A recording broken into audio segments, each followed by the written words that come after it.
我们在坟场发现了他的身影。哦，那家伙终于敢现身了。哼，不怕死吗？库罗德，那就不惜一切代价将他抓过来。遵命。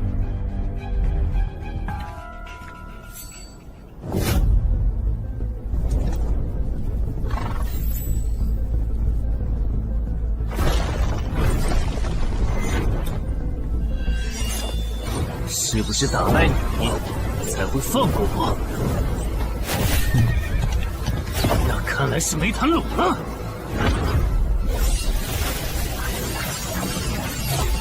这下躲不掉，也来不及格挡。这就是你的实力。还没分胜负呢。敬酒不吃吃罚酒，那就把你变成亡灵，带回去。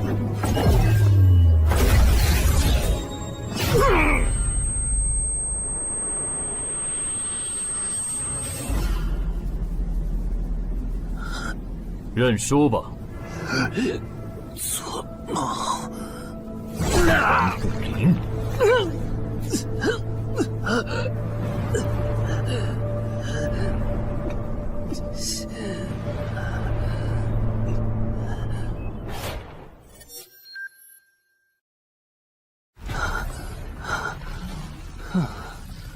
还好只是梦啊！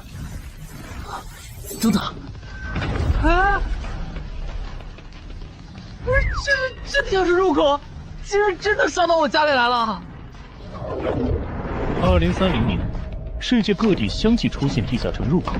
在经历了一系列探索、争夺、开发和地下城失控所引发的骚乱后，各国政府确认了5件事：一、入口无法被破坏，但攻略地下城可以使其关闭。2. 如果未能在规定期限内攻陷地下城，那么该地下城入口将翻转，地下城内的怪物将永赴这边的世界。3. 误入地下城并存活的人类将成为冒险者，自此踏上超凡之路。4. 地下城内的怪物等级越高，攻略该地下城的收益越高。5. 最高等级的地下城 BOSS 连核弹也无法完全消灭。过去10年，地下城入口逐渐被公众所接受，有关地下城和冒险者的情报也被允许逐步公开给公众。冒险者周刊报道显示，冒险者人员十分稀缺，但却人均千万富豪。这一消息令冒险者这一职业变得非常受欢迎。对普通人来说，冒险者就是一步登天的门票。所以你过去3年的冒险家生涯，为你赚取了超5亿的财富。当然，对于刚刚成为传说级冒险家的我来说，这只是个开始。但少有人知道，每一位高等级冒险者的背后，都有许多普通冒险者和无辜平民的牺牲。而我们的主人公陈海，恰好是知晓这一秘辛的少数人。你还真是给我出了个大难题啊！能让人一夜暴富的地下城，可对我来说也没啥用啊。毕竟我又不缺钱，而且我记得地下城的死亡率好像很高，搞不好我会死。要不把它上交给官方冒险者协会算了，说不定可以换点特别的好处。嘿嘿嘿嘿。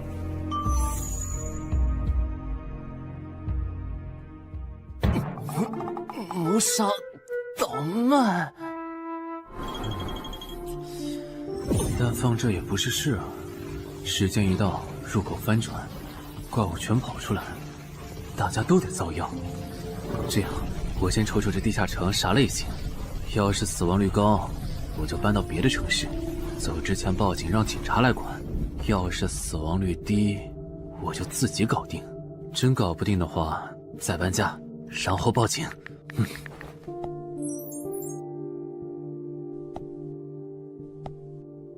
嘿，运气不错，是 Level 2的狩猎型入口。地下城入口的等级可以靠入口的规模判断，陈海家的入口太小，只能是入门级。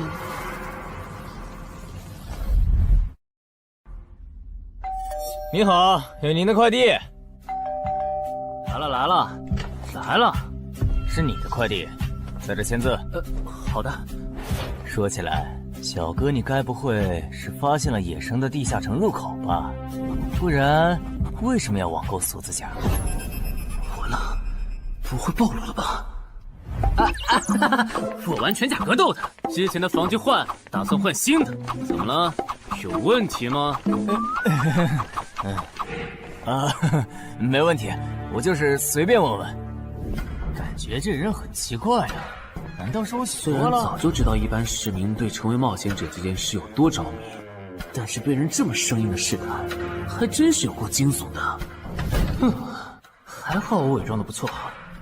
不过这个箱子会不会有窃听器啊？还好没发现窃听器。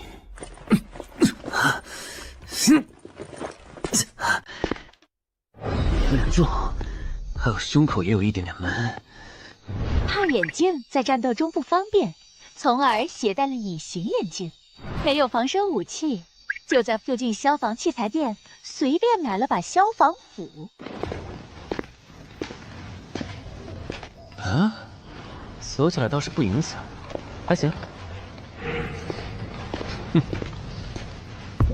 那么，出发吧。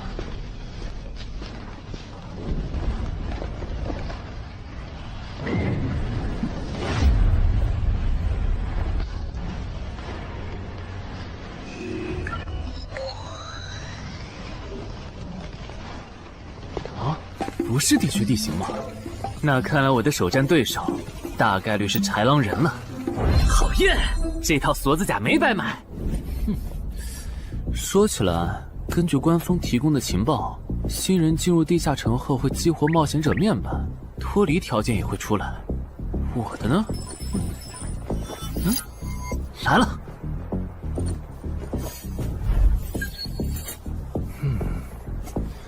我记得普通人基础属性是10点，8点算弱，14点就很牛了。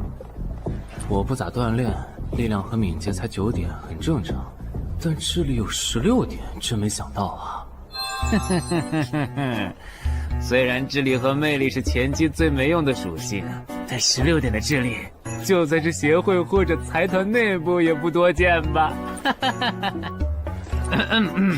膨胀了，冷静，看一下地下城的脱离条件吧。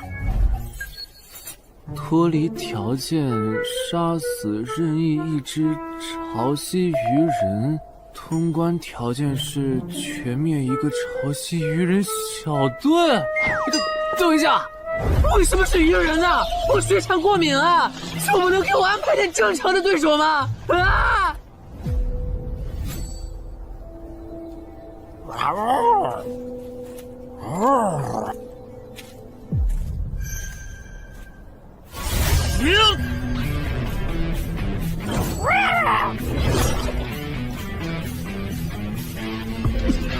不是吧，这都被躲过去了。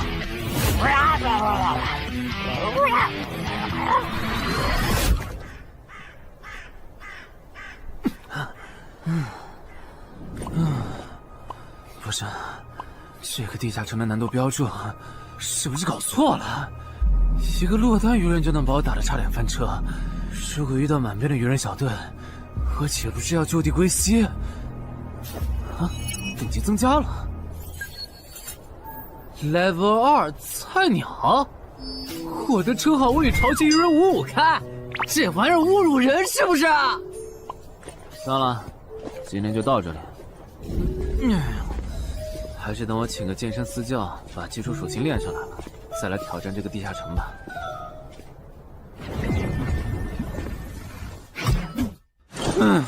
累死我了，半年的运动量都干出来了。又咋了？哦，任务结算呢？我记得地下城的任务结算好像也能爆出奇物的。嘿嘿嘿，我的要求也不是很高，给我瓶加属性的迷药就行。菜怎么了？谁还不是从菜鸟过来的？气死我了！罢了罢了，有总比没有好。让我看看这个保温杯有啥功能。该物品每天可以凝聚500毫升纯净水，可升级。这垃圾东西谁要啊？气死我了！你好，我预约了安教练。哈，您就是陈海先生吧？安教练已经在 VIP 室等您了，请跟我来。好的。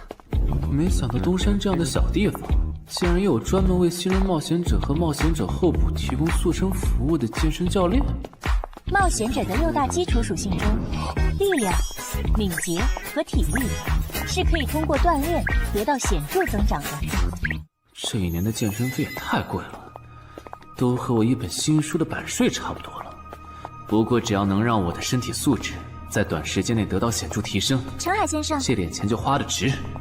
陈海先生，您之前有过健身经历吗？没有。那为什么要花这么多钱请安教练？新手打基础的话，请普通一点的教练就够用了。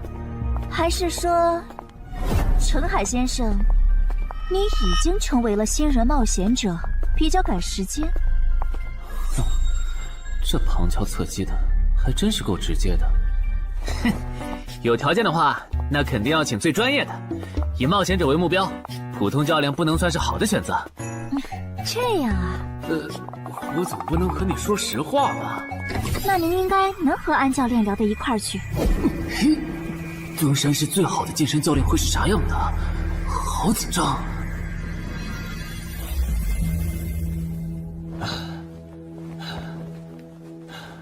啊！和我预想的完全不一样，我还以为会是个肌肉兄弟，结果到头来，这不是个小白脸吗？课程这么贵，竟然也能预约得出去？开玩笑的吧？就是你想成为冒险者，跟我来吧。3、4。我撑不住了，教练。5。真的撑不住了。好，到这里吧。30公斤举了5次，换算一下，你目前的单次最大重量应该在35公斤。作为健身小白，结合你目前的体重，你这个卧推成绩算是偏弱的。什么情况？虽然我知道我的身体能力低于平均线，但是这也太弱了吧？正常的老哥们不都是人均50公斤起步的吗？陈海先生的基础有点差呢，35公斤的极限数值换算到冒险者面板上的力量属性，应该只有9吧？普通人的力量、体能和敏捷数值是相对平均的，不会偏差太多。他现在这个状况，要在1个月的时间里变成冒险者，几乎不可能。那一般要多久？这个看你，如果天天练的话，差不多1个季度就能达到3个11了。这个11是你成为冒险者后面板上给出的约束，换算下来的话，就是比普通人略强。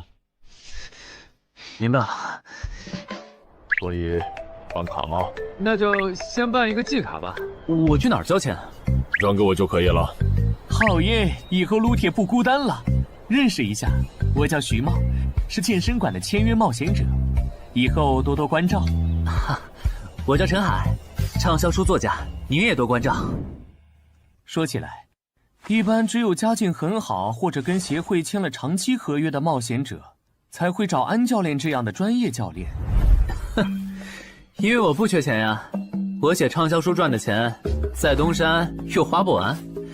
既然以冒险者为目标，那肯定就要找最好的教练，打最牢固的基础。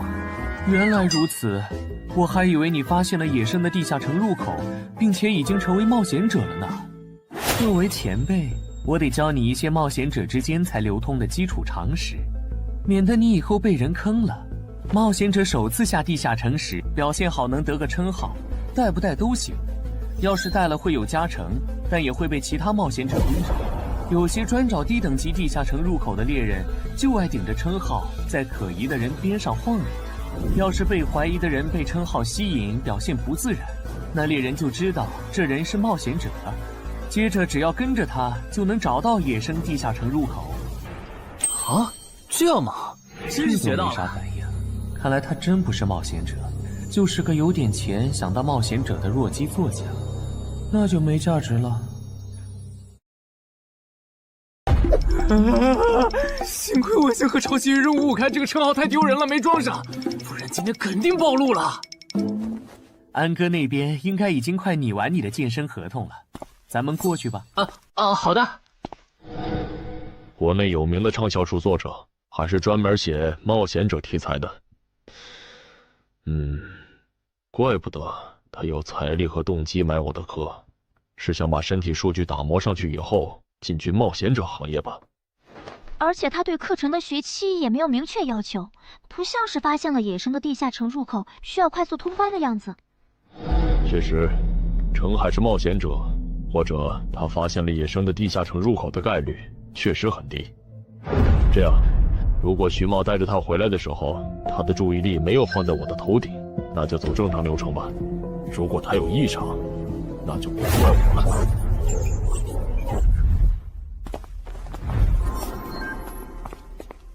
合同拟好了，你看完如果觉得没问题就签吧。好的。喂，不是吧？连健身馆的3A 级教练也……这边。那小子刚才看我的时候表情正常，视线也没停留在我头顶的称号上，看上去不像是刚发现地下城入口的小白。徐茂，你没做多余的事吧？怎么会呢？我可是健身馆的签约冒险者。那就没有持续关注的必要了。签好了。这份是您的，请收好。等下安教练会带您做体能测试。好。停吧。和我判断的差不多，你的体能也偏弱，敏捷测试就不做了。接下来的1周，我们主要做力量和体能塑造。你一般什么时候有时间？什么时候都有时间。行，那明天上午10点来健身馆找我，早饭别吃太油的。没想到国内规模最大的健身机构竟然会干这种勾当。依靠对新人冒险者和冒险者候补的身体塑造业务来钓鱼，如果我今天的演技再差一点，就要被他们瞧出问题，吃干抹净了。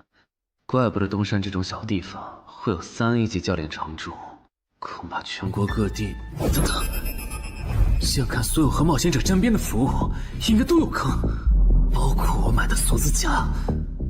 还好我当时觉得在同一家店购买防具和兵器的行为有点不打自招，不然网购锁子甲的时候就暴露了。看来我还是低估了冒险者这个职业的潜在风险。得调整一下计划了。原本想着等锻炼的差不多了以后再来挑战这个地下城，但没想到现实世界如此残酷，针对低等级冒险者的坑到处都是。虽然今天运气好避开了一个坑，但我总不会每天都有这么好的运气吧。只能冒险来地下城提升冒险者等级了。这次的脱离条件是鱼人眼珠吗？对了，不知道昨天那只的眼珠可不可以？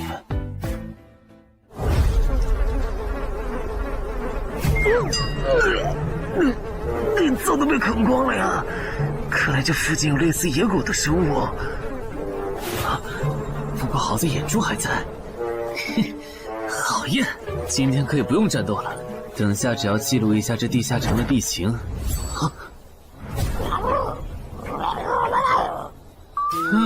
鱼人呢？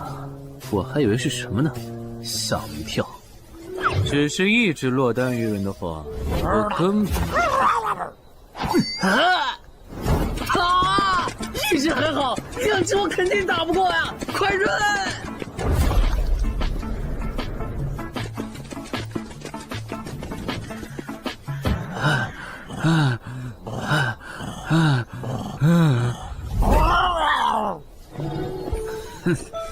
你都死到临头了，还这么嚣张，没发现吗？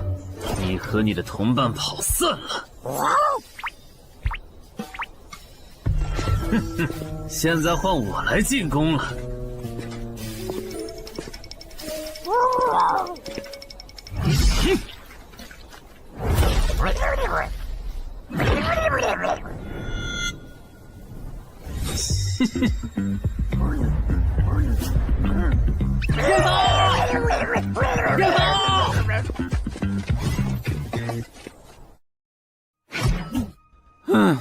累死我了。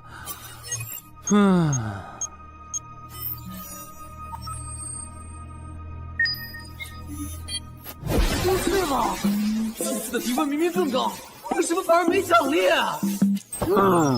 入门级地下城的暴力原来这么低吗？不过如果其他冒险者也是这个情况，那么他们是怎么赚到钱的？还是说有什么常识是别人知道，但我不知道的？明天找机会去问徐茂和教练。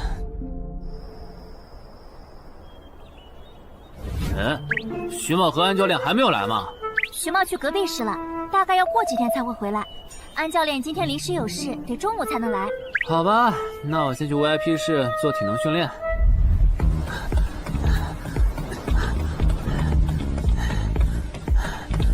我外出的这几天，他都是这个训练强度。对，那可真够拼的。这样看，用不了多久，他就能把力量和敏捷提升到11了。对，如果他能一直保持一个季度下来，力量、敏捷和体质恐怕都能到12。说起来，教练你就没考虑过把他吸收进健身馆吗？这种有钱又有行动力的好苗子，只要不出意外，以后绝对能成为中间冒险者。你回来之前我就问过了，但被他拒绝了。他想通过黑市的路子成为冒险者，然后当独狼。陈海，你这也太拼了，练这么猛很容易受伤的。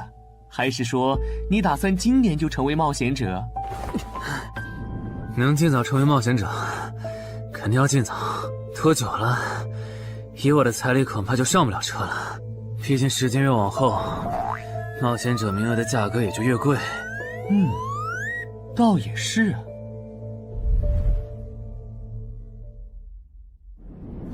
算上前天安教练的招揽，我大概可以肯定，徐茂和安教练已经排除了我拥有入门级地下城入口的可能了。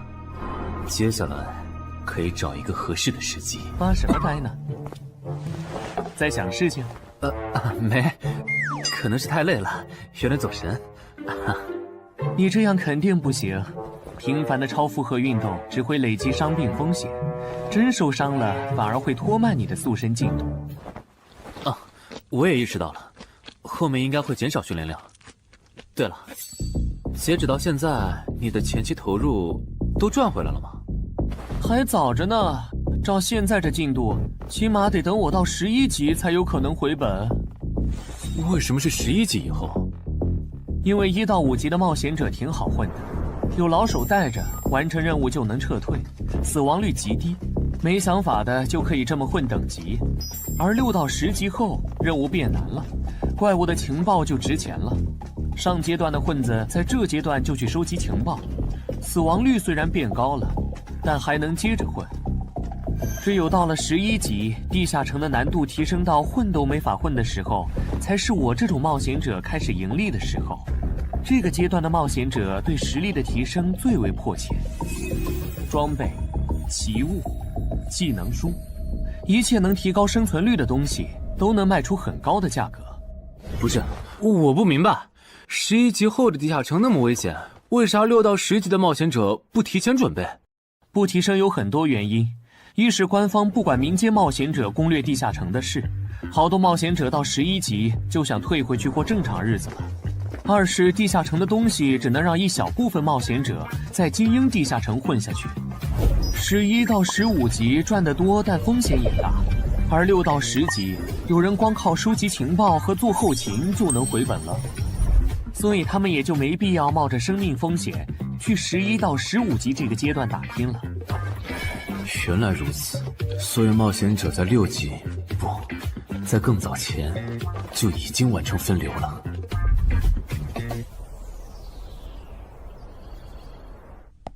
哼，真是学到了，怪不得我在论坛上很少找到有用的情报和攻略，原来有很多人靠卖靠谱攻略和情报赚钱。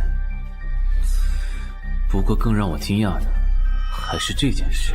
同一个地下城，冒险者就算反复刷脱离任务，也只能得到1次结算奖励。这样看，这个地下城入口能为我带来的价值，就只有通关奖励，以及将误入其中的普通人转化为冒险者这2点了。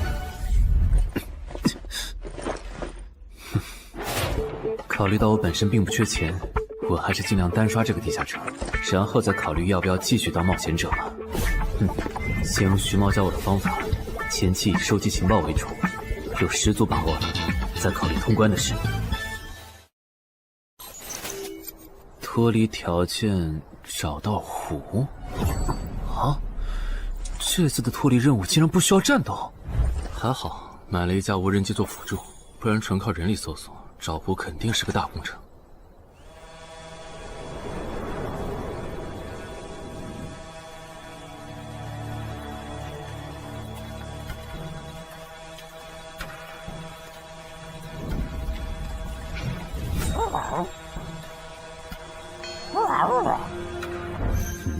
这是什么？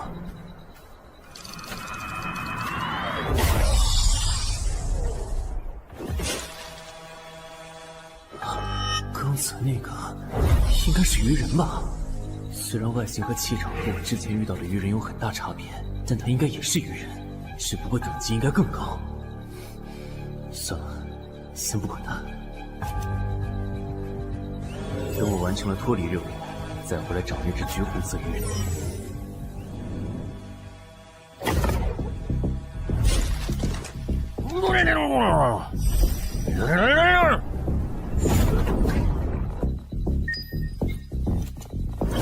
找到了。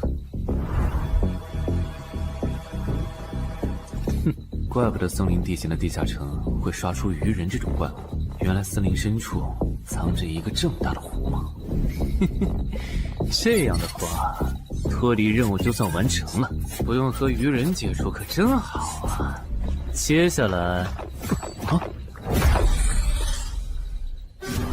是那只橘红色的特殊鱼人。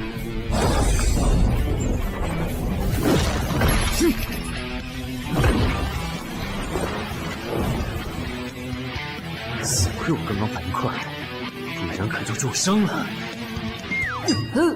不过我新买的无人机的遥控器，我的心在滴血啊！不对，现在不是想这些的时候。这只鱼人的速度太快了，我必须慎重对待。啊！一只、2只、3只、4……哼！好险！这情况，这个人怎么还没死啊？如果不是穿了锁子甲，我这条胳膊估计就废了。这家伙真的是新手级冒险者会遇到的对手吗？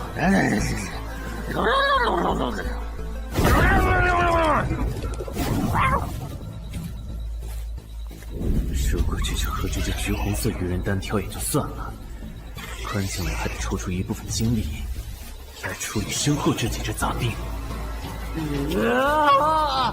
不管怎么看，这个地下城的难度绝对超纲了呀！要不逃吧？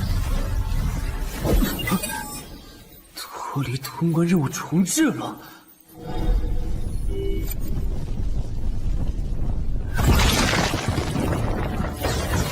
我说玄岁，你这样很像是在虐尸出气，有吗？归根结底，还不是这只哥布林太弱了，扛不下我的拳头。能扛住才怪呢！明明只是 Level 5，却有着不下于 Level 9冒险者的综合实力。你这样的怪物，在入门级地下城里，怎么可能会遇到对手嘛？有的哦。如果我能遇到传说中的 bug， 那就能在低等级地下城里遇到下一阶段才能遇到的强力怪物。只要能从他们手底下活下来，我就能拿到补偿奖励奇物升级券。到时候我成为传说级冒险者，就更有戏了。果然，我和你们这种明明还只是 level 5，但眼光却已经放在传说级冒险者上的怪物，是真的合不来。不过，奇物升级券和它的获取方式，无论怎么看，都只是博人眼球的谣言吧。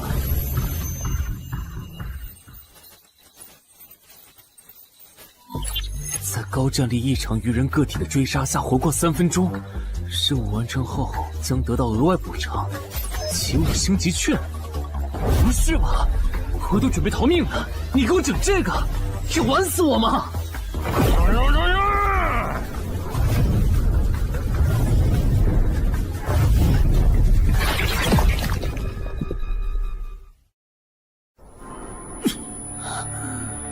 我这算是遇上绝路了吧？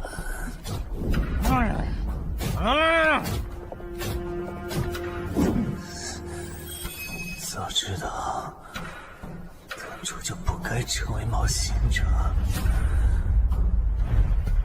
好好当个畅销书作家不好吗？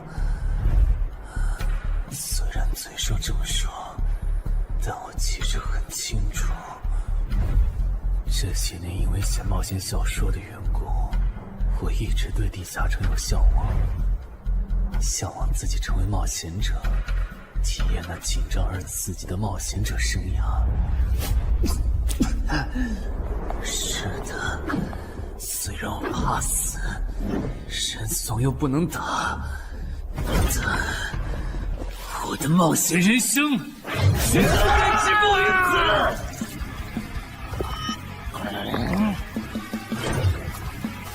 想想，我现在还有什么牌？我现在还能打出什么牌？使用称号，我与潮汐鱼人5开。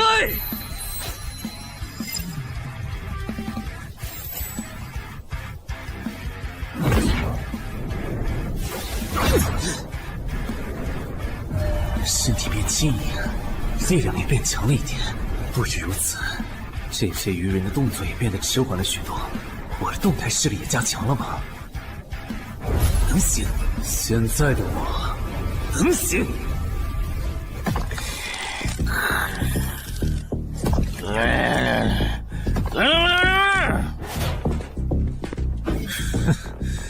没想到高级鱼人说的话，我竟然能听懂。就剩你了，头目。我是干掉了这只下级士兵，别再得意忘形了啦！我知道的，即使身体能力获得了大幅度提升，穿上这一层锁子甲的我，依然不具备能和这只橘红色鱼人拼速度的可能。机会只有一次，利用鱼人直线攻击和我头部暴露的弱点，对方的进攻方式、路线和目标都已确定。我要做的就是舍弃头部的防御，用它做诱饵，争取到一次以伤换伤，重创对方的机会。如果这一次机会我没有把握住，那么吃到教训的他，必然不会再给我翻盘的机会了。这种生死皆在一瞬间的体验，真让人血脉喷张，沉醉其中，无法自拔。就是现在！我这不是技能干的吗？可能真的。开什么玩笑！我居然会被这种弱者可恶！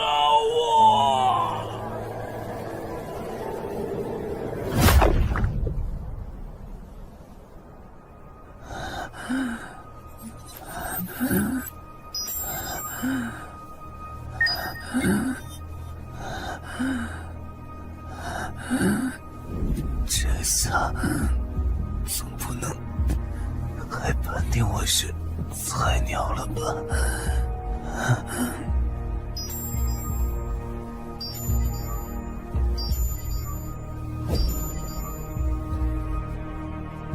平平无奇的保温杯吗？对，平平无奇保温杯。使用起物升级券。啊！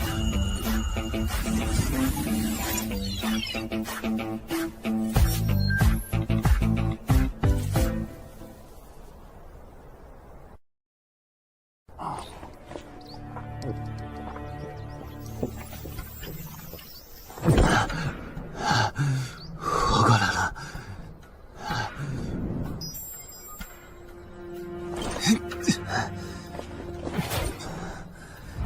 已经愈合了。冒险者面板，冒险者等级竟然提升了，不过还是菜鸟。哦，感知也提升了一点，还获得了一个新称号——至死地而后生。哼，倒是个意外之喜。再看一下通关任务重置后变成什么了。挑战等级上升了，脱离任务刚刚也完成了。不过这通关任务，捣毁潮汐鱼人的孵化池吗？算了，这个通关任务明显不是现在的我能处理的。溜了溜了。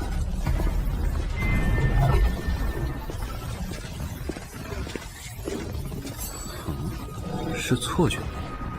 怎么感觉这个地下城入口变大了？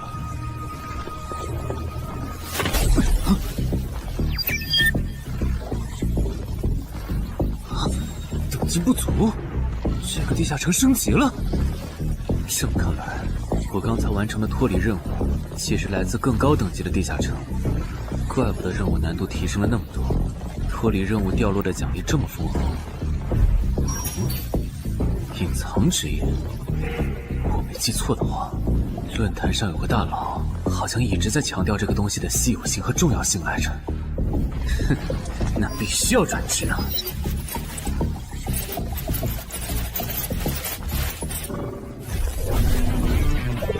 啊，什么情况？感知竟然提升了，死亡行者也算是新职业了。越接近死亡的话，属性点提升就越大，可以1至4点。啊，刚刚啥玩意儿？我家？这就是感知16以后的世界吗？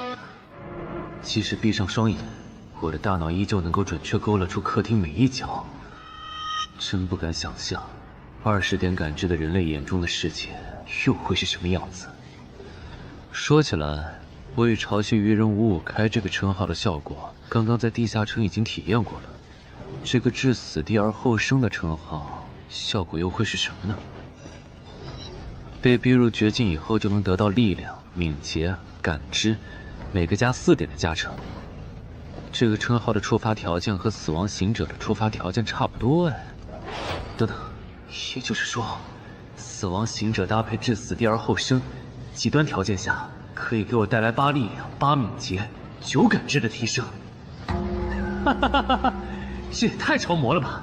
胆子再大一点，以后遇到打不过的敌人，我完全可以靠自残触发效果让属性提升。等干掉敌人以后，再用稀奇古怪的回血药水把状态拉回来。而且回血药水的用处也不止于此，有了它，我再也不用担心健身过度肌肉拉伤了。反正每天都能回一次血，完全可以想怎么练就怎么练。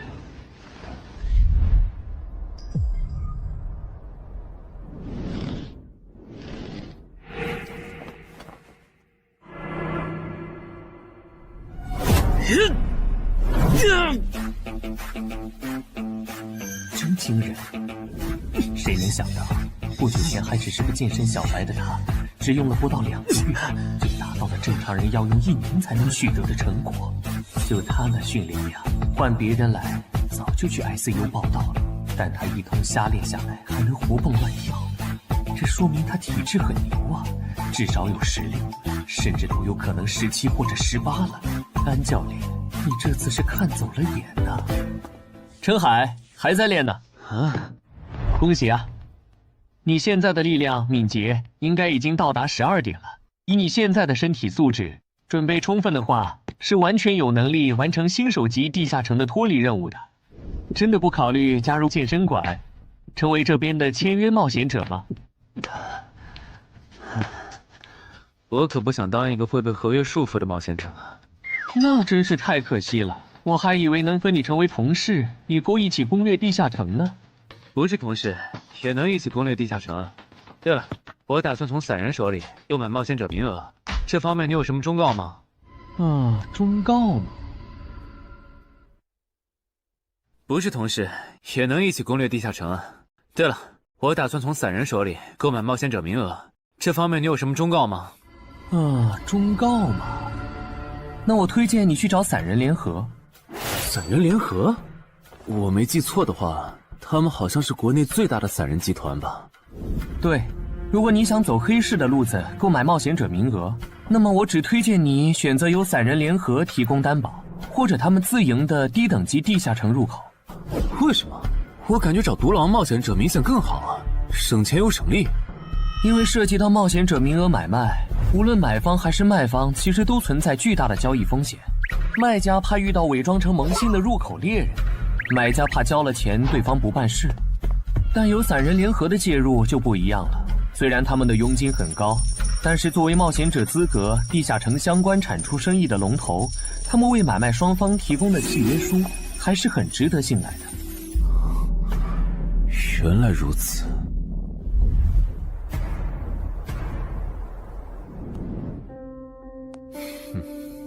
查了一下，整个漳州只有云霄市的这个老廖稍微靠谱点，找了散人联合做担保。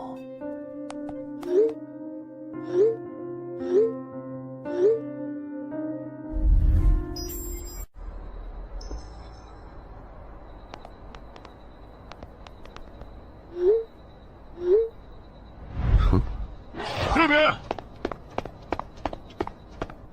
云霄老司机，没错，你就是爱写作的东山市民吧？你好，就差你了，快跟我来。签完契约书以后，我好带你们去地下城。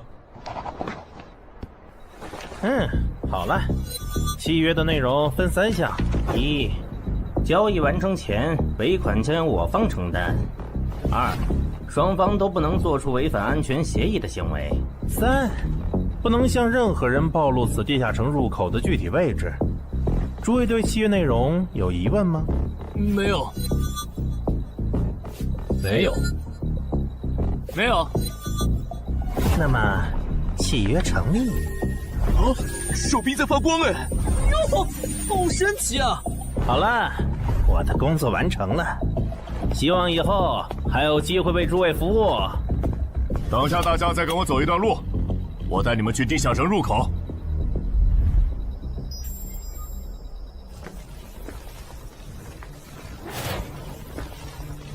这个地下城入口的位置确实隐蔽，难怪没有被官方和云霄市的资本发现。好了，大家排好队，按顺序进入。我先走一步，给大家带路。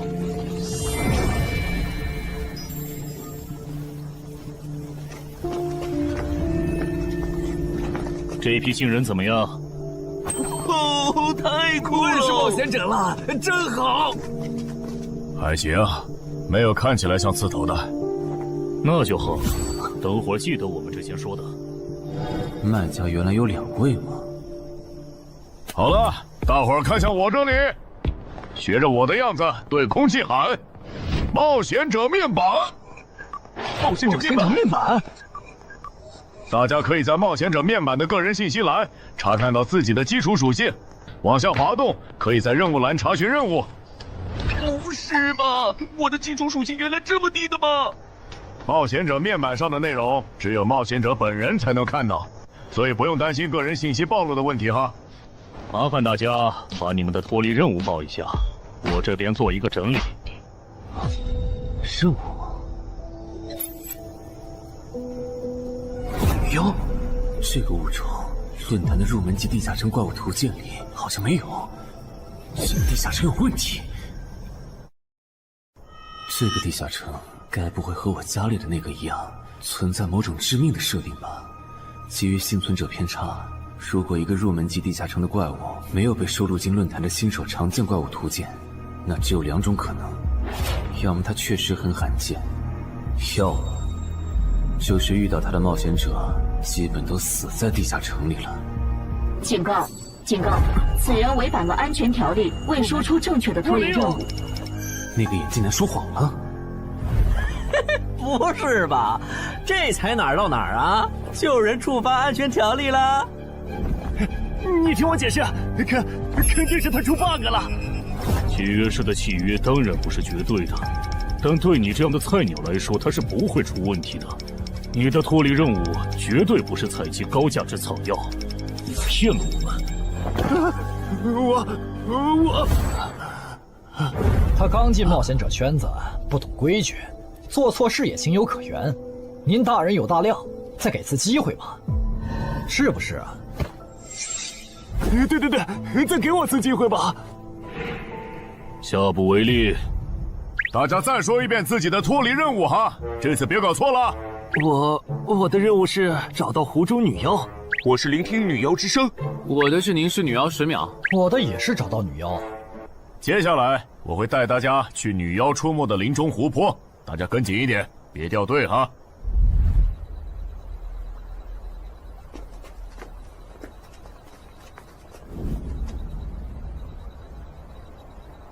冒险者面板。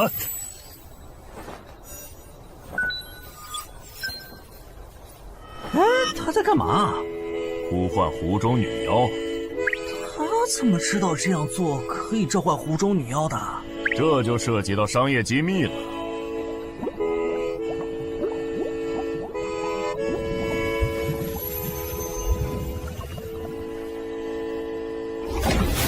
女妖出来了！我的脱离任务完成了，我的也完成了。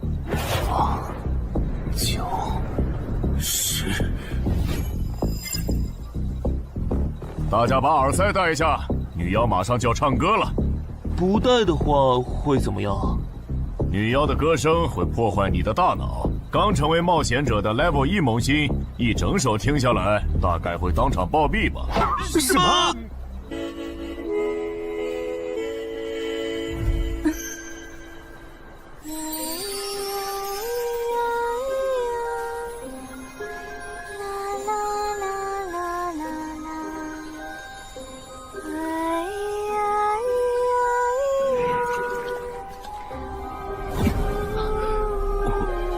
被醒了，就听了这一小会儿吗？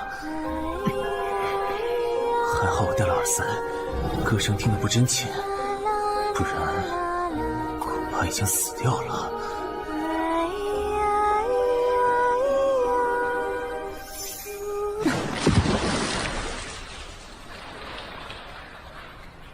大家的脱离任务都完成了吗？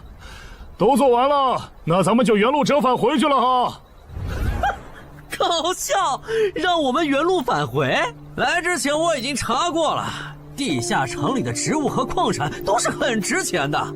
你这么急着赶我们走，不会是想要独吞这个地下城的产出吧？我们可是付了钱的，为什么不能在这个地下城采集高价值草药和矿产来回血？等一下，咱们的契约书里可没有这条。但也没有不准我们完成脱离任务后采集高价值草药和矿产的条例吧？原来冒险者还可以在地下城内采集草药和矿产的吗？你不知道吗？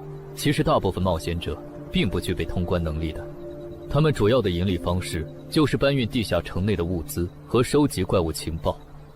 你是觉得脱离任务已经完成了，我们又碍于契约不能对你出手，所以可以发难了是吗？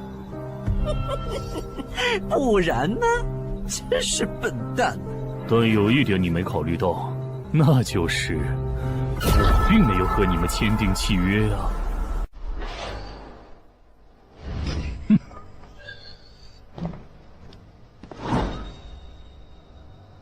你们两个什么意思？没什么，单纯看不惯而已。我觉得这位朋友的理由其实挺合理的，只是一些药草和矿产，没必要那么计较吧。但是基于契约文书第1条的话，如果有人死亡，我们就拿不到尾款。你可以保护我们，作为回报，我们可以将采集到的一部分物资分给你。不好意思，我们并不想冒这个风险。真的只是因为不想冒这个风险吗？难道不是因为这个地下城藏着别的秘密，你们怕我们发现它吗？我明白了，你不是新人冒险者，你是奔着通关任务来的。老六，你应该能感受到吧？咱们之间谁更强？可恶！地下城让给他们，我们走。啥？你等等我呀！他们为什么就这样走了？这不很明显吗？这2位帮我们说话的朋友，其实是比那2个人更强的冒险者呀。过奖，其实强的不是我，是我的这位朋友。等等，不太对，3人联合的契约师不会蠢到让假装萌新的冒险者轻松找到契约书漏洞，这不符合逻辑。大家可以自行选择，接下来是单独行动，还是跟我们一起行动？单独行动的话，你们的收益可以独享；如果跟随我们一起行动的话，通关奖励我们要1半。1半？这么多？这叫多？你没仔细听吗？是通关奖励的1半。这2位资深冒险者的目标是通关。新人冒险者的通关率一般只有10%，甚至更少。就算分出去1半，我们也领先了90%的新人冒险者。大叔，你别得了便宜还叫委屈啊！所以这其实是好事。对新人来说，第1次通关时间是重要分水岭。新人冒险者越早拿到通关奖励，未来的冒险者之路就会越顺畅。那就是说，就算我只拿到1半的通关奖励，也会比绝大多数同等级的冒险者要强吗？如果你没有浪费这些开局资源的话，确实是你要强一点儿。请让我也加入你们，也包括我。我也要。那帮没良心的，签契约书前都说好了，只涉及脱离任务，其他不包的。任务一完成，他们就变脸了。差不多得了，都走了这么远，他们不可能再跟着了。你不用演了。哦。嘿嘿，不过你这次演技提高了不少嘛。刚才我一度以为你打不过那个顶着战斗专家称号的冒险者来着。我确实打不过他。啊？不过他也很忌惮我就是了，要不然不会用劝退的方式赶我走。原来如此。那你觉得他们能通关吗？可能性太低。个人判断，这批冒险者里，最多只有1到2个幸运儿能活着走出这个地下城。什么嘛，这不就和之前的几次一样了吗？真没意思。哇，酷哎！既然大家已经决定联手通关，那我也不藏着掖着了。我能够为认同我、信赖我的队友带来一点基础属性的随机增幅。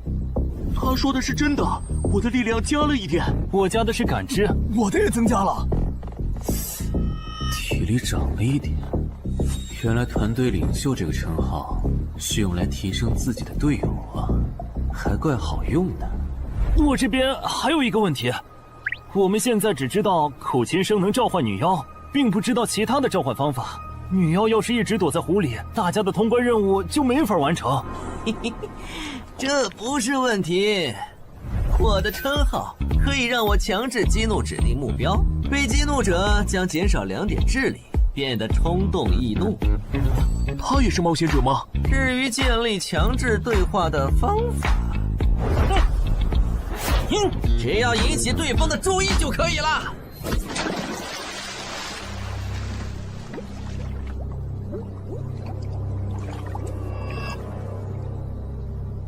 蠢货，你过来呀！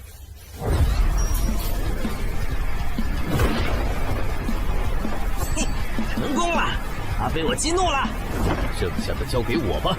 大家散开，让战斗专家来先试女妖，其他的换上比赛，在外围找机会。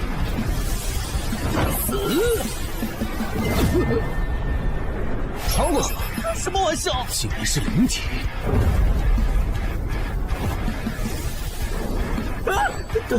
等一下！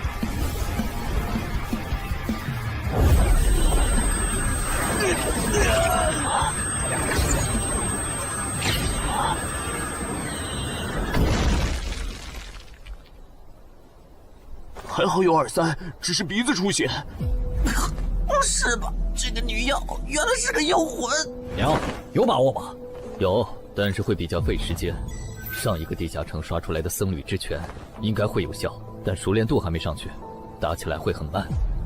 慢就慢了，这只女妖应该没有其他攻击手段，对我们的威胁很小。我有预感，这个地下城的通关奖励会非常丰厚。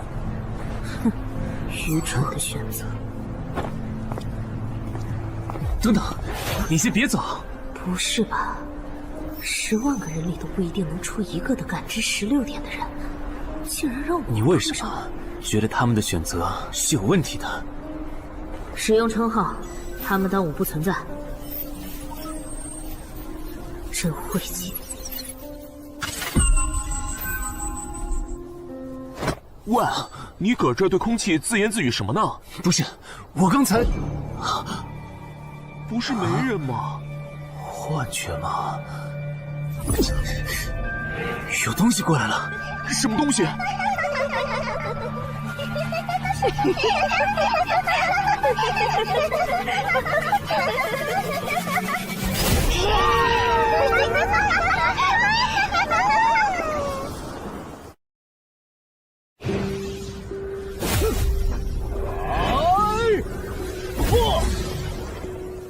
有效果了！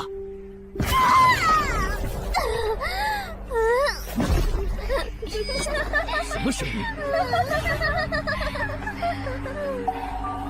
我们搞错了，这个地下城不止一个女妖，那2个卖家没安好心。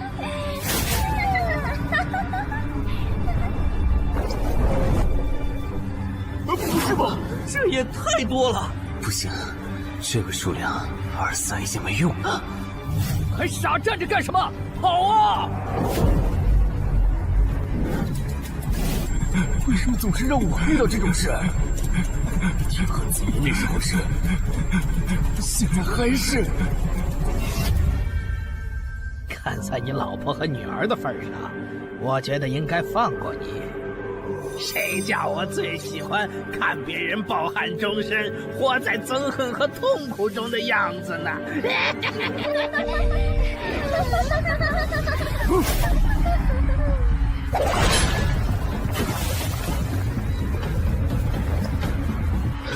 你们以为我是谁？给我滚开！妈妈，我错了。来呀，也不怕你们，来呀！被摆了一道啊！怪不得那2个入口持有者的契约没限制3级以上冒险者进来，原来是想引4到5级的冒险者来通关。等我们团灭后，就进来捡我们的通关奖励，真是好算计。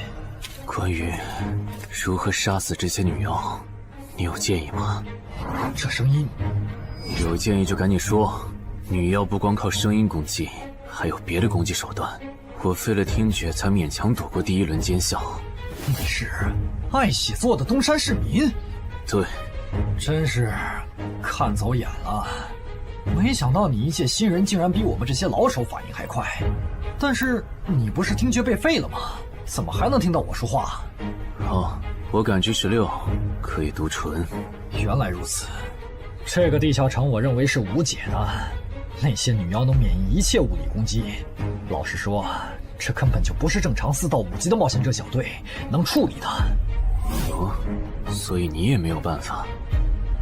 还有一个办法，除了僧侣之拳，阿良还有一名被僧侣祝福过的神油，涂抹长剑后，应该也能伤到那些女妖。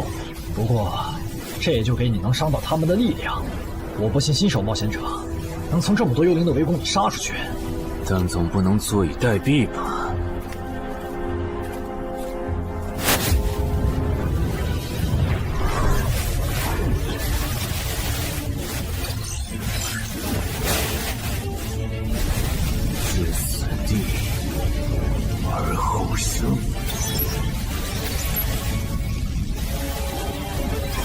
能听到吗？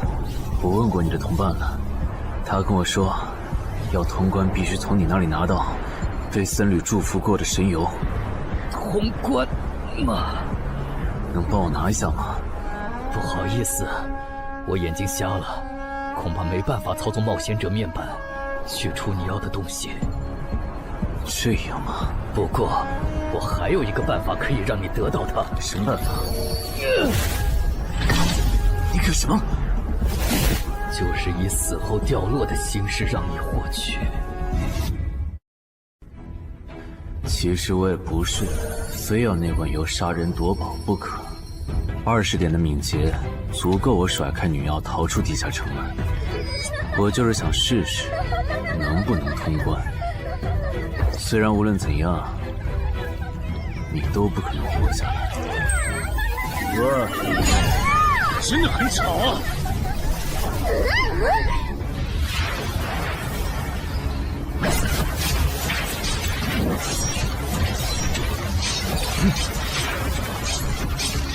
对邪恶生物伤害加点点，那么还是反击吧。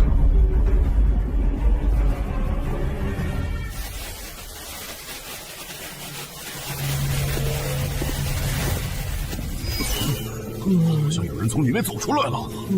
哪有人啊？你看错了吧？不是，我真感觉到了。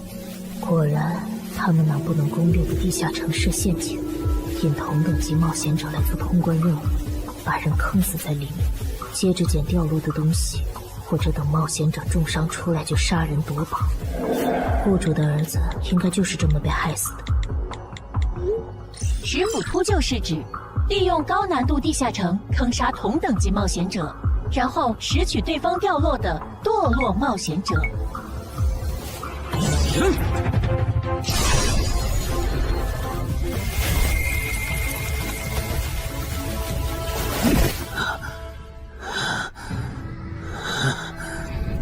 好险！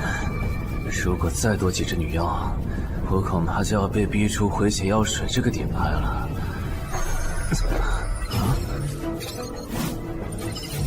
您的绝妙操作取悦了路过的死亡主宰，得到其恩赐，亡灵亦不能杀死我。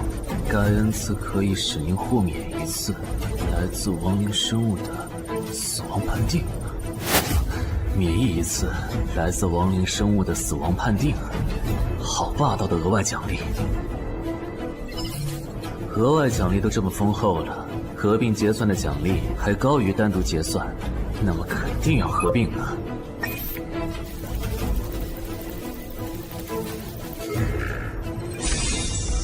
哼，果然，除了稀有级奇物和新称号以外，还给我报了2个专属技能。这个地下城的奖励太丰厚了，难怪它的难度如此超标。爱写作的东山市民，你还活着吗？怎么没声音了？哼，差点把他给忘了。你现在感觉如何？能站起来吗？有点难，那只能扶着你了。其他人是不是都死了？胖子、四眼、大叔，还有你的2位同伴，都死了。你应该不是第一次进入地下城吧？哼，我还以为你不会主动说破呢。如果我说我能保守秘密，并将我得到的奖励作为酬劳全部送给你，你能不能不灭我的口？但你死了，同样可以保守秘密。那你就得不到我的通关结算了。而且，云霄老司机和他的同伴肯定在地下城入口附近蹲幸存者，我可以帮你吸引他们的注意力。相信我，让我活着走出地下城，对你来说是最有利的选择。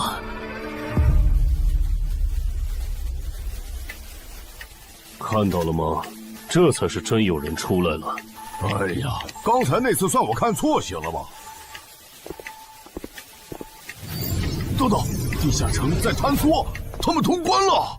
不对，小溪右边的冒险者，他绝对不简单，肯定是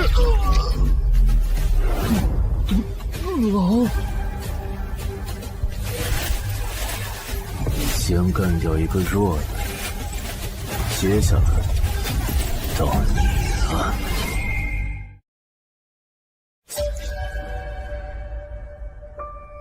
东山市民，你好大的胆子！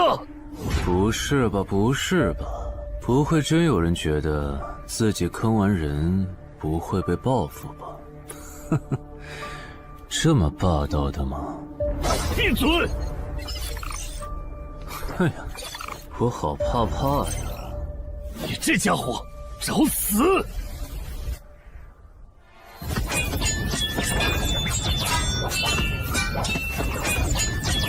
这俩人相互厮杀的程度，有些7级甚至8级的冒险者都没这么夸张的速度。不可能！带上这个称号以后，我的速度竟然还是没你快，真是离谱他妈给离谱开门，离谱到家了！你的敏捷难不成有17，甚至18？可，你猜？冒险者面板，哼，不比速度了。不比了。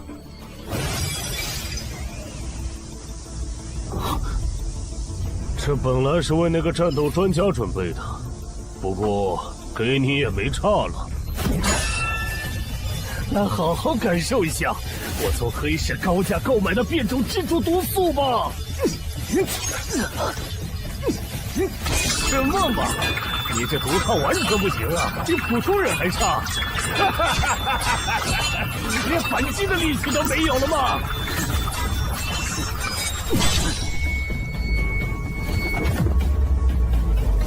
太慢了，太慢了！你这样是伤不到我的。哼，蜘蛛毒，这就是你为我们准备的手段？怎么样？喜欢吗？作为7级地下城蜘蛛地穴的特殊产出，可以极大的削弱低等级冒险者的力量、速度和体力。迄今为止，因为他而败在我手上的5级冒险者已经有4个了，而你将会是第5个。然后呢？你应该不只准备了这点手段吧？全都亮出来吧！哼，不会吧？难道这就是你的全部了？当然不止这些。佩戴了毒素携带者称号的我，呼出去的气体、身上的汗液和血管里的血都是带毒的。和我僵持的越久，你中的毒就越深。这战术太吓人了，在6级以下几乎是无解的。我明白了，是我高看你了。我还以为你藏着什么大招呢。关闭技能，与死亡共舞。不可能！怎么还有这么快的速度？你猜？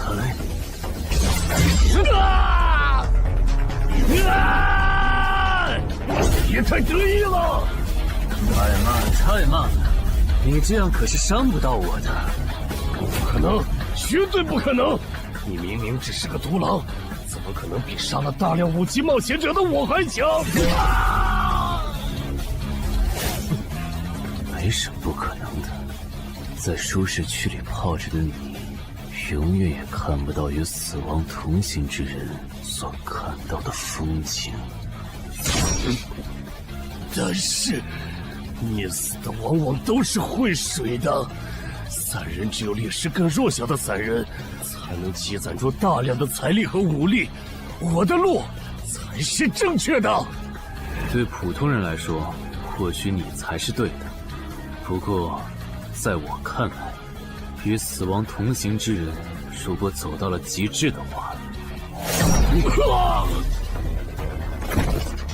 未必不能超越死亡。不是吧？那么强的人，竟然这么轻易的被……啊！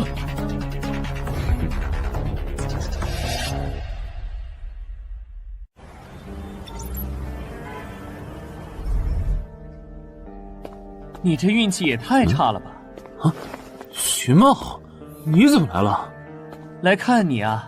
第一次进地下城就遇到了能免疫物理攻击的怪物，好不容易通了关，还被师傅秃鹫堵门。不过也多亏了这次经历，让我得到了置死地而后生这个称号。也是，还算幸运。那些传说级冒险者，哪个没在5级以前越级挑战过对手呢？对了，个人建议不要让别人知道你的主要称号，情报泄露是很致命的。冒险者要防的不只是地下城的怪物。原来如此，学到了。虽然女妖之森的入口持有者，官方说是被另一个幸存者杀了，但我查过，那人主要称号侧重团体战斗，单人作战能力没强到能杀掉2个石斧秃鹫，所以怎么了？我脸上有什么东西吗？没什么，我只是突然想起来，高教练月底就要回东山了。你这边养好伤以后，记得回健身馆报道。关于你的塑身计划，要进入第2阶段了。好的。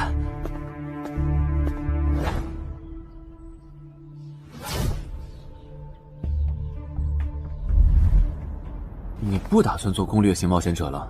没错，这次地下城经历让我明白，我没当传说级冒险者的本事。与其在这阶段的地下城拼命，还不如到6到10级的地下城多弄点钱，然后就隐退。哎，不过你和我不一样，你有成为传说级冒险者的潜力，但前提是你得改掉独狼的习惯。为什么这么说？独狼玩法在10级前的地下城能提高任务结算评分，多拿奇物、称号和技能，但11级到15级的地下城难度大增，光靠个人根本过不去。如果你想成为传说级冒险者，10级前就得组建自己的攻略团队，不然在11级到15级时，要么会掉队，要么就会被官方财团收编，就没机会再往上提升了。团队嘛。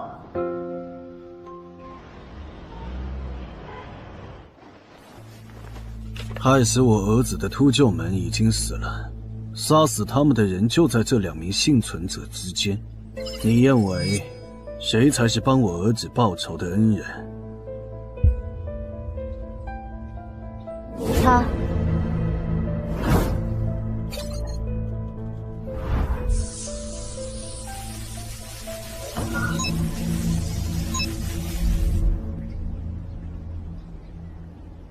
小矮，你就是女妖之森的通关者陈海吧？我们对你在女妖之森得到的通关掉落很感兴趣，你开个价吧。不卖。他说不卖，他不会真的以为我们是在跟他商量吧？那我换种说法，把你在女妖之森得到的东西交出来，立刻马上，不然有你好看。你们在干什么？不许骚扰我们医院的病人，走开！烦人的家伙来了，哥，我们走。切，真晦气。下次他们再来骚扰你，你就来找我。我哥哥是10级冒险者，他们不敢惹我。谢谢。不，该说谢谢的人是我。我的好朋友死在了女妖之森，你和王先生攻略了这个地下城，还铲除了用它钓鱼害人的秃鹫。原来还有这么一层关系啊！我和我死去朋友的家人都想感激你。将军，这是地下城暴走后的随机拉人现象。怎么还会拉我呢？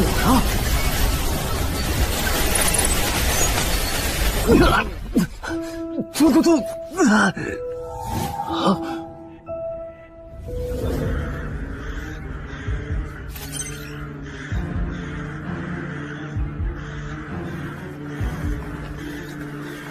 大家不要惊慌，我们只是被拉入了翻转后的入门级地下城。不是吧？我就来医院看个牙的功夫，怎么就被拉入地下城了？现在请大家跟我一起打开冒险者面板，确认你们的脱离任务。展开面板，5级的生存类地下城，哇，这次可能要死很多人。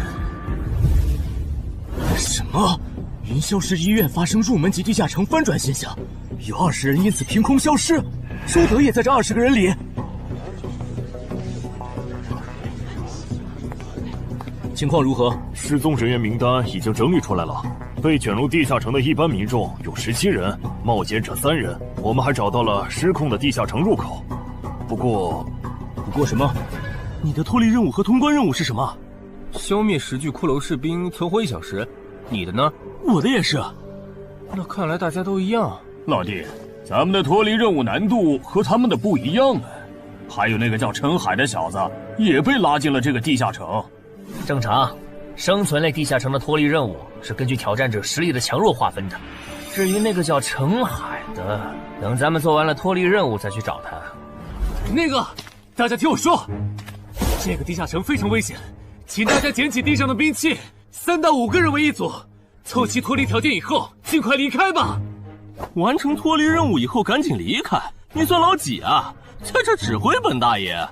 说不定是人家想把咱们忽悠走了以后，独吞地下城的宝藏呢。不是，这个地下城真的很危险。是他蠢货脑子有坑吧？对地下城的危险没有认知也就算了，还在这带节奏。这位先生是非常强大的冒险者，他前几天刚通关了一个难度非常高的地下城，还和同伴联手除掉了10府秃鹫。真的假的？就是锦城家园那栋烂尾楼，听说害死了好几10人。哦，想起来，请大家相信他的判断。这个护士干嘛一直夸我呀？好烦呐！不过好在效果还行，能引起这些新手的重视就好。等一下，如果这个地下城真的那么危险，那你觉得就凭我们这些普通人，真的有能力完成脱离任务吗？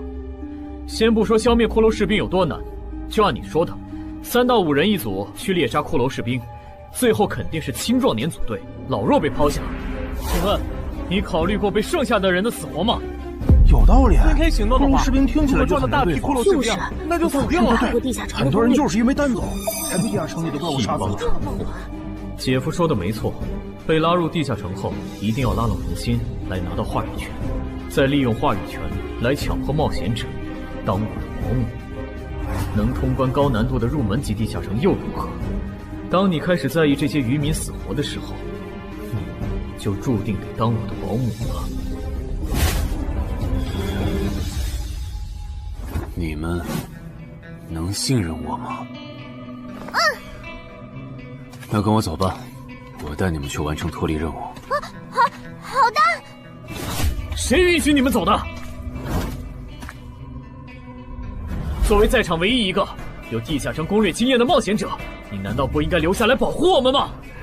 对呀，能力越大，责任越大。我看他就应该帮我们把脱离任务给做了。对，送佛送到西嘛。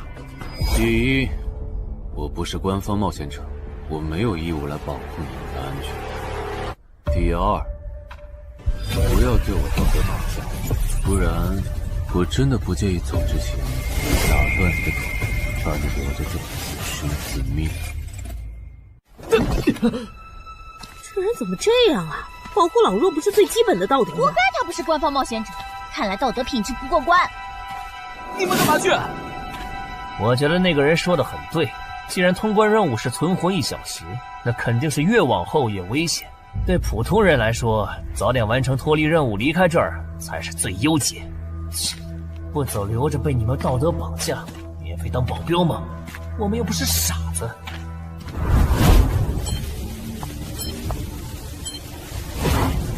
是他。这个地下城有什么问题吗，尚科长？这个地下城最大的问题在于，接下来的1个小时，能有几个人活着走出来？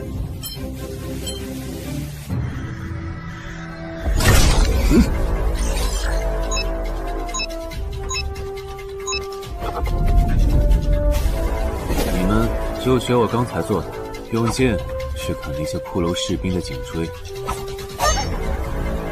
那你呢？我来了。我嘛，就用我的老伙计让他们练。谁呀？打完这批记得换班啊，老哥。好嘞。骷髅士兵不刷新了，看来并不是无限的。好消息是新人的压力小了，坏消息是我这样的老手完成任务更难了。这周围的骷髅士兵被咱们刷光了，换地方吧。受伤的人往后退，剩下的2人一组，交替清理从地里爬出来的骷髅士兵。再战40分钟，大家就可以回家了。好。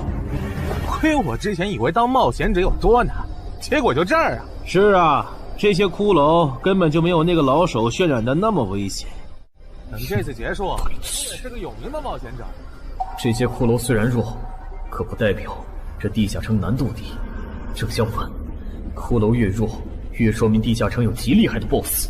更让我烦的是，这地下城怪物也太少了。虽然我以老弱不遗参战为由，劝退了近半的冒险者，但是分到我这的怪物才4个。最后10分钟，这地下城难度肯定飙上。要是接下来10分钟都没有新的骷髅士兵刷出来，我就得自己想法子凑够剩下的6个骷髅士兵了。脱离任务做完了。嗯。你呢？还差几个？8个。把机会都让给他了吗？那你先回去吧，我们继续刷骷髅。等做完脱离任务以后，咱们3个在外面集合。10年来没有一个人通关。不止如此，这个地下城的幸存者们也非常奇怪，几乎所有的都是新人。怎么会有这么奇怪的地下城？正常不都是冒险者越强大生存率越高吗？因为这个地下城有一个被称为强者坟墓的机制。同样的脱离任务，新人的难度只有老手的1/10。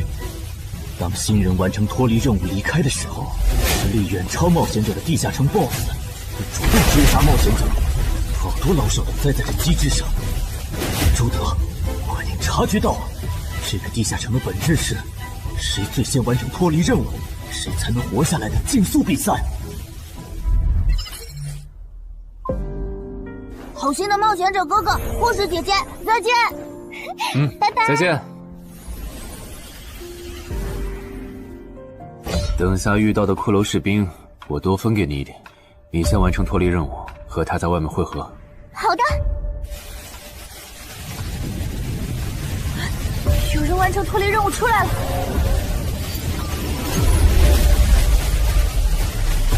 怎么是小孩子？有人离开这个地下城了。这个第2阶段是什么意思啊？原来是这么回事吗？这个地下城的本质是竞速。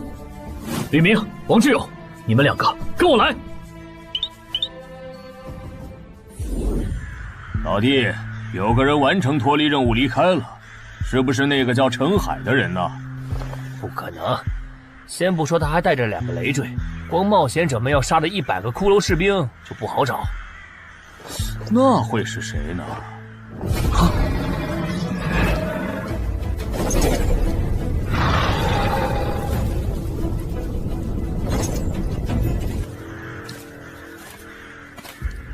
叫我们跟着他出来，都走这么远了，也不解释一下。如果遇到大群的骷髅士兵，咱们3就完了。闭嘴吧，他这么做肯定是有原因的，你没注意到吗？他是看到任务栏变更以后才叫我们出来的，恐怕他比我们更清楚这个地下城发生了什么。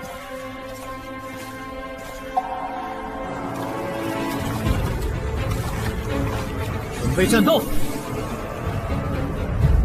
他们3怎么走得这么像咱们不来？周德当初就不该气走那个冒险者，不离了。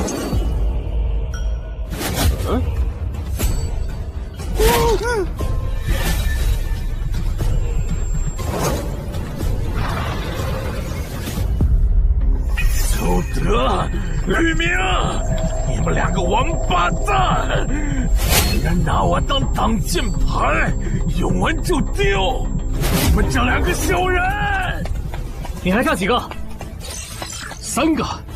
那快了，我们再找些小股的骷髅士兵杀，应该能赶上。等等，不对劲，幸存者的数量在减少，营地那边出事了。说什么？陈海哥，这阶段是什么意思啊？可能是难度提升，接下来会出现更强的怪物的意思吧？这个你别管。你的脱离任务做到哪儿了？我看看啊，陈海哥出事了，其他人都死了，现在只剩4个幸存者了。什么？92、62，剧组都说了，是这个地下城的 BOSS 降临了，要想活命必须就地折返，在 BOSS 找到我们之前完成脱离任务。别开玩笑了，就咱们2个人，怎么可能在那么多骷髅士兵的围攻下完成脱离任务？王之勇在的时候都做不到。听不懂人话吗？我们已经没有时间去找骷髅士兵了。还差92，剑锋，救我！你好了吗？马上！陈海哥，好了。常先留下，你先走。可是，撤下！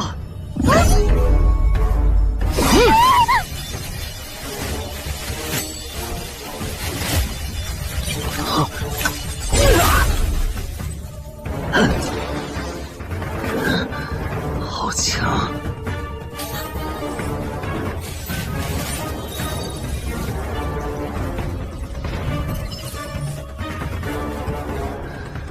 明白了吗？你留下来，只会碍事。我知道了，我去外面等你，你一定要活下来。好了，现在只剩下咱们2个，我猜你是不会放我走的，对吧？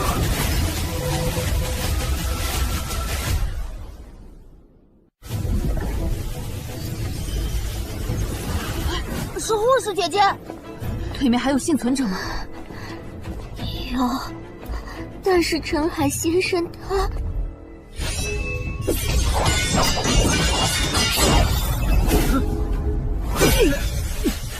好强，这样下去不行，速度和力量我都不是他的对手。就算能大概猜出他下一步动作，可你我一直忙着抵挡，一次出错的话就会死。要走！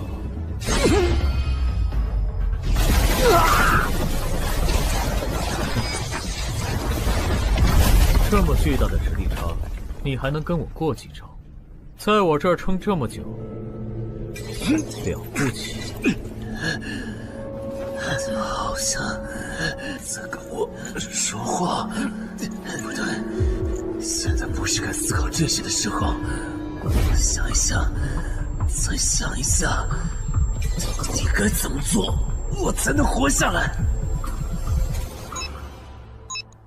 没戏了，把这边的情况汇总给漳州吧。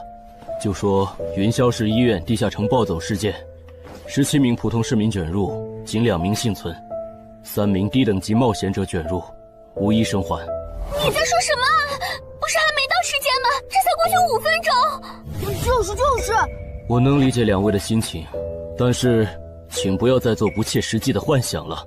这个地下城里的 BOSS， 就算是9级的我，也没有把握面对他能存活15分钟。你要等的人，哪怕是5级冒险者中的佼佼者，最多也就能坚持5分钟。你从地下城出来到现在都过去5分钟了，他还是没有脱离地下城，这意味着什么？你应该清楚吧？怎么这样？如果不是因为我们拖累了他的进度，护士姐姐，陈海先生肯定能活着离开这个地下城。都是因为我们。是啊，全都是因为你们。如果没有那个多管闲事的冒险者帮你俩完成脱离任务，周德才是最有可能活着离开这个地下城的人。我出去冷静一下，这2个新人的登记工作交给你了。那这个地下城入口怎么办？人都死光后，入口会在半小时内关闭，接着随机出现在世界某个地方。当然，如果你实在不放心，也可以盯到最后。好吧。你合格了。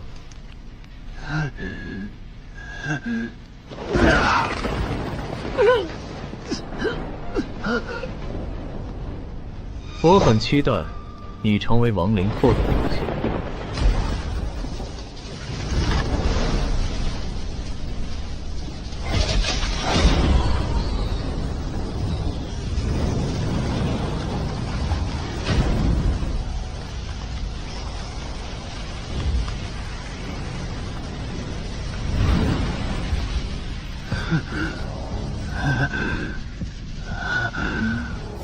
都赢了。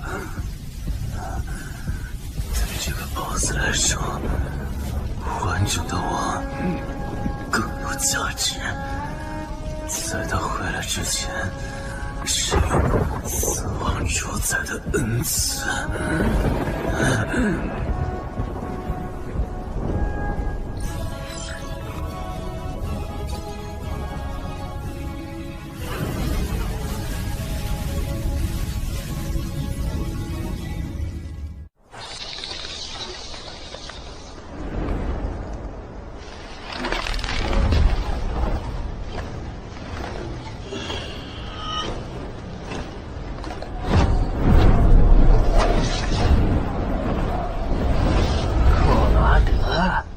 不是被大军派去坟场征兵了吗？怎么回来了？白跑一趟，我还以为是谁激活了骸骨大军发出去的万念邀请函呢。我发现了一个有资格成为我同僚的新人，让他从零开始太浪费，我打算让大军把他变为预备役。同僚，坟场的冒险者最高才5级，这阶段的新人连合适的职业和称号都没确定，你就肯定他能跟咱一样成为传奇？他已经找到了合适他的职业和称号。这次真的太险了，如果不是那家伙主动走了，就算再给我一条命，我也完全没机会。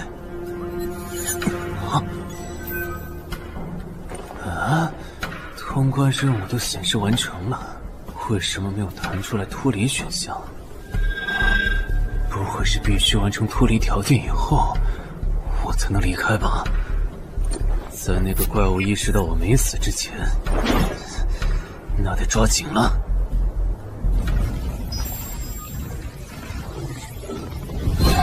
没有关闭，这个地下城的入口还没关闭。澄海先生还在战斗，他还活着。我去找尚科长。周德死在地下城里，他姐知道后一定会迁怒同期的幸存者。如果处理不当，尚科长，怎么了？慌张成这个样子？那个地下城入口没有关闭，结束的时间明明已经到了，但是他还在。怎么可能？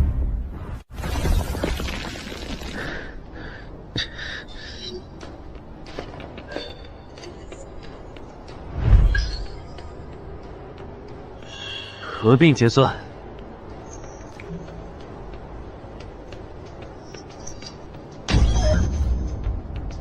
原来那个亡灵骑士叫库罗德呀。不过，传奇级，坟场才5级，怎么会有这么超纲的 BOSS？ 说起来，这个地下城的 BOSS 强度这么高，以前真的有人通关过。尚科长，你看，尚科长，这地下城暴走后，超过关停时间仍然存在，怎么会这样呢？有2个可能：一，被卷入地下城的冒险者完成了通关任务，但却没有完成脱离任务；二，地下城升级。一定是第一种，一定是。不可能的，本场很早以前就已经被世界冒险者协会定义为几乎无法被攻略级的地下城了。相比有人通关，我更相信是地下城内部发生了什么变化，导致地下城升级。有人出来了！是澄海先生，真的是他！哎呀，你们都在啊！担心死我了！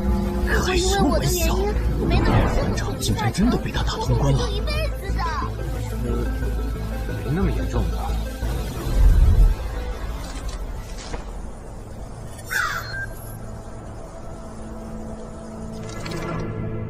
吴王，这是你驻守坟场以来第一次主动觐见吧？库罗德，你知不知道，就在刚刚，你成为了全球首个通关坟场的冒险者。首通？我？对，你要火了。坟场这个地下城虽然等级很低，但是在冒险者圈子里很有名气。你首通的经历应该会吸引到很多资本和散人工会的招揽，当然也包括官方。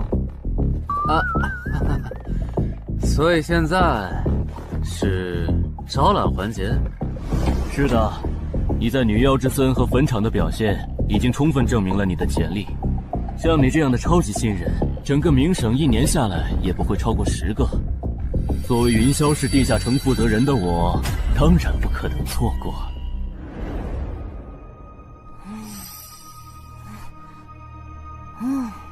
恩姐，你说那个叫双李的，是不是想抢走陈海哥的通关奖励啊？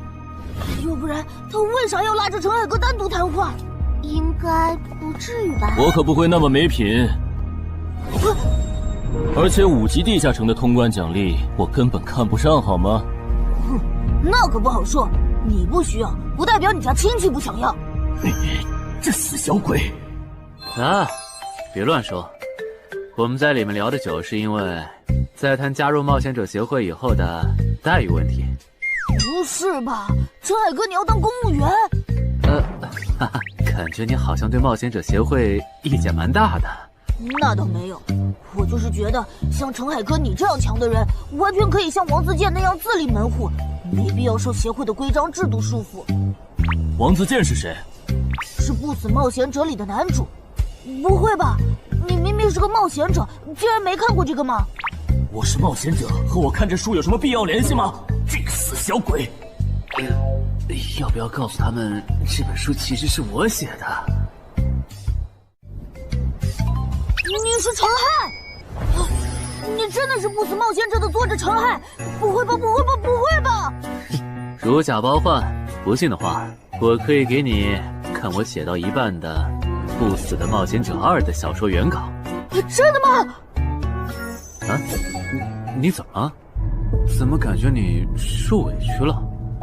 陈海先生，你能不能不要加入冒险者协会？为什么？我以前听我哥和他朋友说过，那些加入官方的冒险者很多都后悔了。你哥有说是什么原因吗？没有，但我还记得他们谈话时的表情，非常的严肃，甚至还发生了激烈的争吵。这样吗？我会慎重考虑的，谢谢你为我考虑这么多。不，我才应该道谢。那个杀千刀的对我弟弟见死不救，你还把他放进来？少李，你是不是成了云霄市的负责人以后飘了，忘了自己是怎么上位的了？我没忘，我请他进协会不是为了护着他，他通关的地下城很特殊，过不了几天他就会被财团或大工会拉拢，好多事就不好办了。要是有潜力的成了官方冒险者，等他们跨过15级大关以后，到时候他们面临未知的危险，你是知道的。不行，那样太久了。他虽然有潜力，但不一定能突破15级变成传说。我要他下周就死。好吧，我知道了，那只能借刀杀人了。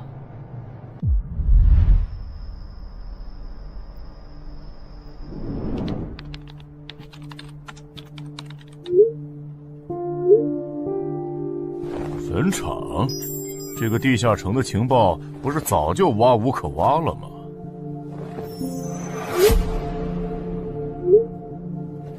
这样就可以了。你确定？5级地下城的首通奖励对普通人来说不算什么，但对6到10级的通缉犯来说那就不一样了。要是澄海的情报到了黑市，不出3天，闽粤2省的通缉犯都会跑到云霄市，这样就能给你弟弟报仇了。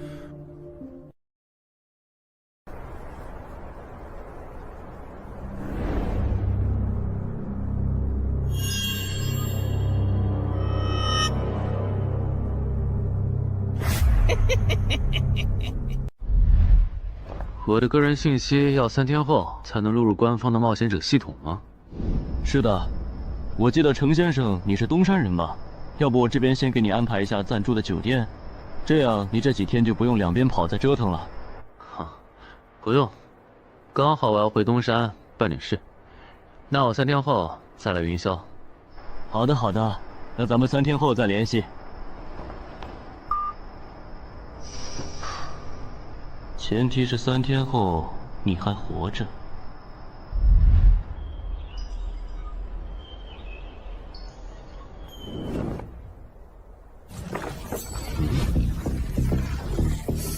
几天没见，怎么感觉这个地下城入口变得更大了？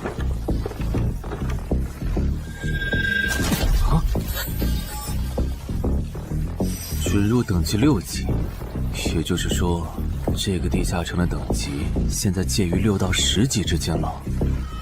我现在是5级，按照之前的升级速度，只需要再打1个到2个5级地下城，就能升到6级了。上次翻论坛的时候，我记得东山这边好像有一个5级的地下城正在招募人手，我看看还在不在。好耶，还在。你好，请问你们的招募条件是？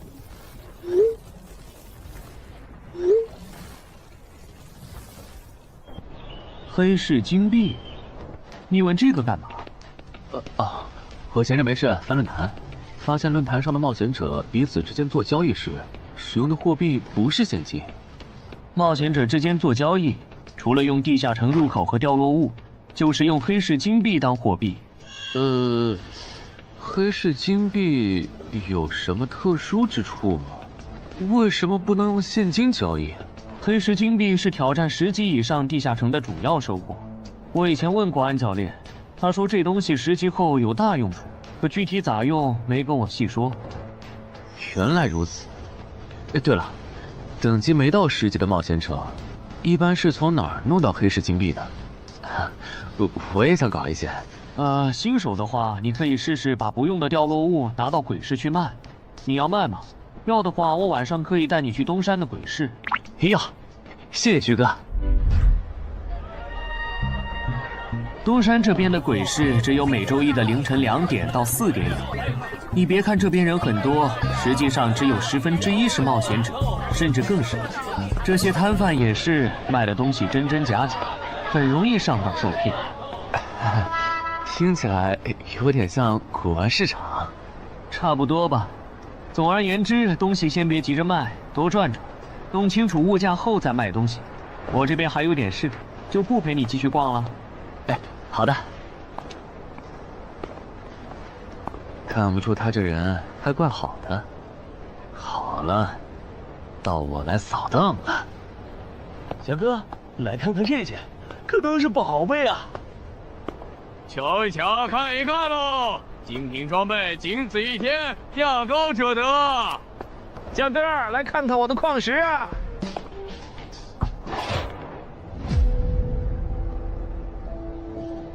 看他求购的内容，这个人想要攻略的地下城，该不会是女妖之僧吧？这位小哥，你有我要的东西吗？如果是对付女妖的话，口琴和长剑应该可以。哈，有啊。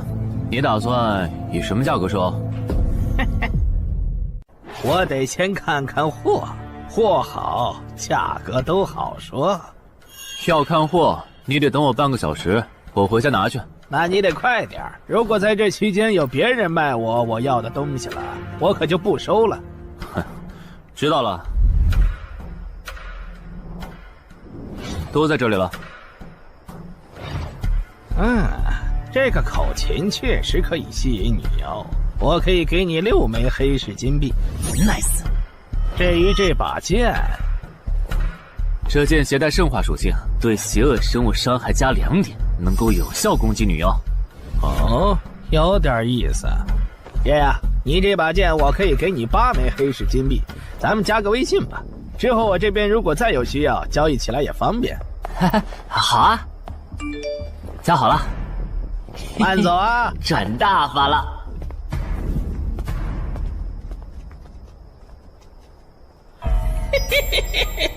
疏于防范了哟，坟场通关新人。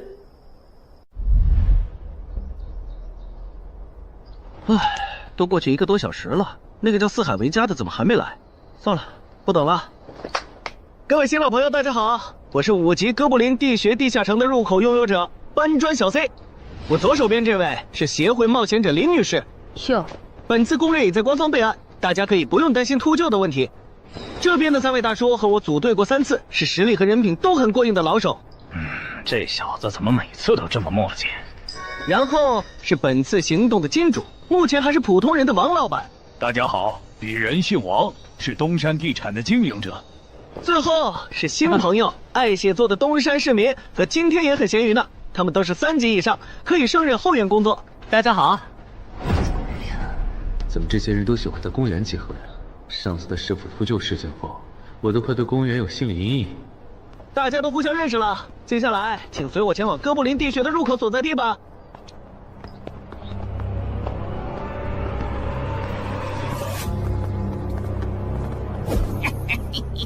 我就知道，他没用黑市金币购买装备，一定是用来换东山这边的低等级地下城的攻略门票了。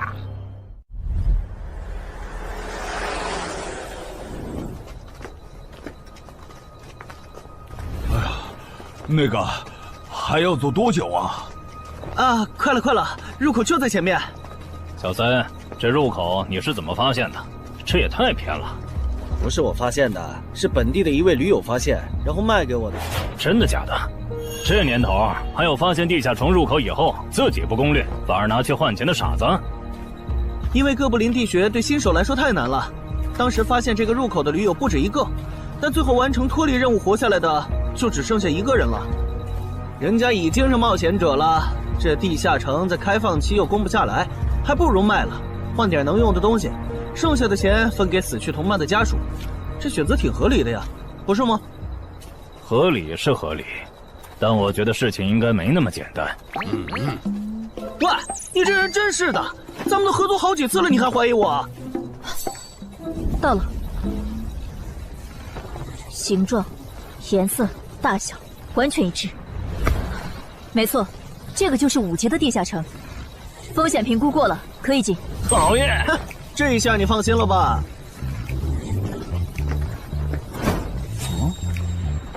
喂，我再跟你们说一遍啊，进了地下城，里面的哥布林归我们管，你们就负责保护王先生，都没意见吧？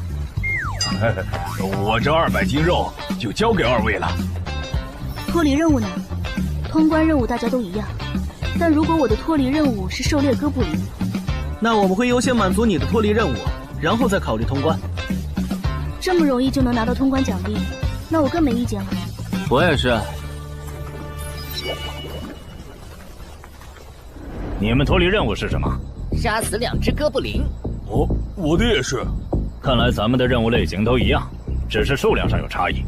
王老板，你放心，脱离任务是按冒险者等级来的，2到3级冒险者得进入地穴，4到5级冒险者要干掉一些哥布林。你是新手，只要找到哥布林地穴就行，很简单的。原来如此，怪不得我和他的任务不一样。哎，大家听我说，考虑到东山市民和咸鱼小姐的工作是保护王老板，所以等下遇到哥布林，优先让给他们完成脱离任务，没问题吧？没问题。那好，咱们出发。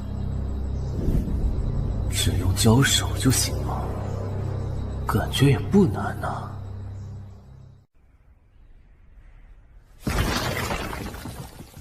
这个你不要吗？不要，你杀了吧。这就是5级地下城里的怪物吗？感觉也没多强啊。那是因为现在遇到的都是小怪，真正难搞的 BOSS， 得深入地穴以后才能遇到。一般情况下，哥布林地穴的 BOSS 哥布林勇士，得3、5个老手一起上才能干掉。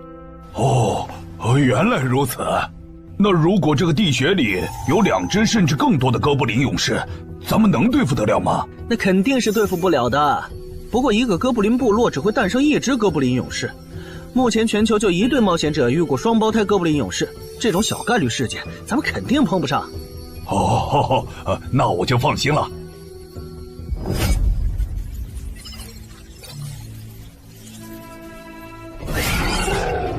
速战速决，别让他们逃回去报信。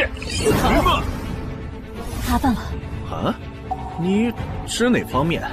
从我们踏入地穴到现在，已经遭遇了4波哥布林，很明显，这地下城的小怪数量多得不正常。我们可能中大奖了。搞不明白你们这些富人究竟在想什么。你都这么有钱了，为什么还要成为冒险者？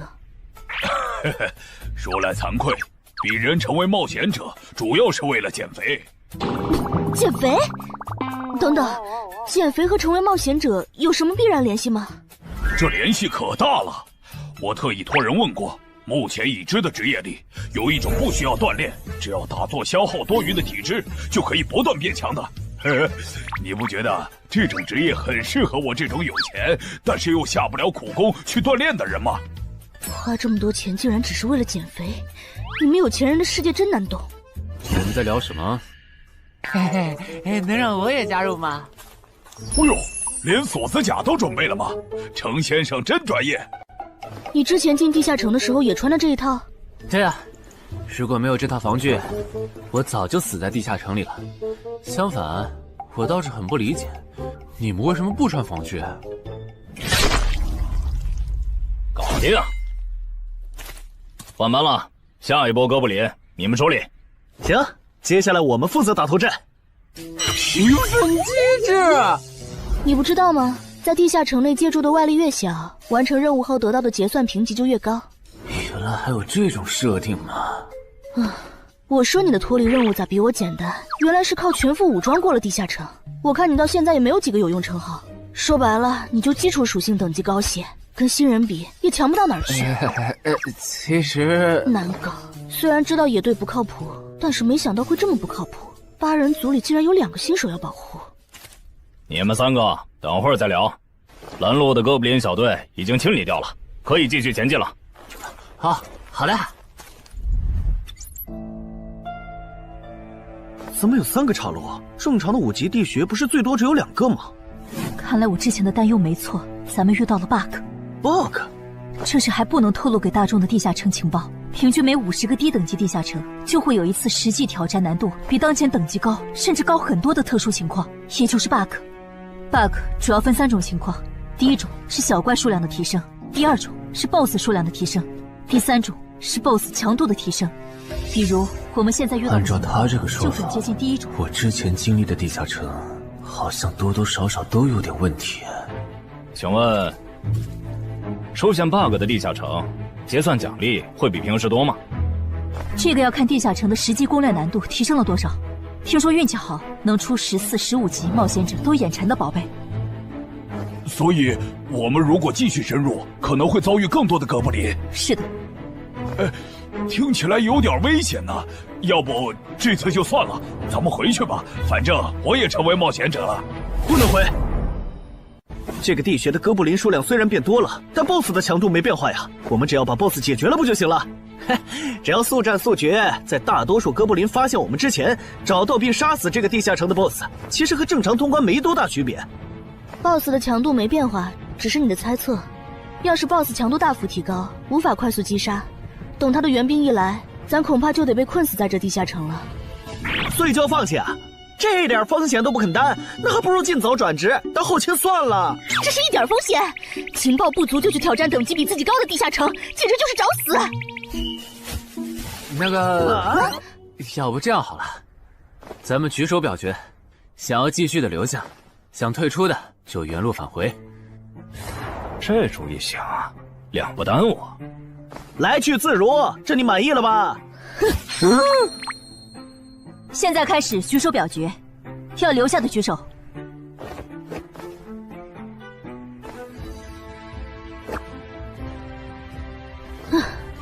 所以说野队就是野队，完全没有风控意识。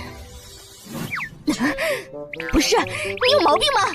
他们等级高，想拼一下我能理解，你实力还不如我呢，你凑什么热闹？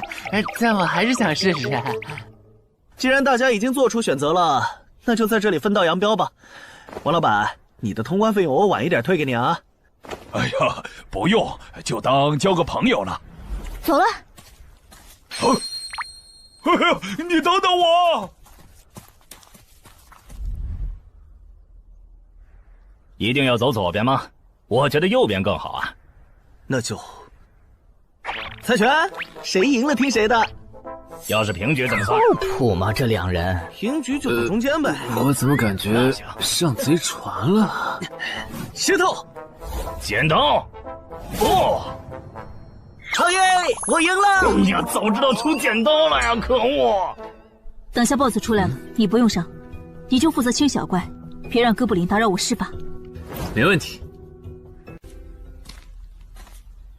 那个，你为什么那么不看好他们呀？这个地下城真的有那么危险吗？你怎么知道我不看好他们的？啊，我毕竟是做生意的嘛，基本的察言观色还是会的，所以我选择退出主要是因为这个称号，它的效果是为佩戴者指出前方的危险。之前的地穴，我就靠它发现地穴深处有俩能要我命的家伙。我听了官方冒险者给的消息，我认为这个入门级地下城是少见的双 BOSS 地下城。一般单 BOSS 地下城要3到5个同等级冒险者才能打通，那双 BOSS 的话，咱们这点人肯定不行。你信不信？我要是跟他们把话说开了，明天情报商人那儿就会有我和我这称号的情报。为啥要我牺牲自己的利益去拦着他们作死？大家又不熟。再说了，作为临时队友，我在保证自己安全的情况下，都尽力劝他们了。不听那是他们的事。那你为什么肯和我说这些？你不用担心，我不会害你。你又不在冒险者这行混，没必要为点情报费招惹我这种有潜力的人。说出来也没啥。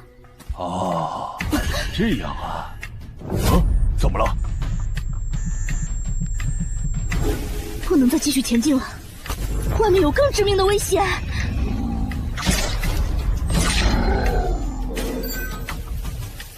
2级速能法术，烈焰炮。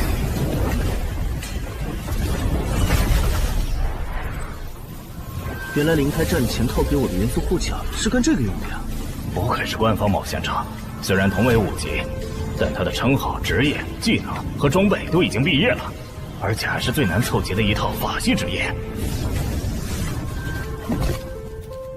干得漂亮！换班，下一波哥布林你们来处理。好的。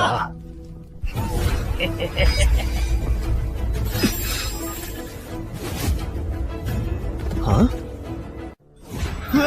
你们看，那是不是 BOSS 啊？怎么感觉有点不太一样啊？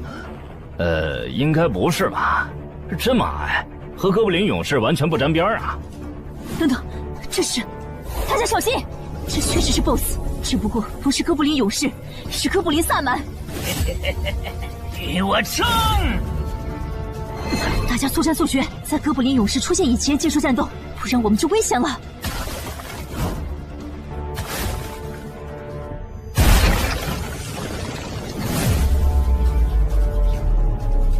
开什么玩笑？哥布林怎么也开始讲战术了？这地下城到底发生了什么？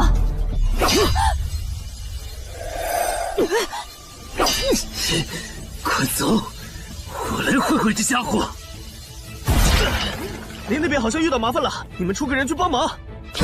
你在开玩笑吗？这么多哥布林，我们哪抽得出人手？快去帮他们呀！这边我一个人能行。可是，走啊！待在这儿，影响我发挥。我会尽快解决掉哥布林萨满，然后来帮你。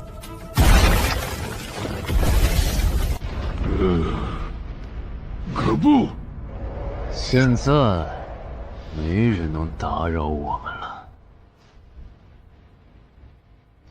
来。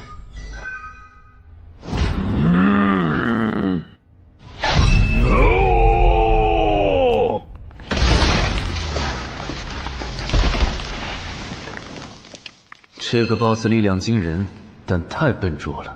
就算不用一步一杀，我应该也能躲过他的大部分攻击。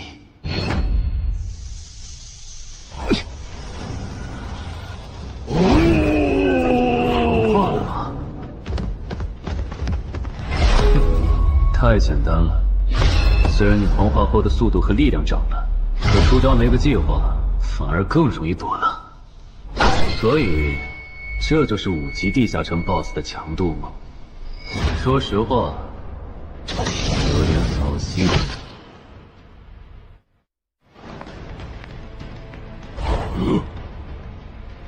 你这种程度，连当我的开胃前菜都不配。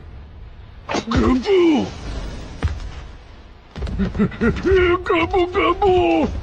连死战到底的勇气都没有了。这样看，我以后不用对5级地下城抱有期待了。这个地区到底还有多少哥布林啊？再这样下去，我可顶不住了！再用一次那个火焰魔法！你以为我不想吗？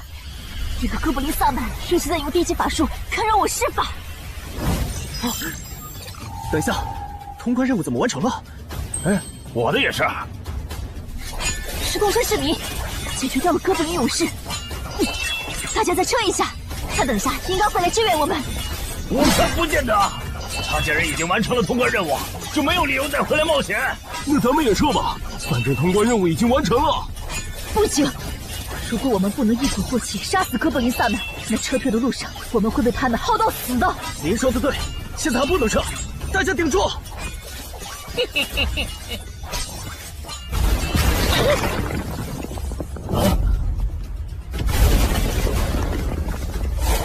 石洞山市民，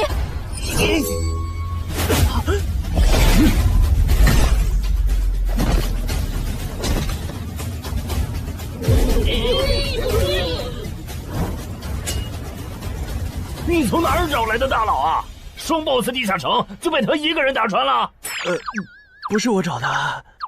关于我的事情，麻烦大家帮忙保守秘密啊！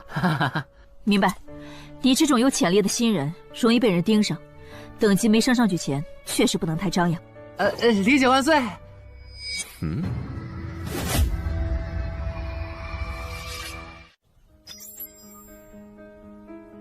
不能出去，外面有更致命的危险。啊，更致命的危险？就是有一个危险程度远比双 BOSS 大的冒险者守在外面，我们出去就会被杀。那怎么办？回去找其他人，说服他们一起抱团冲出去。啊！你们竟然把2个 BOSS 都杀了！这俩可都是他一个人干掉的，我们都没出多少力。怎么是他？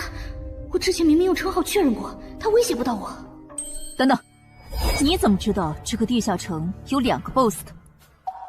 难道你刚刚一直躲在我们身后偷看？那倒没有，在你们遇到 BOSS 以前，我们就已经走到出口了。之所以知道这个地下城里有2个 BOSS， 是因为我的这个称号，他能帮我找出前面对我有威胁的存在。我就是靠他才知道这地下城有2 BOSS 的。不是吧？你有这么好用的称号，你之前不提醒我们？我是没有直接提醒，但我有劝过你们不要继续深入地穴吧。那你为什么又折返回来？因为出口那边有一个比双 BOSS 更强、敌意更浓的高等级冒险者在堵门。外面有高等级冒险者在堵门，你确定？确定。先是地下城难度超标，再是高等级冒险者堵门，可疑的地方太多了。说，是不是你搞的鬼？不是我，不信咱们签单项契约确认。等等，堵门的高等级冒险者，不会是那个爽约没来的四海为家吧？那个，我想问一下，你的称号可以预知危险，那如果我对你流露出杀意，你能判断我和堵门的人谁更强吗？能。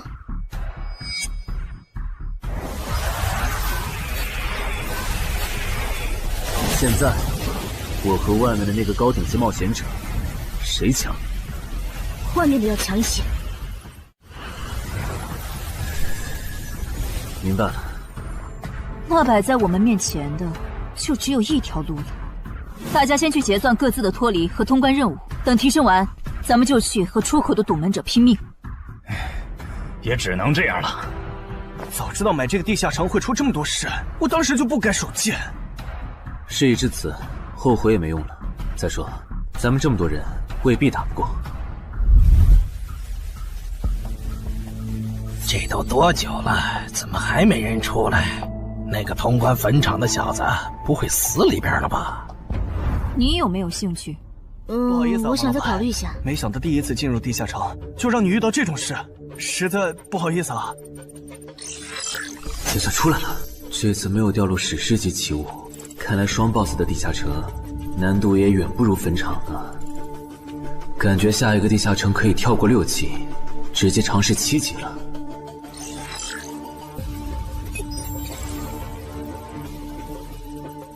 不算置死地而后生的话，能在一会的战斗中派上用场的，应该就只有扮猪吃老虎、奇迹生还者与传奇过招、自适应、暗行艺术和守护者。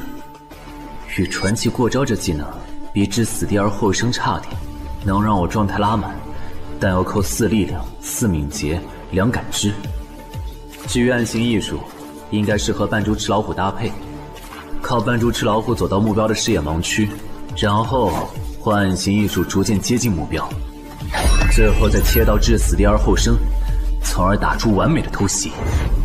至于守护者，最合理的应该是依靠与传奇过招的感知加2，提前确定目标的下一步动静。要是目标跑去攻击别人，就切换称号守护者去阻拦他。围绕这2个称号展开的战术，感觉都还可以，但如果硬要选一个，还真不太好选。先瞅瞅新得的职业技能和奇物有啥效果，再决定下一步。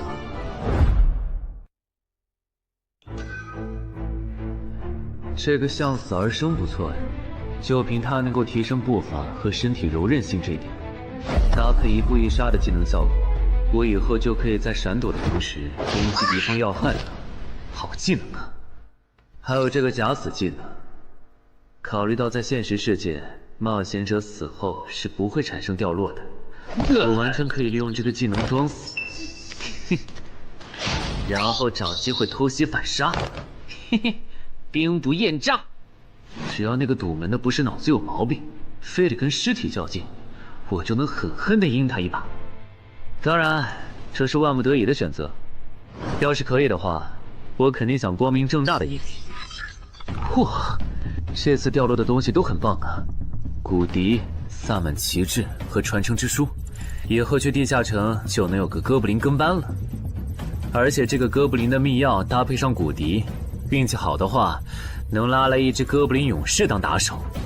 保险起见，我就不继续囤升级券了，先把战斗力拉到最高再说。我目前持有的奇物中，等级最高的就是这家伙了。把奇物升级券用在他身上，肯定是最优解。就这样，对传奇亡灵库罗德的头盔使用奇物升级券，只能升到史诗级。那算了，先用装备熔炼炉把这几个用不上的给熔炼了，看能出什么好东西，再决定奇物升级券用在哪儿。服饰装备型的奇物不能熔炼了，那我手里没用的装备，估计也熔不出啥好东西。没办法了，用奇物升级券提升被污染的名剑吧。使用奇物升级券。好酷的剑！头盔和武器确定了，那装备祈愿券就用在防具上吧，正好替换掉我买的锁子甲。厉害！这套铠甲穿起来比我之前用的锁子甲还轻便。东山市民，你那边完事了吗？差不多吧。你们整理完了吗？完事了，再给你们上一轮 buff，就可以出发了。你的装备好酷啊！这些都是你在这个地下那再等我一下，我招个怪物随从。啊！喂，别无视我呀！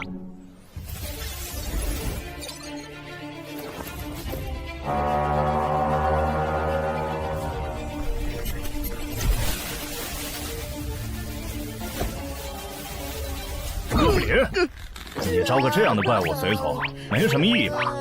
这小东西连半个战力都算不上，不帮倒忙就不错了。别急，我还没完事。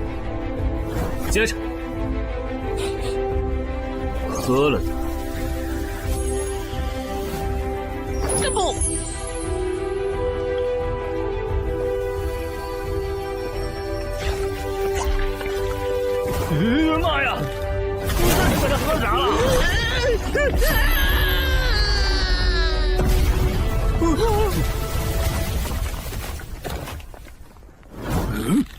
天哪，他变成 BOSS 了！那边有适合你的衣服和兵器，自己拿吧。你的随从不会失控吧？毕竟是 BOSS 级别的哥布林。不知道，不过你可以让他用称号看看这只哥布林对我们有没有敌意。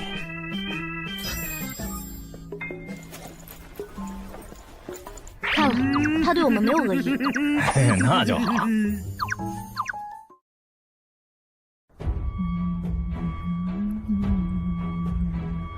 法师护甲以及属性强化，雄之坚韧。好厉害！体质竟然加强了2点。属性增益只有1个小时。法师护甲能给没穿护甲的地方加点防护，虽说比不上你身上这套的防护力，不过有宗并没有强。我呢？好耶！你没事吧？没事，休息一会儿就好。嘿嘿，终于出来了！啊，怎么还混进去了一只哥布林勇士？说好的有人在出口堵门呢，这也没有啊。估计是藏起来了，你用称号看一下他在哪儿。好。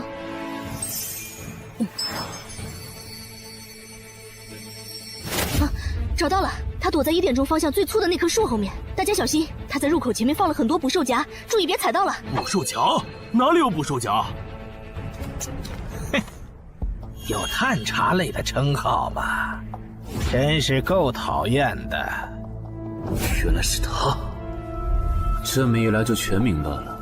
女妖之森刚通关，他不去那儿的黑市买通关物资，却来东山碰运气，肯定有猫腻。知道我在东山的没几个人，团队领袖跟我签了保密协议，肯定不是他。那个戴眼镜的护士也不太可能，所以是商礼还是徐茂？这个人好像有点眼熟啊！等等，你是高成勇？对方很有名吗？何止有名，他可是明广一带最臭名昭著的通缉犯。别看他只有7级，死在他手上的冒险者，光是已确认的就有上百号人了。他不光是想抢别人的通关调度，还想刷出针对人类的称号，说不定现在已经刷出过量杀戮人类这个称号了。看来你很了解我吧？是协会的官方冒险者吗？果然，他已经刷出了那个称号。这样吧，我们做个交易，那小子留下，你带其他人走。这条件可以啊，要不咱们……别信他，协会的档案里，高成勇有放过目标然后再猎杀的记录。要是你们真的信了他的瞎话，等他干掉陈海，再用追踪手段把你们一个个找出来，你们连还手的机会都没有。没错，虽然他嘴上说放过我们，但对我们的恶意一直没有降低。他在说谎。连恶意也能侦测吗？这样好了，既然他的目标是我，那就由我和哥布林勇士主攻。你们看时机牵制，大家都是一根绳上的蚂蚱，这种时候就别心存侥幸了。当然，如果你们中有人实在怕死，那就赶紧滚，别拖我后腿。我们会做好辅助工作的。看不出来你人还挺好的。要是我绝对逼着他们一起上。打你，我们俩足够了。哼，我就知道你们这些走大运拿了 S 级评价的新人，就会自命清高，觉得别人都是你们成长的垫脚石。但现实可不是这样的哟。新人在1到5级时很难搞到成体系的称号、职业、技能和装备。你的武器和铠甲这么豪华，我猜大多是装备吧。不巧哦，我的技能偏克你这类新人。高声出！迟缓术。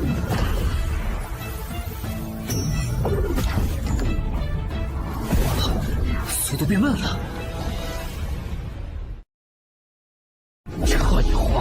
迟缓术可不只是速度变慢而已。遇到使用长镰这种冷门兵器的我，被上了迟缓术的我，也根本接不住你的招。你是这么想的吧？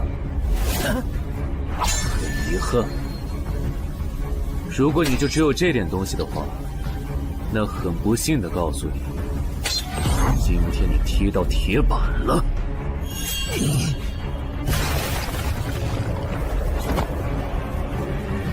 开什么玩笑！我百试百灵的组合技，竟然被他这么简单的破了吗？这真的是只经历了3个地下城的新人该有的水平吗？那个高成勇也没有你说的那么厉害啊！一上来就被陈海大佬没收武器了，感觉陈海大佬都用不上咱们了。不是高成勇不厉害，是陈海太强了。现在的他，恐怕和明省分部重点培养的那位超新星是一个水平。如果我说我认栽，那把长镰我也不要了，能放我一马吧？换位思考的话，你会吗？说的也是。消失了，那件披风的效果是隐身。唉，一想到超新星要死在我手里，我就感到惭愧呀。如果你没遇到我这样的新人杀手，大概会成为传说级冒险者吧。可惜，今天你就要死在这儿了，是你选择的死战。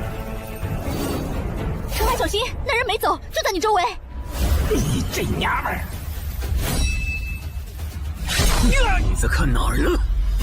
你不可能！你怎么知道我在这里的？因为我感知20，你的一举一动在我这儿都是明白。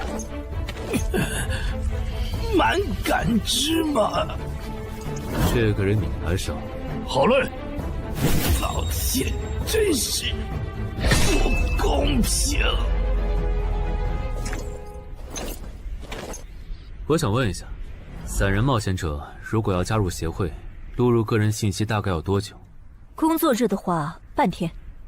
这么看来，就是云霄市协会泄露消息的。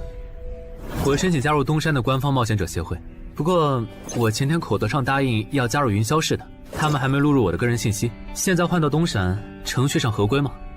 当然，我代表东山市冒险者协会欢迎你的加入。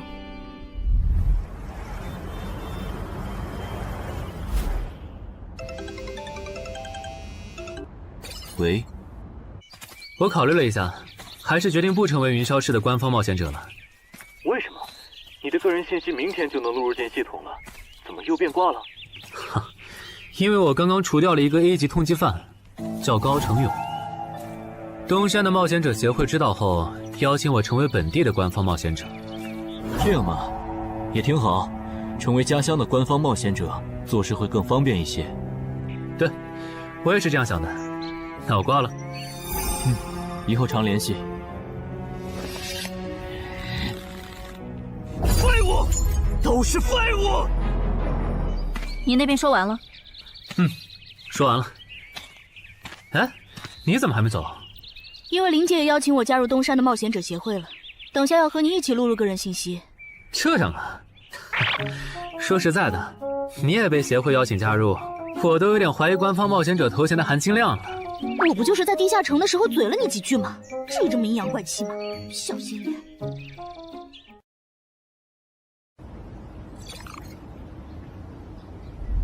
请关闭称号和职业技能，用你自己的力量对着他出拳。好。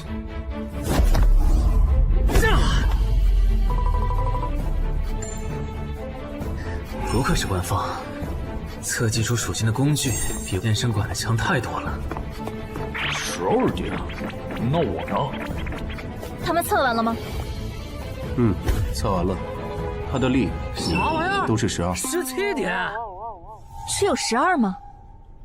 这跟他之前的表现差太远了，我以为他至少14甚至15呢。只有12点却能杀掉9级的高成勇，主流的职业称号肯定很大。等我激活了职业和称号，再测一次，肯定压过你。陈海先生，你的个人信息已经录入了，这是你的证件。这么快？特事特办，你可是以一己之力打穿了双 BOSS 地下城，还单枪匹马完胜高成勇。另外，6到10级官方冒险者每年得通关2次协会指定的同级地下城，不然就得从攻略组调走去情报或资源采集组，把时间花在身体塑造和实战训练上，半年通关1个地下城就行。没问题。还有就是，总部时不时会有借调任务，借调时你表现出色就有奖励，奖励能换协会里的称号线索、转职证书和奇物。不过一般只有9级以上的冒险者才会被借调，你暂时不用考虑这些。有一个问题。你说。称号线索是什么？称号线索是总结好的称号获得办法，你回去用证件 UID 登内网，看看协会称号图鉴里有没有你喜欢的。要是手里有没用的奇物或图鉴里没有的称号线索，就卖给协会，换自己想要的东西。了解。对了，你打算什么时候遣散你的随从？不能在这边养吗？我这只哥布林骨笛是随机召唤哥布林啊，送回去的话，下次召来的可能就不是这只了，那我不就亏了一瓶秘药吗？这你不用担心，除非你的哥布林勇士在那边的世界战死，或者你打算随机召唤别的哥布林。原来如此。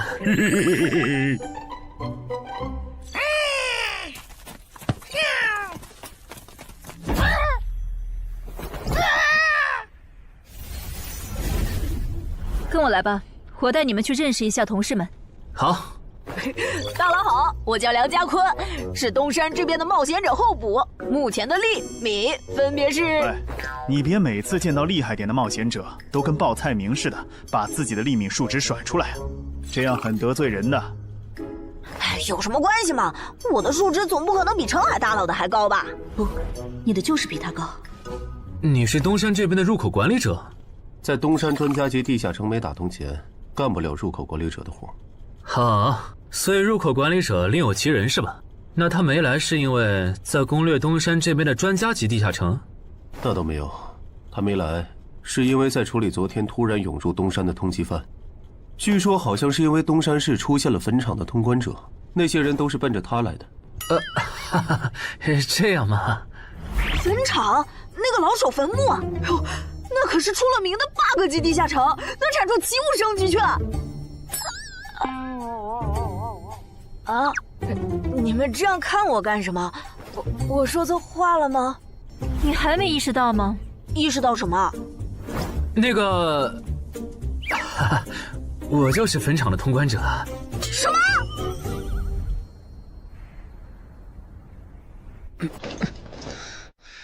虽然已经说好这段时间把精力用在属性提升和恶补地下城知识上，但家里这个入口，我还是想有始有终。一个人单刷的，我全力以赴的时候，大概相当于10级，完成脱离任务应该也没什么难度吧。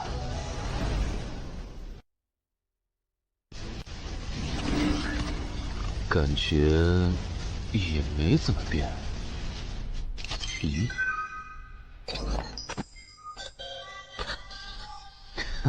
原来冒险者面板还能升级吗？那是不是等11到16级的时候，我的面板还会有变化？怎么感觉升到6级后的限制反而变多了？等升到11级，不会还来一些新的限制吧？就先这样，搞定。账弄完了，让我看看这次的脱离任务是什么。脱离任务从单选变成2选1了，这对不打算通关的冒险者来说倒是个好消息。不过，豺狼人，原来这片森林除了鱼人以外，还有别的怪物吗？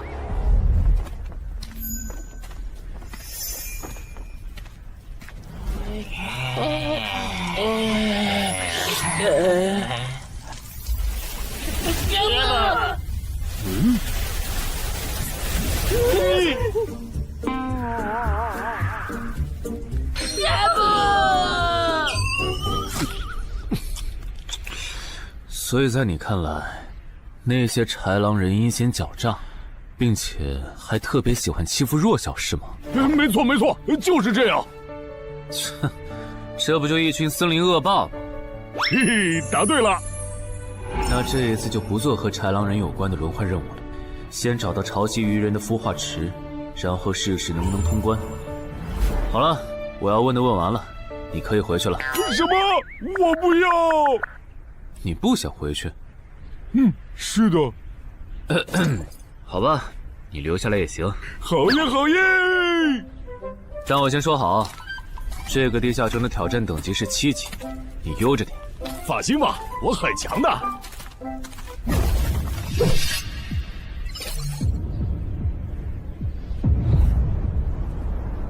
结果你还真组了个野队，让人家带你通关。嘿，还是5级的地下城，你这胆子够大的。嘿嘿，其实还好啦，虽然中间出了一些意外，但也因祸得福，认识了2位很有潜力的冒险者。你这就是幸存者偏差。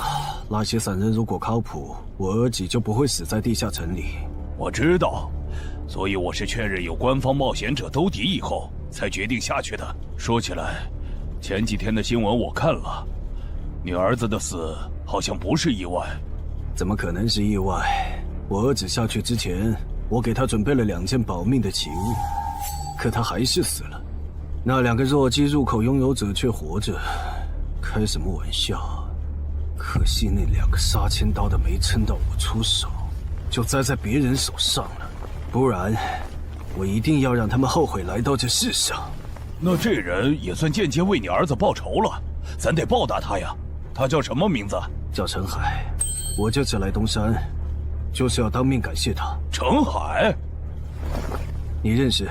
我组的临时野队里也有一个姓陈的，可能就是他。什么？拖住！都打起精神来！那些豺狼人斥候说不定就藏在附近的灌木丛里，你们这样懒散很危险的。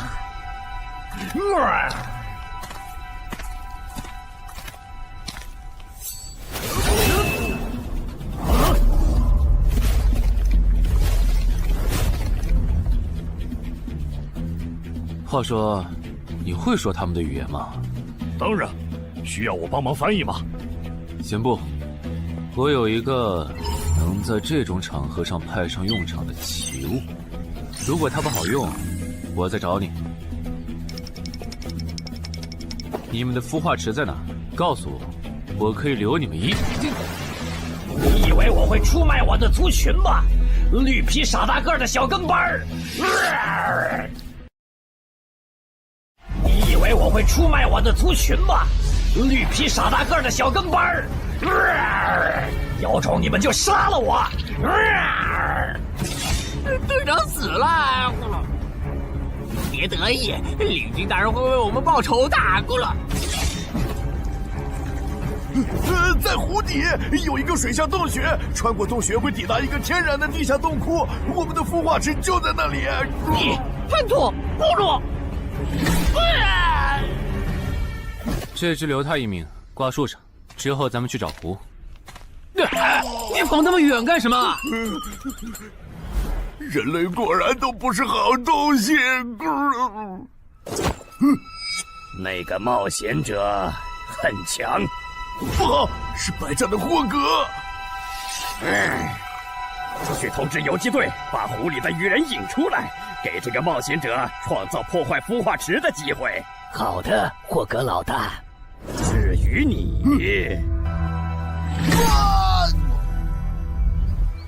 哇，这湖比之前用无人机航拍的时候感觉还大。得先找到水下洞穴，然后游好久才能到孵化池。就这要求，能把99%的冒险者都给淘汰掉。不过好在我有海之炎能水下呼吸，虽然不会游泳，但头盔里有库罗德水下战斗的经验。老大，我不会游泳，我可不可以先回去啊？你不会游泳？行吧，那我先送你回去。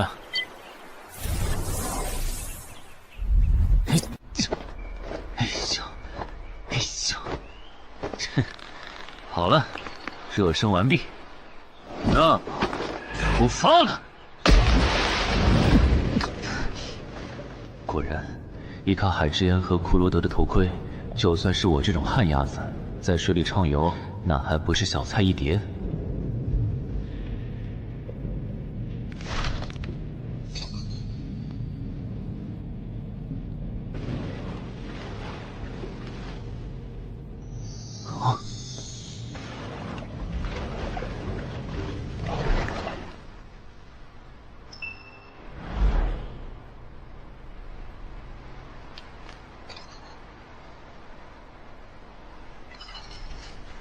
常驻脱离任务完成了，看来这里就是鱼人的孵化池了。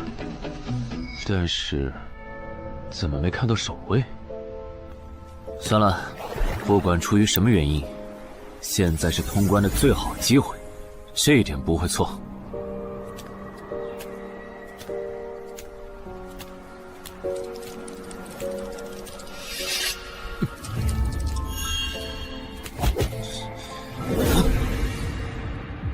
就一个咕噜，有点不够分呐，咕噜。都过去这么久了，竟然还有不知死活的笨蛋想要捣毁孵化池，咕噜。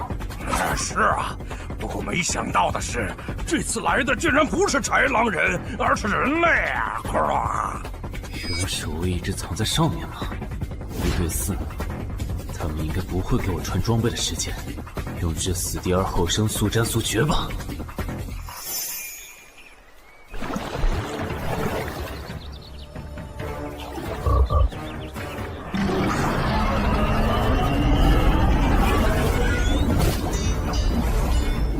有人类闯入孵化池！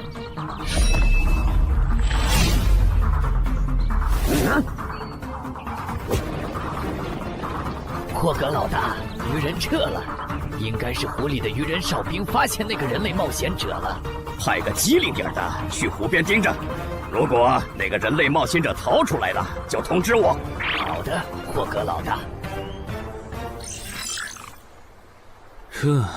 这几只守卫的强度比哥布林勇士高不少，他们应该就是这个地下城的 BOSS 吧。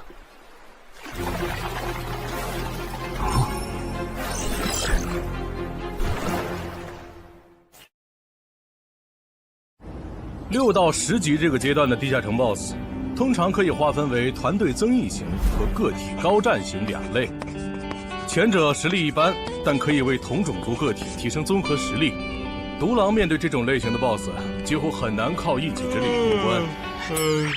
每次上我的课，你不是翘课就是打哈欠，怎么？我的课有那么无聊吗？但你今天讲的内容之前不是讲过吗？你要是说点11级以后的常识，我说不定会认真听。你以为我喜欢讲这些？还不是因为你们这些莽夫 ！CJ 的超新星不自大，不单人去调高等级地下城，就不会被 BOSS 弄死。公司也不会把我临时叫过来给你们突击补课了。什么？顺治死了？是啊，你这几天没上论坛吗？大家都吵翻天了，说他的死浪费了 CJ 对他的投资。这我还真不知道，到底怎么回事？你快和我说说。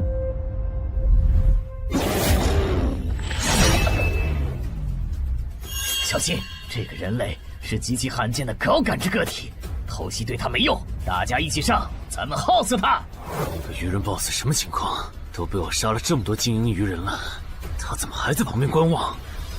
难道这些实力比哥布林勇士还强的鱼人，在他眼里都是小喽啰吗？这个人类的实力和霍格好像差不多，好在他是一个人来的，可以用数量耗死他。这样的杀戮速度，等精英怪把他体力耗得差不多了，剩下的精英种恐怕也没多少了。到那时，霍格如果察觉到我方兵力空虚的话，恐怕……算了，还是冒一点险吧。终于感到心疼，要亲自出马了吗？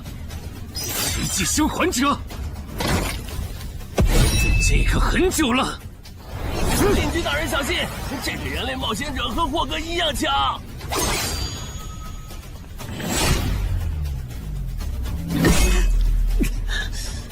很好，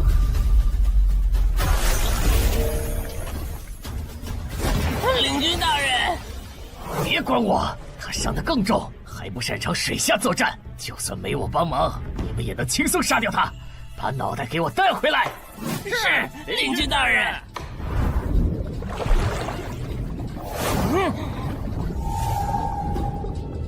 那个人类不是重伤了吗？他咋能这么快逃到这儿，还迅速干掉鱼人哨兵的？他是被人潜到身后，然后一招毙命的。那个人类很擅长水下作战，所以领军大人的判断可能是错的。什么？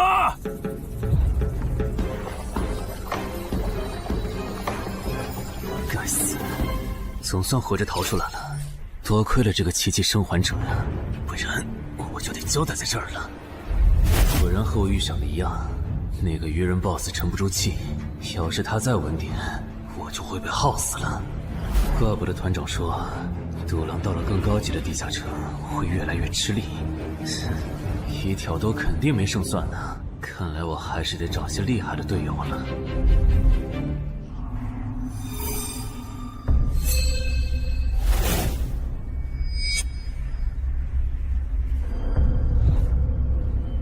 那个人类冒险者活着回来了，他现在是什么状态？我不敢靠得太近，怕被发现，但可以确定他伤得很重。嘿嘿，重伤的冒险者嘛。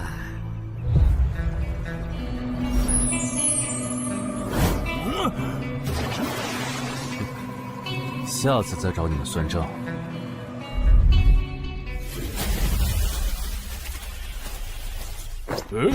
已经结束了。失败了，孵化池里的鱼人太多了，我一个人杀不完。我刚才翻了下你们的传承之书，如果你的战斗累积到一定场次，会升阶为更高等级的百战哥布林。以后你就用这把剑斩杀和你实力差不多的地下城怪物。等你成为了百战哥布林，这剑对你没啥用的时候再还给我。那您用什么？哼，我用这个。啊，对了，你以后得练一下游泳了，后面我还要再打一次这个地下城，到时你得出力。好吧。这一定是豺狼人干的。激活技能，与死亡共舞。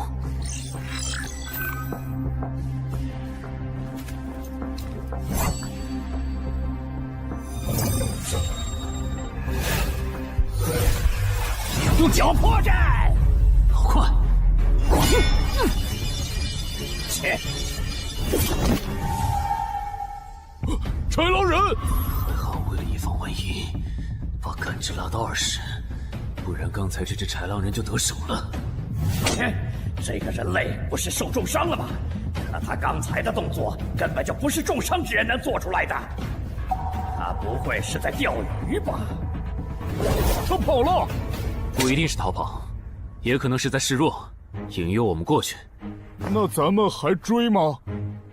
如果追过去的话，感觉很可能会进了他们的包围圈。算了，不追了。等找到足够强的队友，做了充分的准备以后，咱们再回来和他算账。好的。哎，没想到6到10级的地下城的难度会比5级的高那么多。下次得提前掌握好情报再去通关，不然风险确实太大了。是任务结算呢。哼，说起来，这一次我虽然没有通关，但宰了那么多鱼人，怎么说也该有个 A 吧。水产过敏怎么了？不对，你怎么知道我水产过敏的？还有啊，我是人，你给我一袋动物口粮是什么意思啊？就算他吃不完，这会难吃。什么？他加入东山的冒险者协会了？你给我站住！你当初是怎么信誓旦旦的跟我说他死定了的？连高成勇都栽在他手上了，我能怎么办？听你这意思，我弟弟的仇你是不打算管了呗？哼，也是，你已经靠我爷爷成了云霄市入口管理人，上了岸的你哪能冒着被革职的风险对隔壁市的超新星下黑手呀？我真是看错你了，早知道爷爷当初留下来的资源就该用在周德身上。干什么？传授我爷爷留下来的遗物啊！我弟弟死了你不帮忙，那我就把你想要的遗物给能给我报仇的外人了。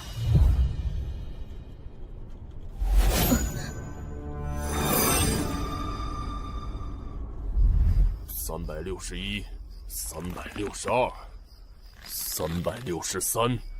安然，黑市上出现了个你可能会感兴趣的悬赏。内容？有人用传说级冒险者的遗物作为奖品，悬赏东山市某位超新星的命。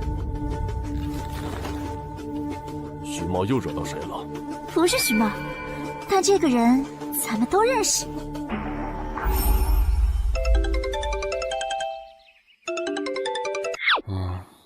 啊！陈海哥，你被人盯上了。我知道呀，这问题不是已经解决了吗？这次不一样，有人在网络黑市高价买你的命。哎呀，你别不当回事！发出这则悬赏的人出价很离谱。我哥说，如果不是你救过我，他说不定也要分一杯羹。具体怎么回事？你再详细说一下。就是我哥他们在网络黑市上看到，还真有你的悬赏。能查出来是谁发的吗？不用查，就从这则悬赏的报酬反推，发出者大概率是已故的传说级冒险者周建明的直系亲属。你怎么和他们结上仇的？他们为了你把遗物都掏出来了。不知道，我都没听过这个人。行吧，那我现在联系老大，让他说服对面撤掉这则悬赏。如果是误会的话，看能不能让老大组个局帮你澄清一下。好的，那拜托了。对了，这几天你就待在协会吧。传说级冒险者的遗物一定会吸引很多人铤而走险。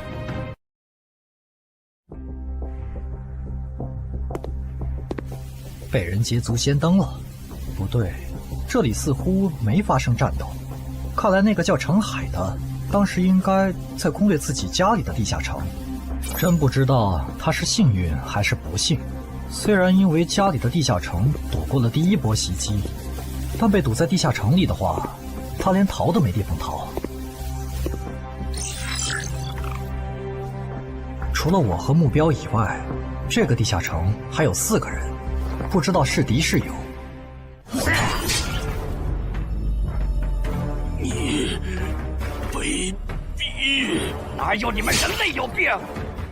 我不就派了个斥候守在出口吗？至于让你们杀过来吗？搞得我现在受伤不说，手底下的兵也被消耗的差不多了。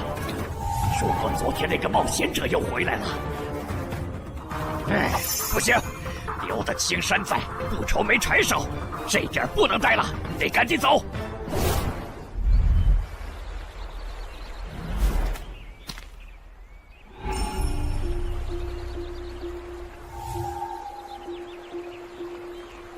3个猎人，也就是说，目标那边顶多只有1个同伴吗？这么看的话，这个游戏变得更有意思了。安教练，你找我？对，程海被悬赏的事，你知道吧？知道。那正好，你给程海打个电话，如果他不知道自己被悬赏了，随便挑个6到10级地下城，邀请他和你一起打。剩下的不用我说，知道该怎么做吧。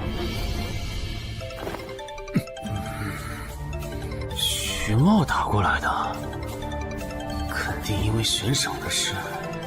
不知道他是来提醒我的，还是来试探我的。哎呀，算了，还是不接了。反正家里地下城入口这次肯定是暴露了。要是之后问起来，我就说在攻略家里的地下城。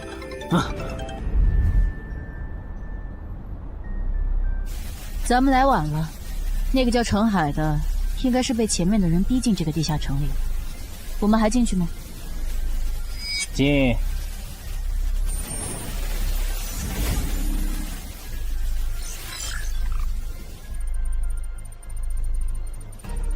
又进来2个人。等等，这个轮换脱离任务怎么变得无法完成了？难道说这个地下城的精英豺狼人已经被杀到不足5匹了？你好，那边的人让我问你，要不要一起开个会？那边的狂战士好像有事要跟咱们商量。也就是说，你和你的同伴是最先进入这个地下城的，程海不在这里。对。那我不明白了，你们没堵到人，为什么不离开，反而在这儿扎堆守着湖呢？因为我同伴的主职业是海兽祭司，他因为职业特性的原因，发现这个地下城刚刚诞生了一只英雄级鱼人，他想趁着对方还未成长起来，和他签订主仆契约。那你们呢？你们为什么不去做轮换脱离任务？因为我们进入地下城用无人机找程海的时候，只发现了守在湖边的他。等我们赶过来以后，他既不承认程海在湖里，又不肯交代他守在湖边不走的理由，那我们能怎么办？只能陪他在湖边耗喽。这不能怪我呀，我总不能说我的同伴下水了，但我不会游泳，只能在岸上等他吧。你这家伙！啊，我怎么了？先等一下，你们的事情我大概了解了，但这应该没有商量的必要吧？有必要。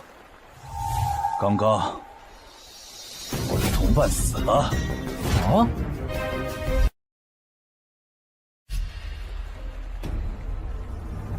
力量涌上来了。这样的食物外面有很多吗？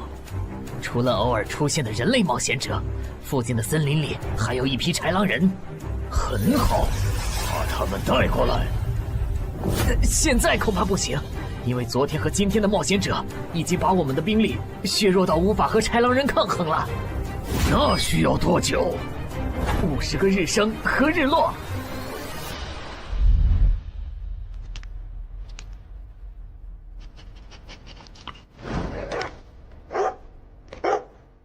没想到独狼闪悟竟然死在了这个地下城。他不是一直这样忙吗？遇到克制自身的地下城，就会因为没有人帮他兜底而陨落。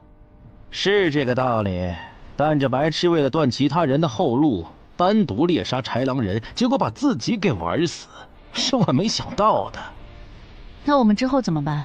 鱼人的孵化池大概率在水中，我们的职业和奇物都不适合在水下作战。完不成脱离任务的话，我们会被困在这个地下城的。这个地下城的最大挑战者数是15，除了我们和这个白痴以外，还有12个名额。只有其中有擅长水下作战或者能帮助我们完成脱离任务的，我们就能脱离。所以，回出口。我都说多少遍了，我的同伴是海兽祭司啊！这个职业的水下作战能力很强，以他的实力，不可能连逃回来都做不到。这个地下城绝对不正常。关键是现在要离开这个地下城，只能靠常驻脱离任务，这下麻烦了呀。回出口吧，排除掉那个搞崩了轮换任务的王八蛋，这个地下城还能再进7个人，说不定其他人里面就有能帮助我们完成脱离任务的。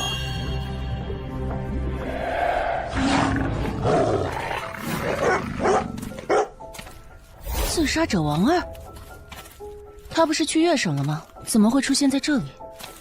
你们得手了？没，目标可能根本就没进来，咱们被耍了。可以啊，海哥，我还是第一次听说有6级冒险者的悬赏金能和史诗级器物挂钩的。这又不是什么值得骄傲的事，而且不管从哪个角度看，官方冒险者被公开悬赏这件事都太奇怪了吧？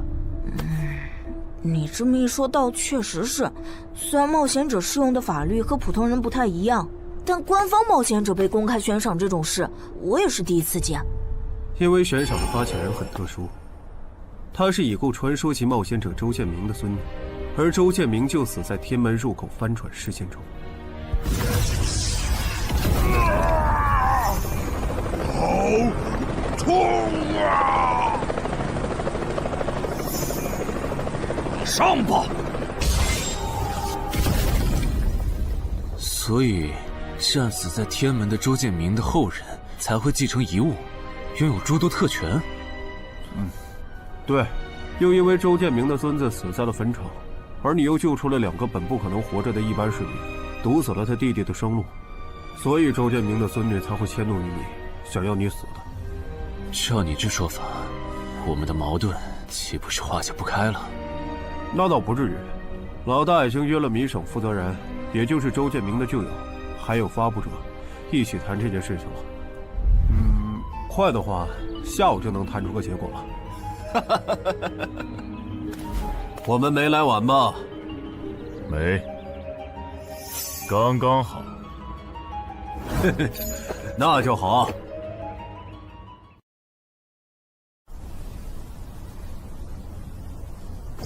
啥情况？怎么进不去？刚刚那个人还可以的，不会刚好到我就满员不让进了吧？我觉得我们现在得团结起来，一起完成任务。话说，你们找到程海了没？他根本不在里面。啥？程海不在这个地下城，脱离任务需要下水才能完成。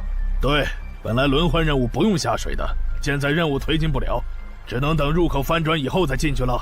关键是这片森林里的物资，可能不够我们撑到入口翻转的那一天。那怎么办？有人的物品栏里带了足量的食物和水吗？我可以高价收。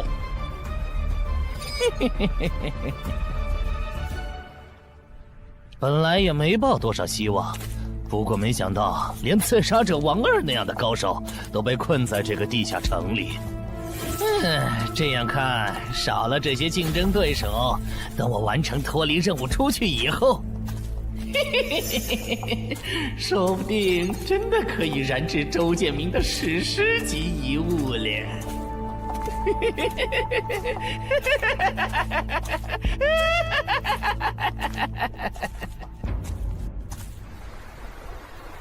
什么？有远方的鱼人部落派使者来拜访我们？是的，对方自称是寇涛鱼人的大祭司。大祭司？吞噬者大人，要和他见一面吗？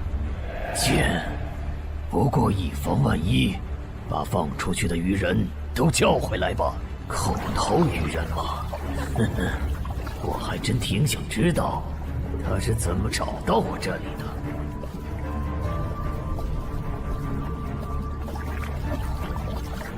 领军大人答应见你了，跟我来吧。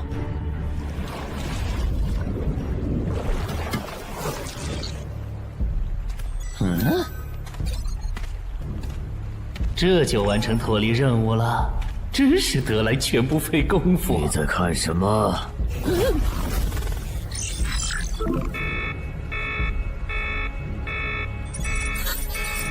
英雄级单位，7级地下城怎么会有英雄级单位？你在发什么呆？吞噬者大人问你话呢。别慌，他们看不到我的任务面板，只要找个理由搪塞过去。理由，有了。本祭司拜访过很多鱼人部落，但像你们这样能把孵化池放在地表生物完全无法到达的部落，我还是第一次见，一时有些惊讶。这样啊，那不怪你，毕竟不是哪一只鱼人都能找到这样的风水宝地。嘿嘿，不对，他有问题。天赋不会说谎，打他出现在我视野里的那一刻开始，我的天赋就一直在提醒我，吃掉他，我还能再升一级。我的天赋是不会对同种族的鱼人同胞生效的，他根本就不是鱼人。如果不是那个叫程海的圣母心泛滥，我弟弟才是最有可能完成脱离的人。官方冒险者应急预案操作手册第4条，被卷入生存类地下城翻转拉人事件，需优先帮助弱势群体完成脱离任务。程海的操作完全合规，不是他的问题。但他那个时候还不是官方冒险者。周畅，你先别说话，我就问一个问题。您说，如果一切顺利，你觉得程海能成长到哪个程度？优秀的中间，独当一面的地区负责人，还是传说？以散人冒险者开局，1个月到6级，还单杀了新兴猎手高成勇。不管从哪个角度看，程海都比同期的我要强。再结合他在坟场的表现，我觉得他至少都能胜任地区负责人，甚至有望冲击传说。好，那这事儿就这么算了。我这边稍后会督促华东委托集市的负责人下掉那则悬赏。黄伯伯，差不多得了。我之前看在建明哥的面子上，一直纵容你和你弟弟，但再怎么照顾也是有限度的。我们这一边的传说种子，可不能因为你的一己私怨而夭折。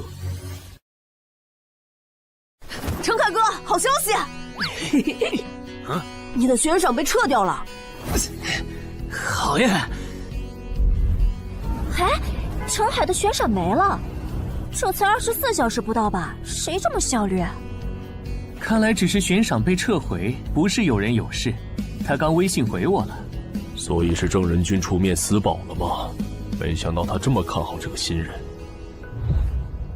洪伯伯，那则悬赏是您点头了以后我才发的，为什么那个郑仁君说几句您就改口了？他郑仁君的面子有那么大吗？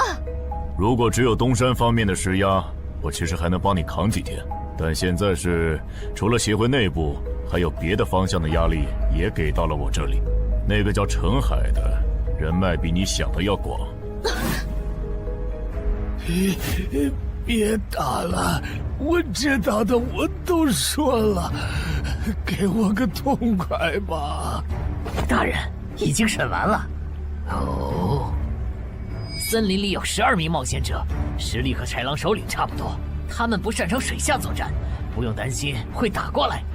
现在被困在森林里，无法撤离，森林里食物少，撑不到50天，有点意思。这位就是东山市的入口管理者邓仁君，你的事就是他出面说和的。谢谢郑哥。客气。虽然华东委托集市已经撤掉了针对你的悬赏，但保险起见，未来2个月你还是别出这栋楼了。外面指不定会有高等级通缉犯冒险来杀你，然后找悬赏发布者领赏。有道理，那我不出去了。等一下，那悬赏澄海哥的人呢？这种坏规矩的事儿，他难道就没有处罚吗？发布者毕竟是周建明的孙女，官方不太好处罚的。不过对她丈夫伤礼的处罚，过段时间会下来。她应该当不了云霄市的入口管理者了。周建明遗物的保管权现在归民省负责人黄雪了。虽说所有者还是周畅，但以后交易赠与都得在黄选监督下进行，这样他就没法再给你使坏了。对了，我家有一个7级的地下城入口，距离反转还有50天。既然未来2个月我都要住在这里，那我用不上了，我选择上交。什么？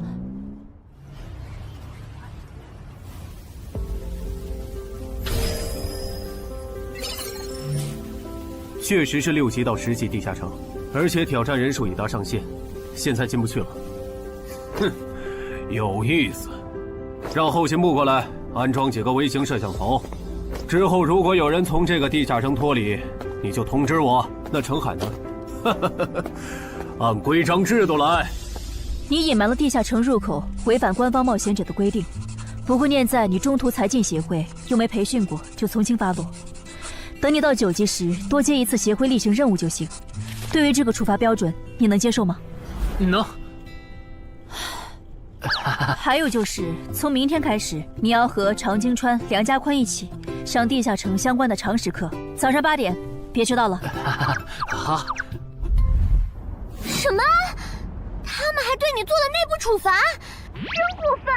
明明没有造成影响，而且澄海哥你跟他们报备的时间也不算晚啊，为什么要处罚你？因为相关条例就是这样，而且他们的处罚程度也很轻，所以也还好吧。相比起来，我更担心那些进地下城的赏金猎人。我家地下城有点邪门，他们要是掉以轻心，很可能被坑死在里面。澄海哥，你人太好了，明明是他们要害你，你却还在为他们考虑。你搞错了，我只是怕他们被困在地下城，到时候导致入口翻转，连累到我。说起来，你刚才说除了东山冒险者协会和你哥哥所在的散人联合以外，还有其他人也在帮我施压。我哥哥说明省的富豪曹火旺对悬赏你的事特不满，他认为传说起冒险者后代比老弱妇孺更受保护的话，以后冒险者肯定会变成特权阶层。听说这事还惊动了华东地区的负责人，所以关于你的悬赏才会这么快被撤下来。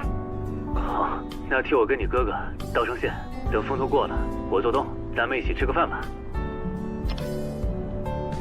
曹火旺吗？一起吃饭。小妹真是的，为了个不知道从哪儿冒出来的野小子，竟然让大哥你用掉了这些年积攒下来的人情。人家毕竟救了咱们妹妹，我这个做大哥的不能就这么看着。怎么又有电话？喂，我是乔火旺。你可能不认得我。没，我听朋友说了，是您出面施压，我的悬赏才会这么快被撤销的。你已经知道了，那我就开门见山了。您说，我儿子死在了女妖之身，我调查到那个所有者后来被你杀死了。这样看，你算是帮我儿子报了仇，所以咱们现在谁也不欠谁的，账清了。我今天给你电话是有别的事，我想以一介商人的身份和你谈一笔生意。简单点说，我和朋友都觉得你有前途，打算重点投资你。你以后要是成了地区负责人，选辖区时可以适当听取我们的建议。如果你觉得可以谈，咱们线下细聊。我是基础属性与称号常识课的客座讲师朱伟，很高兴认识大家。开始前，我想问大家一个问题：你们觉得对于新人冒险者来说，力、敏、体、智、感、魅这6种属性哪个最重要？这还用问？肯定是力量，毕竟脱离和通关任务大多需要击杀指定怪物才能完成。现在都知道，进地下城得备好防具和开刃武器，有兵器帮忙，哪怕身体弱得像软脚虾，也能击杀低等级怪物。对新人来说，力量够就成，多了那也是白搭。反倒是敏捷更能提高冒险者的生存率。这位学员说对了，在协会统计的数据中，刨除掉称号、职业和装备，对低等级冒险者的存活率和内战胜率影响最大的属性就是敏捷。敏捷影响冒险者在地下城内的存活率，这点好理解。但冒险者之间的内战为什么也是敏捷占主导？很简单，低等级冒险者的称号、职业和装备都不成套，没法弄出有效的攻防体系，所以他们内战时谁先动手谁赢面大。这时候敏捷就很关键了。原来如此，怪不得我遇到的秃鹫和通缉犯不是速度很快，就是打法非常克制、速度快的冒险者。原来点在这里。极限加敏捷的冒险者到6到10级就不好使了。一是这阶段冒险者能靠地下城掉落完美攻防，二是地下城等级一高，怪物种类和数量猛涨，光靠敏捷自己单干没法应对任务和怪物都变强的新情况。那6到10级这个阶段，哪种属性收益最大？6级之后，除了必定作为攻略组核心的超新星以外，其他冒险者都得按团队需求调整自己。这时候别管啥属性收益高，得看团队要你咋发展。原来如此。但不同属性之间多少会有一个模糊的价值差吧？比如同样是1点属性，加在感知和加在力量上，谁更划算？这个确实有，目前公认的排序是魅力大于感知，大于智力，大于体质，大于敏捷，大于力量。魅力最高，为什么？我也不知道，不过这个排序是传说们公认的。作为金字塔最顶层的冒险者，他们的判断必定有其缘由。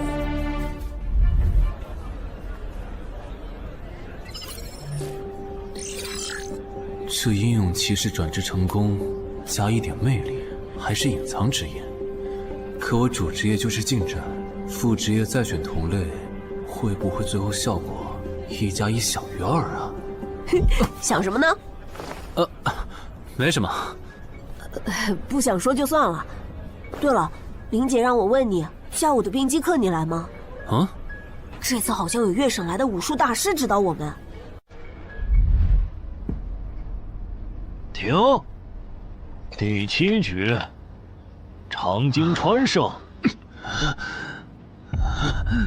枪的优势这么大吗？算上大人绷带的效果，我等于是被14比0了，关键他的速度没我快，体力也没我好啊。你已经连输7把了，还打吗？打，我还没累呢。你呢？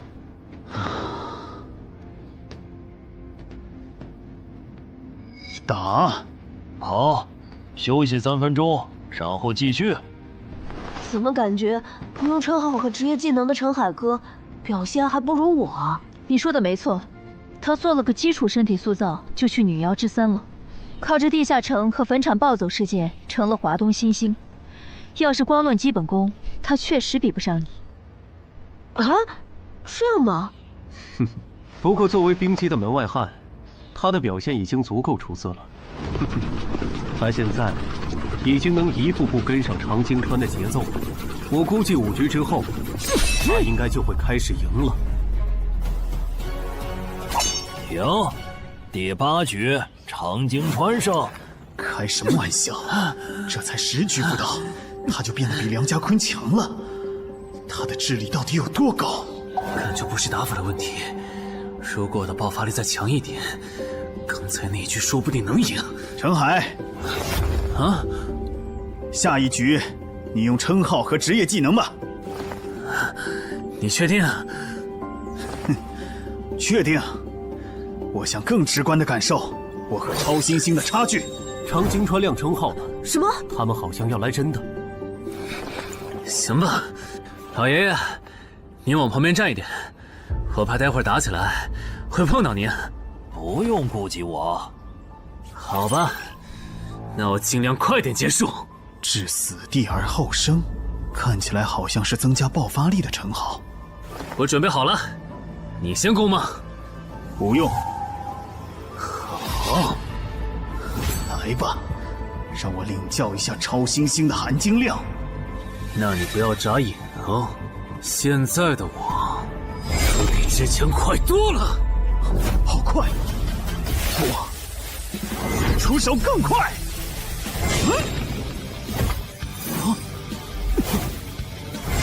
不可能！好快！你输了，今天就到这里吧。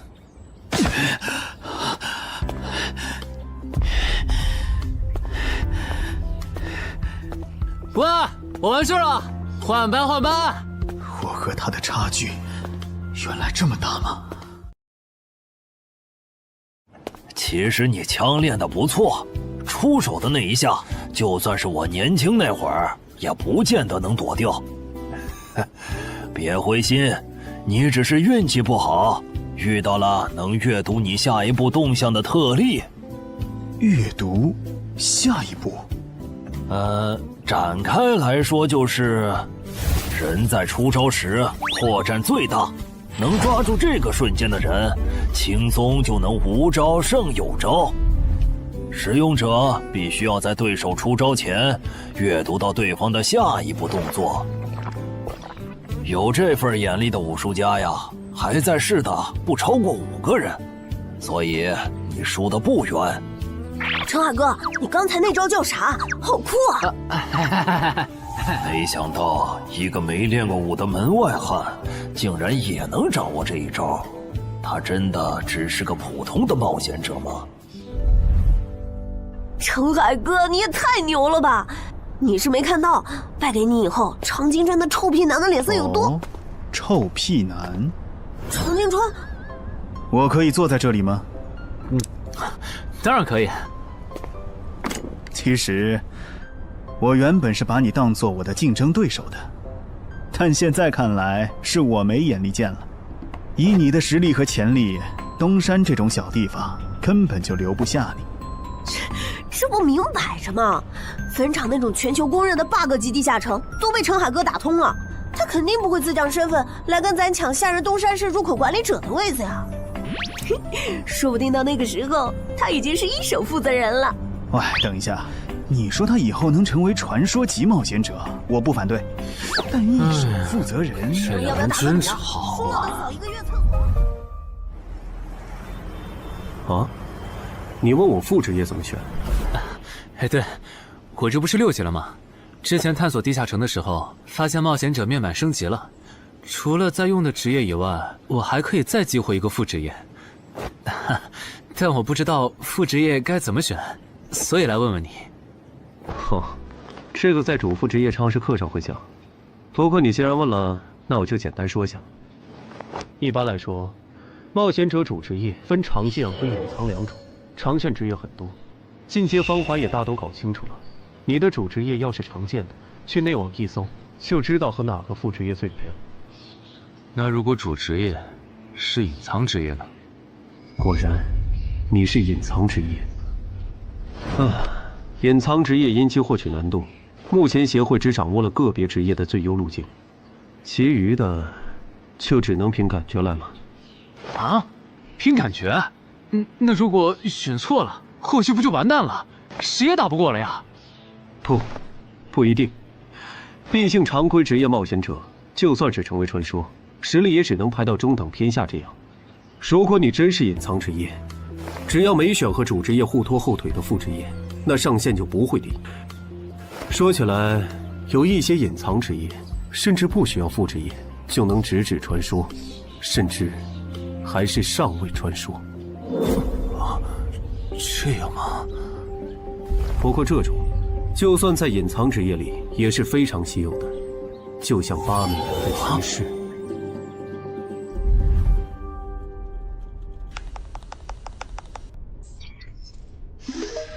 内网竟然没有死亡行者的相关资料，那看看英勇之骑士吧。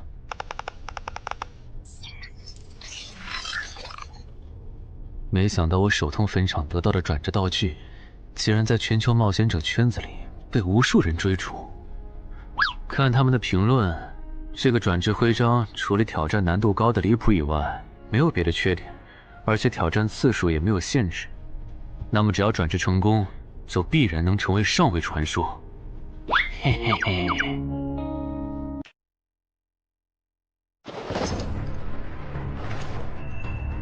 使用英勇之骑士试炼徽章。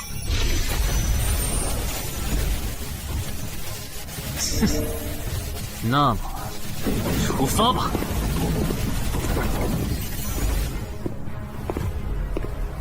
啊？不是吧？让我挑战他？啊？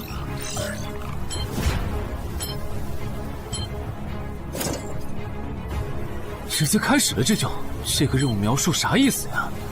是要撑过10分钟吗？还是用10分钟得到他的承认？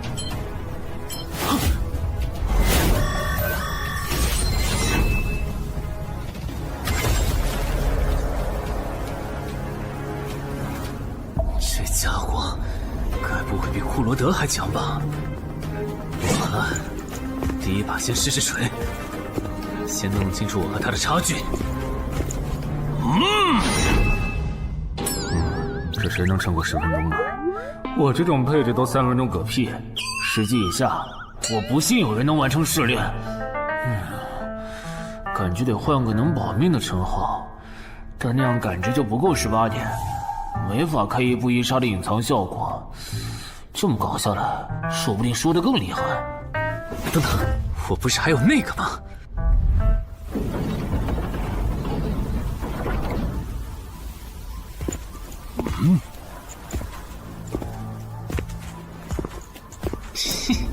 讨厌，这个傻大个的弱点是感知，他看不到穿了隐身衣的我。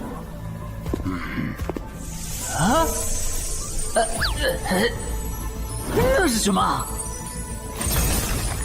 定。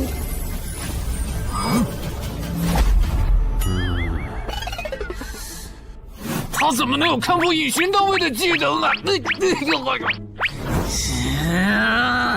不行，我就不信邪了。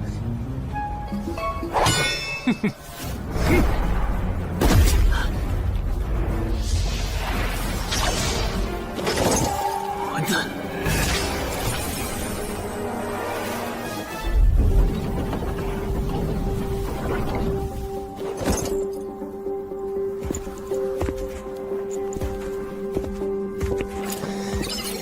再来！啊，那些冒险者还在我家？对，虽说不知道发生了啥，可要是时限到了，这些冒险者还不出来，那咱就得掌握更多这地下城的情报，这样以后入口翻转的时候才能处理好。换个地方聊吧。还是没找到乔敏吗？没有啊，周围都找遍了，没有他的痕迹。那看来他不是下湖了，就是去更远的地方找豺狼人了。希望是后者，不然我们的麻烦就大了。我希望他是去找豺狼人了。两栖那边应该也发现了，这地下城难度会越拖越高。等孵化池孵出大量的鱼人后，我们恐怕都会死在这儿。你说什么？你家地下城的通关任务是捣毁潮汐鱼人的孵化池？对啊，怎么了？我先冷静一下，林，你来给他解释。好，目前官方已公布的地下城翻转规则，你都知道哪些？基本上都知道。入口翻转后，攻方守方位置互换，我们这儿会变成鱼人需要攻略的地下城。没错。那你知道来咱们这边的地下城土著也需要满足指定条件才能回到他们的世界吗？什么？等等，你的意思是那些土著也会有脱离和通关任务？是的，而且绝大多数情况下，两边的脱离和通关任务会很接近。比如捣毁潮汐鱼人的孵化池，换算到咱们这边，恐怕是破坏人类的重要设施。快，你再听嘛！这下摊上大事了。他已经吓傻了。你说东山市下个月会有一个7级地下城翻转？对，地下城的土著是鱼人和豺狼人，类型是探索，通关任务是捣毁鱼人的孵化池。所以他们想要征调咱们的徐茂。是的，报酬是官方掌握的同等级地下城的随队通关名额。等等，郑哥不是14级的冒险者吗？处理一个7级的地下城不是很简单吗？因为你家的入口翻转后，我就没法随意出手了。啊？你不知道正常，这涉及到未公开的地下城翻转规则。当入口翻转后，我们的世界就会变成鱼人眼中的地下城。因为入口翻转前后规模不变的铁律，所以在有鱼人完成脱离任务之前，等级高的正人军不能动手。原来如此，怪不得坟场明明只是5级地下城，但却存在传奇个体。怪不得小鬼头脱离后，坟场就立刻进入到第2阶段，这样就解释得通了。这个规则不是强制性的，我不能出手，主要还是因为有人曾经尝试过这样做，结果导致入口等级提升，对面的高等级个体也能来到我们的世界。简单说，用同等级处理同等级翻转问题，是各国冒险者协会试过好多回后得出的最优方案。那军队呢？郑哥这样的不方便出手我理解，但军队和热武器明显更靠谱吧？用军队和热武器对付入口翻转，攻略地下城确实最效率，但过去10年来，所有这么做的国家，最后都后悔了。后悔了？为什么？因为那意味着 bug 要出现了。军队和热武器要是插不进来，地下城的实际挑战难度就会远超它本来的等级。如果军方很快镇压了翻转的地下城，那后面入口的挑战难度会接着涨，一直涨到跟这片区域守方的战斗力正好对上为止。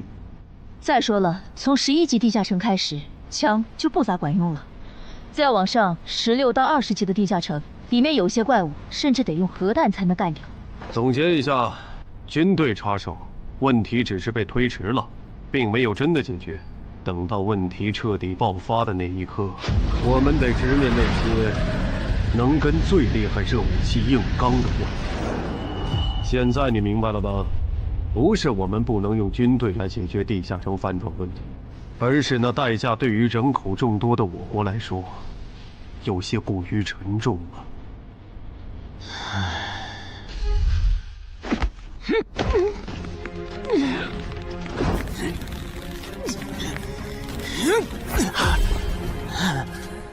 陈海哥这也太拼了吧！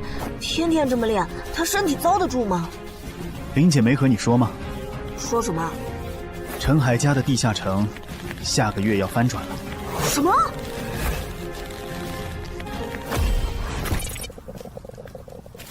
你那边怎么样了？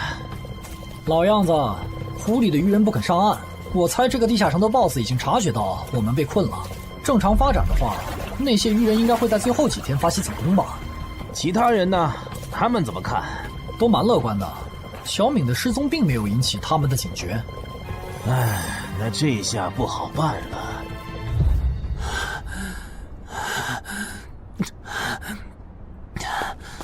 给。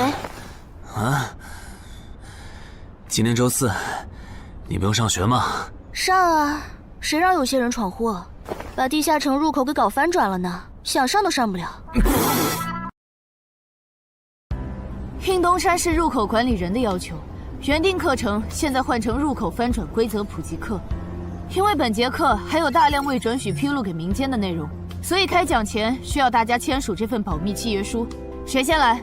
我。我签完了，下一个谁来？给我吧。然后给我。那我收尾。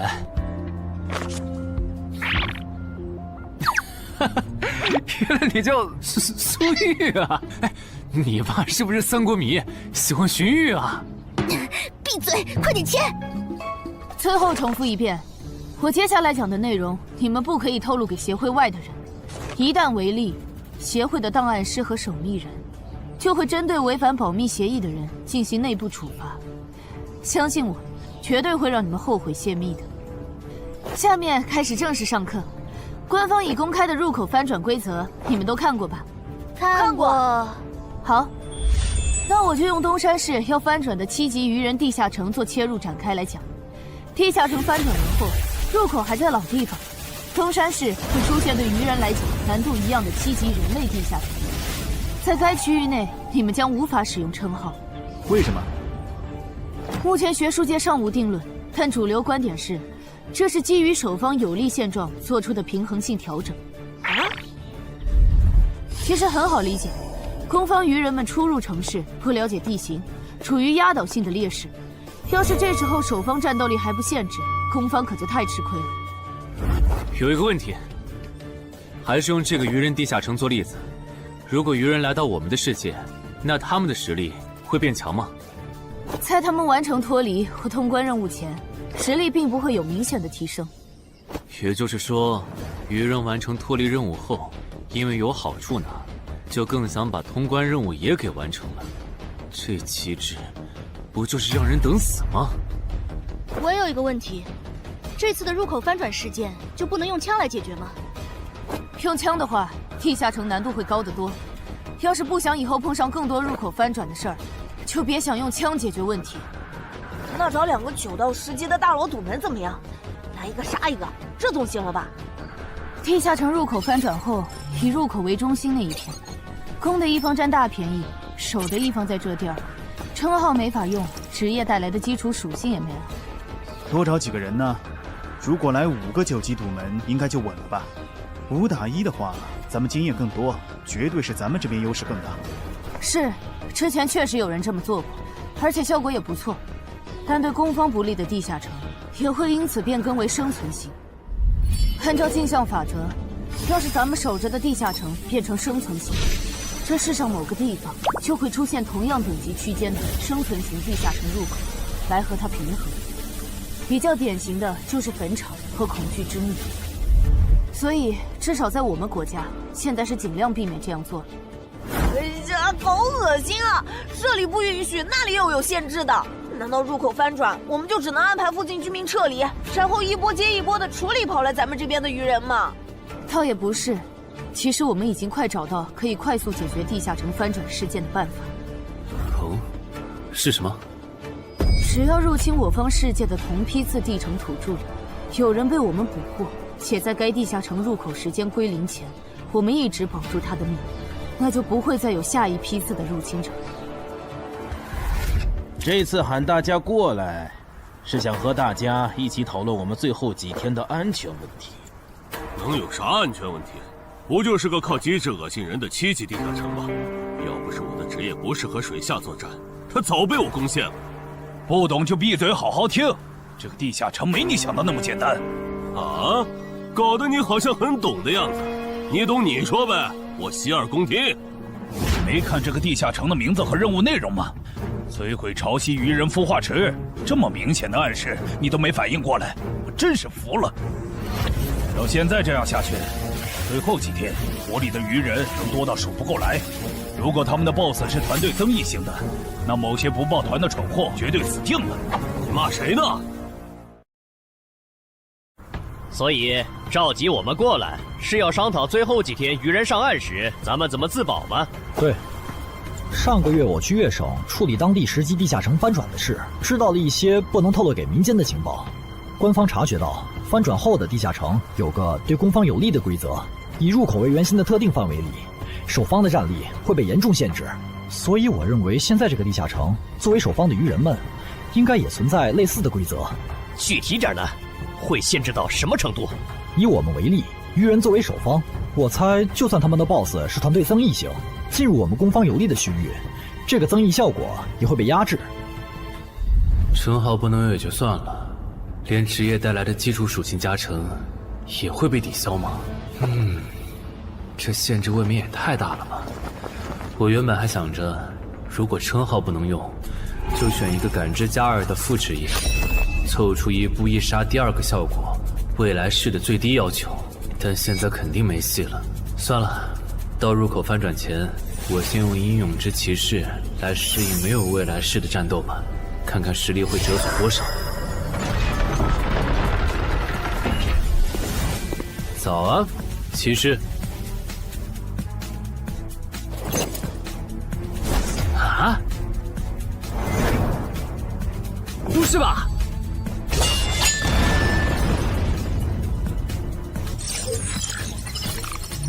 没了未来式和称号加成的我，实力原来会下降这么多吗？这么看的话，我还是得找个能加感知的副职业，至少要把未来式点出来。你找姚文忠？对，我想找一个能加2点感知的副职业，想问他有没有推荐。还有，协会内部是可以用贡献点兑换副职业的转职道具的吧？能是能，但这种和智、感、魅有关的副职业转职道具，所需要的贡献点有点多。你除掉高成勇得到的贡献点肯定不够。我知道，我来之前已经查过了。我有2个称号未被收录进官方的称号图鉴，我可以提交他们的获得线索来换取贡献点。行，那我叫姚文忠帮你整理一下。你现在就要定副职业，不再等等吗？距离你被强制征召进地下城还有半年呢，没准过几个月，新隐藏职业的最佳升级路线就能搞清楚了。不等了，我家地下城翻转后，我主职业的核心技能就会没了称号加成，得再加2点感知才能开启。这2点属性对接下来的我是刚需。行啊。这是协会掌握的能加2点及以上感知的副职业，你看一下吧。寻物师，你确定就要这个，不改了？啊，就它了，寻物师。行吧，那我现在就去联系福州的冒险者协会，让他们派评估师来东山看一下你手里的称号值多少贡献。如果价值大于寻物师的职业证书，我就向总部打申请。那麻烦姚哥了。您就是陈海先生吧？你可以叫我蔡奇，我的副职业是评估师。接下来由我为您评估至死地而后生和与传奇过招这2个称号的价值。好的。算完了，这2个称号虽然效果惊人，但他们的获取难度和激活所需要的前置条件太苛刻了，所以价值相比于同等级称号会有很大的折损。具体会折损到什么程度？请你放心，足够您兑换寻物师的转职证书了。和上次一样，别用称号和职业技能，对这个设备来一拳。好。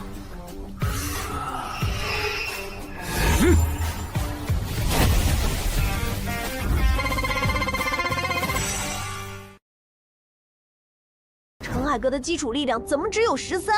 我还以为他至少有14的。你别看他现在只有13，等他家鱼人地下城翻转的时候，他保底能练到14，也有可能是15。啊，虽然陈海哥很拼，但13到14这个阶段，就连姚哥都用了2个月。陈海哥再快也不至于到15吧？不信算了。说实话，我挺眼馋你这个达人绷带的。等你以后用不上它了，能不能考虑一下平价卖给协会？可以啊，不过那得等我的力敏双16以后。原来你们在做力量测试啊！我说怎么找不到你们？程海，你的副职业转职证书到了。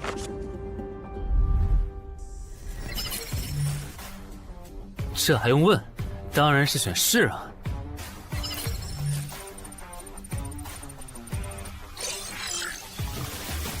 等等，不会吧？不会吧？蒙对了，死亡行者的最佳搭配竟然是寻物师。我原以为死亡行者的效果1和效果2已经够超模了，没想到他的效果3更加离谱。考虑到大多数人靠锻炼得到的力敏的极限数值是16至17，如果到达极限以后再去挑战这8项试炼的话，发了，这下发了！明天不，我现在就去健身房撸铁，以后只要练不死就往死里练。至于英勇骑士那边就暂时不去了，反正我现在也完不成那个转职任务。有没有搞错？他东山市的地下城翻转事件，为什么要拉我这个云霄市入口管理者去帮忙？因为你老婆在我这边的人情已经用光了，还有，你下个月就不是云霄市的入口管理者了。身为官方冒险者，被附近的协会征召，不是很平常的事吗？而且，别告诉我你不知道，东山市的愚人地下城是因为谁才闹到要翻转这一步的？11121、11122、11123。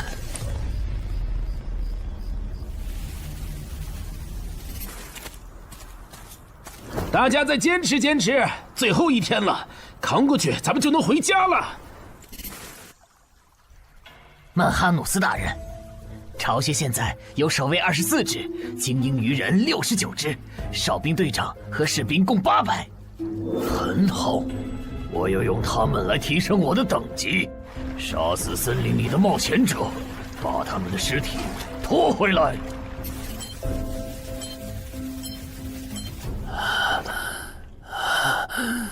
冒险者面板。你这人真怪，明明再过几个小时地下城就翻转了，你不养精蓄锐，却在这里做力量训练，临阵磨枪也没你这么磨的吧？其实这2个月，我一直都是这么练的。啊？倒是你，大晚上的不睡觉找我干什么？如果我说我的称号在催促我尽快离开这个城市，你信吗？什么？我有一个想法，如果那些鱼人真的会在最后几个小时上岸，我们要不要试着做掉他们的 BOSS？ 只要 BOSS 死了，剩下的鱼人就算数量再多，也不过是一群小喽啰。不是，你有毛病吧？明明已经说好了，大家守在出口，等任务时限到了就一起回去，你加什么戏啊？而且任务没完成，你杀 BOSS 也没奖励啊！不是我非要杀 BOSS， 是我问过王二了，我们没完成脱离任务，想搭地下城翻转的顺风车回家，是会占用翻转后地下城的挑战名额的。确实如此。那么基于镜像原则，翻转后地下城的挑战人数上也会是15。如果最后几个小时鱼人 BOSS 带着手下和咱们争夺这15个翻转名额的话，只要有4个鱼人比我们先冲出去，那我们之中就有人要永远留在这儿。等等，话不能这么说吧？万一那些鱼人最后没来呢？万一咱们守住了也成功撤离了呢？不，他们一定会来。我的副职业是塔罗牌占卜师，我刚刚给自己算了下，接下来的几个小时，我的运势是凶多吉少。真的？你啥时候知道的？2个小时前。我记得你这称号只能找出有危险或敌意的人吧，不然高成勇那次你察觉到危险早就退了，这次你咋发现待在东山是有危险的？就因为那次我发现称号有预警盲区，所以才加入协会，想用称号线索换贡献点，在内网找点能补称号短板的奇物，要不然这次又要被你连累。等一下，什么叫又被我连累啊？果然，你和林姐一样，根本就没意识到你家地下城翻转后到底有多危险。啊！你再想一想，处于战场外的我，竟然触发了危险预警，这到底意味着什么？说明风险区的防线拦不住羽人，他们的活动范围会扩张到整个东山市。对，然后我就倒霉了，因为协会肯定会强制拉我和常金川去阻拦那些羽人，这就是为啥我的称号一直催我赶紧离开东山市。这些推测，你和姚哥、林姐他们说过吗？说过，但他们认为那15个冒险者回不来，最后能从你家走出来的鱼人也不会超过15只。鱼人单体作战能力不强，就算突破防线，有10级的陈华宫和吴龙也能快速抓捕他们。你信他们还是信我？信他们的话，我就拉着我爸妈去隔壁云霄市躲几天了。我是想信你，但光凭咱们俩又能做什么？毕竟在你预见的未来，连10级的冒险者都失手了。不，我们能做很多。有我预警，再加上你的隐身衣，咱们先去收拾那些弱小又落单的鱼人，把鱼人对咱们世界的破坏降到最低。结果咱们3抽到的不是塔，就是死神，都不是什么好兆头啊！别告诉我你们真信了。如果张志兴的复制液真那么好用，他又怎么会沦落到和咱们一样的处境？这个他刚才不是解释了吗？他出发前占卜到的运势是愚者，但他错误地解读了它，不然其实可以避开这个地下城的。而且你看，咱们之中最强的王二和郎奇夫妇，他们的占卜结果都对应着象征顺利和成功的女皇世界。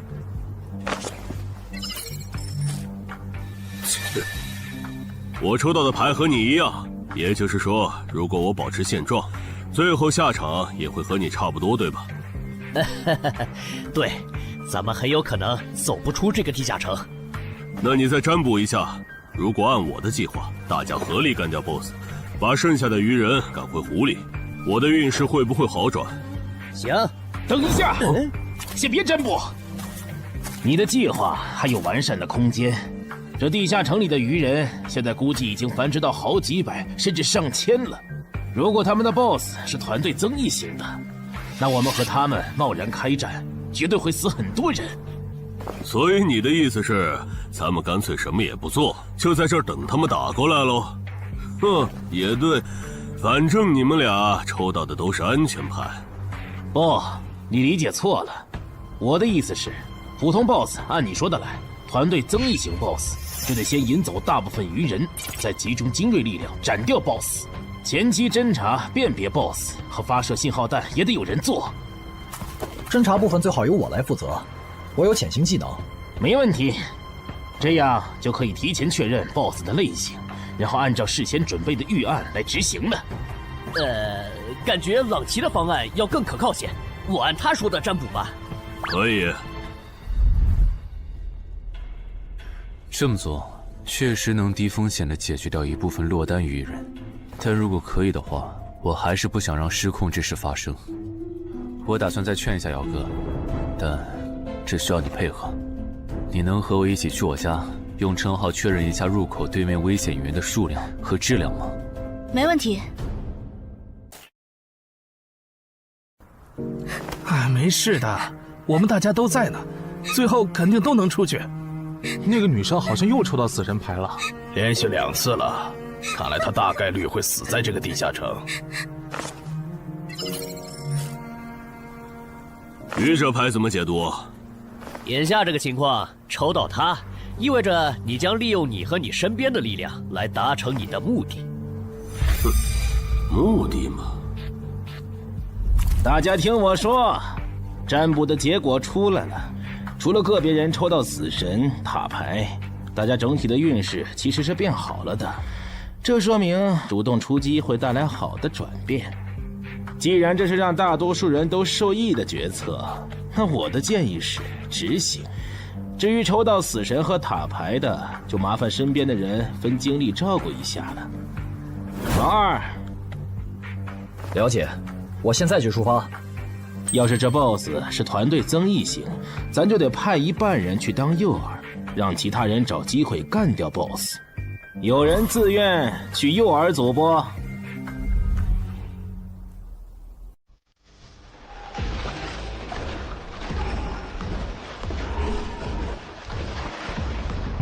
坐镇后方，身边还有同种族精英保护，是团队增益型 BOSS 没错，得赶快把这个情报同步给朗奇他们。开始了吗？愚人的总攻，红色的是团队增益型 BOSS。惨喽，要当诱饵了。王二发出的信号弹，你们也看到了，来的是团队增益型的 BOSS。按计划，诱饵组先去原定位置落位，等你们吸引够了足够多的愚人，我们这边就开始行动。好，要是得手了，我们会放信号弹，之前就麻烦你们撑住了。好，最后预祝各位克敌制胜，平安归来。就是这里吧？对，那我放信号弹了啊。那个，能不能和你们商量个事儿？我的主职业是魔射手，正面作战能力比较差，我可不可以去附近的树上蹲着？什么情况？你远程职业为什么要来诱饵组？我也不想啊，我和另一个家伙职业重了。朗奇说他那儿只要一个好的，所以抽到坏牌的我就过来了。行吧，那你过去吧。谢谢啊。这玩意儿怎么用的来着？笨死了，给我。其实张志兴说谎了，他不是真正的塔罗牌占卜师，而是能模仿其他副职业的模仿师。当他不模仿占卜师，去模仿别的副职业时，当下所做的占卜就没有效果了。张志兴靠老千能力，让占卜的人抽到塔、死神这类危险牌，哄着冒险者听东莞仔和朗奇的话去办事。之所以出老千，是因为张志兴自己抽到了死神牌。为了改念，在东莞仔提出干掉 BOSS、把愚人赶回湖的计划时，他就赶紧站出来帮忙拱火。而这显然很成功。现在有11个冒险者帮他牵制愚人，张志兴可以从容地回到入口，等待地下城翻转。说起来，东莞仔有那实力，愚人杀过来他也能保住自己，为啥要提那么激进的计划？朗奇和王二也在暗地配合他们，这对他俩又没好处。哎，算了，不管他们干啥，都跟我没关系了。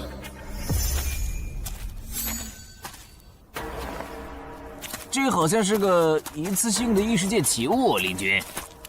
这个就是刚才发送红色的发光物的武器，其作用八成是提醒他的同伴们我们上岸了。林军大人，你看天上，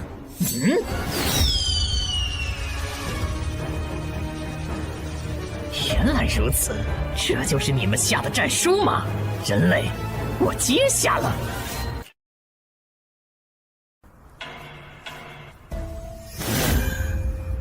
过去这么久了，怎么还没有冒险者的尸体被带回来？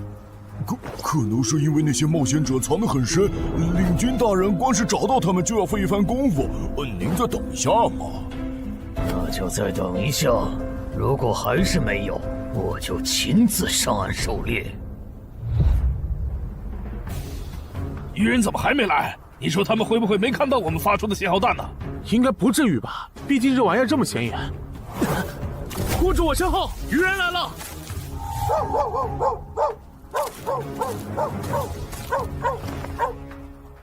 ！BOSS 呢？沿着这个方向走5分钟就能看到他。不过我不建议你们去讨伐他，现在他身边的愚人还是太多了，就咱们这点人手，正面作战根本没办法速推。这哨兵和巡逻队太密了，我就算开潜行都很难靠近 BOSS。你们没潜行技能就更不行了，要是直接硬冲，肯定会打成持久战。拖太久的话，去对付诱饵队的愚人，很可能会回来支援。那再分兵呢？你们去吸引愚人的注意力，创造一个能让我和 BOSS 1对1的环境。5分钟，只要你们能拖住5分钟，我就能宰了那头团队增益型 BOSS。5分钟吗？你们怎么看？我都行，可以试试。好，那就按你的想法来。不过丑话说前头，你只有5分钟，明白？这么紧张的时候，你竟然还能犯困？不好，有人来了！啊！野狼烟，冒险者们打过来了！果然，那2封战书是诱饵，这些冒险者想削减我的兵力，然后趁机杀死守卫不足的我。这些人类和霍格一样狡猾。既然敌人已露面，咱们要不要分一半的巢穴守卫去帮忙？不，已经露面的未必是敌人的精锐。之前霍格就喜欢用大部队拖住我的主力，然后只身潜入军中暗杀我。这些人类也有可能这样做。不是吧？这样都没乱吗？难搞啊！算了，不等了。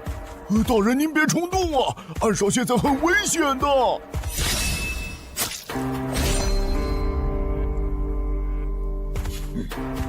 危险？难道你认为我不如那些冒险者吗？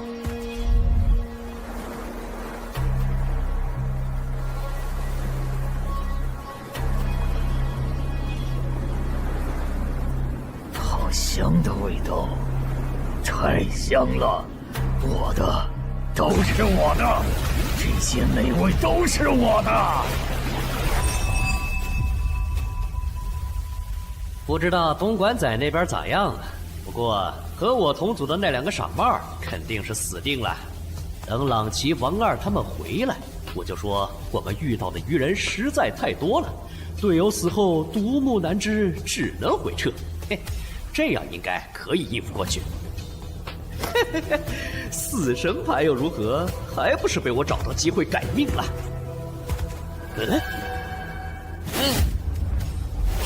那个鱼人怎么回事？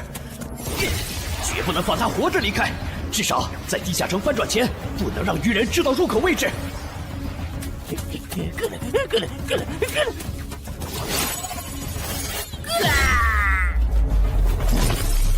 有没有搞错？这样都没死，这鱼人该不会再次吃到团队增益的 buff 了吧？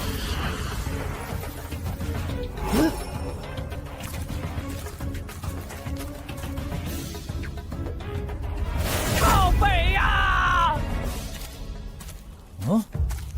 你干什么 ？BOSS 身边的护卫可还没有被引走呢。无所谓，大不了一起杀了。联军，不用提醒，我看得出来，他很强。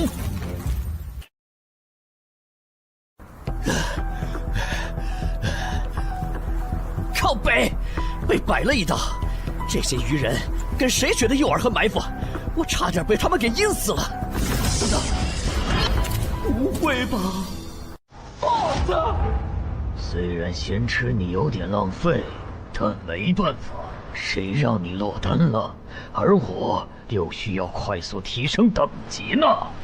这个地下城的 BOSS 怎么会出现在我这儿？东莞仔和朗奇他们到底在干什么呀？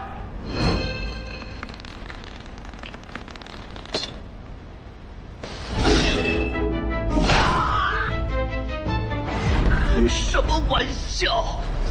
堂堂霸气魔射手，竟然会栽在一只低等的鱼人的手上！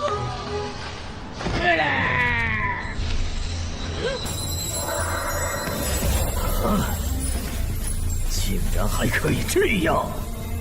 原来低等级的鱼人击杀高等级的人类冒险者可以升阶。小子，大人，你把发生在你身上的事一字不差的去说给鱼人领军，然后让他分一点鱼人来我这边。我需要新的炮灰，还有我的战利品也催一催。好的，曼哈努斯大人。有没有搞错？这是个7级地下城，为什么会冒出这么多怪物？别藏了，王二，来帮我！这只 BOSS 身边的护卫太多，我攻不进去。邻居，看那个人类冒险者的反应，他好像不是一个人来的。我们要不要别上了他的当？之前霍格刺杀我没成功，就假装还有帮手藏在周围，我只能留些护卫警戒，结果让他跑了。我可不想再碰上这种事。被骗了吧？正如已故的冒险者张志新隐约察觉到，东湾仔、王二、朗奇确实各有算盘，区别在于东湾仔主职业是狩猎大师，他想要杀掉2个不低于自身2级的不同 BOSS 完成进阶。王二的野心更大，他想要得到传说中的奇物升级券。不是吧？他怎么又变大了？有什么问题吗？你怎么看起来表情怪怪的？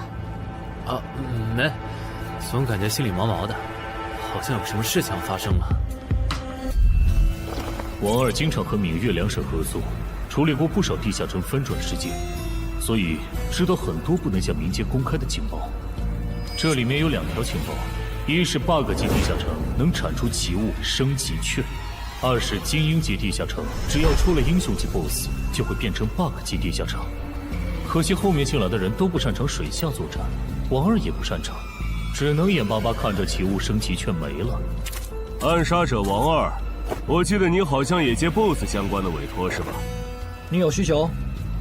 我打算独立狩猎这个地下城的 BOSS， 想请你压个阵。独立狩猎 BOSS， 这个人该不会也知道奇物升级券的产出机制吧？你有水下作战的能力，你刚才没跟我们说实话。不，我是旱鸭子。不过我认为在任务时限结束以前，湖里的鱼人不可能不上岸，我们迟早会和他们开战的。就算击杀了 BOSS 也不能通关啊！难道说杀 BOSS 这件事对你来说有额外的好处？好处嘛，是有一点。我的主职业需要我独立狩猎海陆空3种类型的 BOSS 各一只才能升阶，鱼人种 BOSS 一般不会很强，我不想错过。我考虑一下。可以，没问题。从他刚才的描述看，他的主职业应该是狩猎大师。如果他没说谎，那他应该可以帮我牵制住这个地下城的 BOSS 和精锐护卫。只要在这个基础上把鱼人都调出来，我应该就可以潜入鱼人的巢穴，杀死那只还未发育完全的英雄级鱼人。你的委托我可以接，但我不喜欢和人签契约，口头约定可以吗？事成之后再根据我出力的多少来计算报酬。没问题。被耍了，张志新、王二，我做鬼也不会放过你们！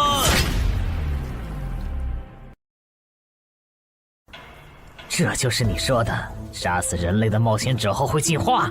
为什么他没有？可能是还有别的触发条件，但我们不知道吧。领军，我先带着尸体去找曼哈努斯大人。去吧，等我这边弄清楚进化条件以后，过去找你们。这都多久？东莞仔那边还没完事儿吧？连个信号也不发，他不会已经死了吧？哦，不管他们了，我们撤。许愿，法术等级3，水中呼吸。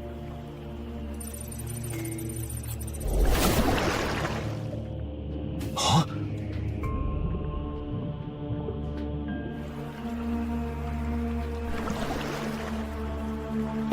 湖里没有鱼人，巢穴里也没看到，看来他们确实都被调走了。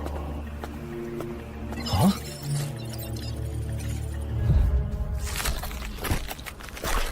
曼哈努斯大人，这是您要的尸体。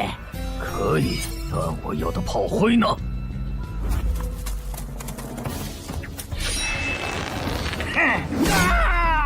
分开跑，能跑一个是一个。哦，原来杀死人类的冒险者可以让我们进化呀！可惜了，让刚才那个戴帽子的跑了。喂，姚哥，我家小区这边的居民撤离安置工作做完了吗？做完了，我现在就在你们小区复查。怎么了？我和苏玉发现，我家的地下城在过去2个小时里，先后冒出来3只威胁程度不下于高成勇的鱼人 BOSS。除此之外，还有一个很特别的危险源，也在快速变强。完蛋，我放不出魔法了！张志兴，你这个王八蛋！你说你的职业适合躲在暗处放冷箭，我们就没让你站在明处。结果一人来了，一人没了。太好了，你们还活着！你怎么来了？不是说出结果的时候你们会发信号同步结果吗？那也得安全了才能发呀！面对被鱼人精锐追杀，傻子才会发信号弹吸引追兵。啥？姚哥怎么说？他说他和漳州的10级官方冒险者陈华公已经到楼下了，让咱们现在下去。行吧。我先说好，等下你如果没能说服他们，那这次地下城翻转事件你就要听我的。可以。这就是你出的馊主意！现在 BOSS 没推掉，人死的就剩咱们仨了。你守在出口，大家都有可能回家的。你不能全怪我吧？是东莞仔提出的打 BOSS， 我只是在这个基础上优化了细节。而且我能给的方案，你们当时不都认同吗？他们吵起来了耶！为什么你的关注点总是这么奇怪？那个异位面入口，难道不比这2个人的内讧更值得注意？领军大人，有进化过的鱼人带着冒险者的尸体回来了。领军大人，这是曼哈努斯大人要的尸体。你们进化前是哪种鱼人？进化后有什么能力？我进化前是精英鱼人，现在可以释放火焰魔法。我进化前是鱼人队长，现在可以分泌具有不同毒性的毒素。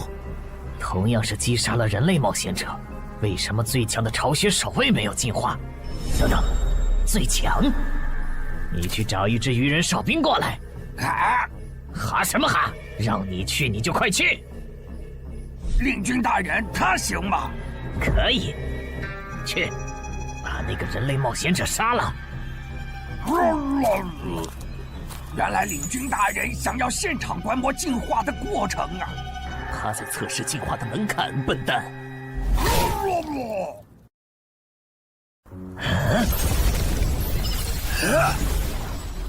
原来如此，所以进化的先决条件是等级差吗？难怪我和巢穴守卫没能进化，因为我们和这些冒险者的等级差没达到引起海之母布里伯杜普注意的程度。这样的话，把森林里的鱼人都叫过来，我有事要说。遵命。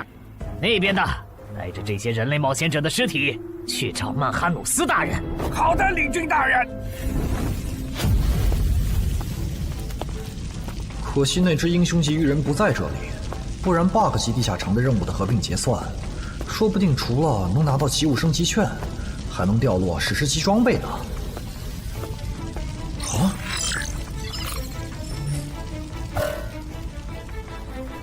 搞什么？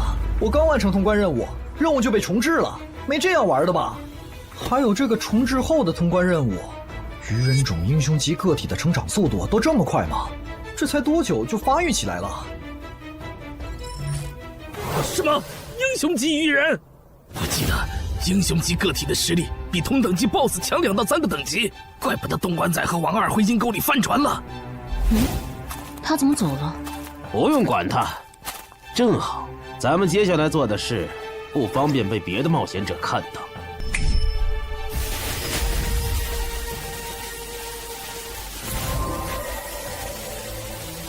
把死在地下城冒险者的灵魂和掉落带回来。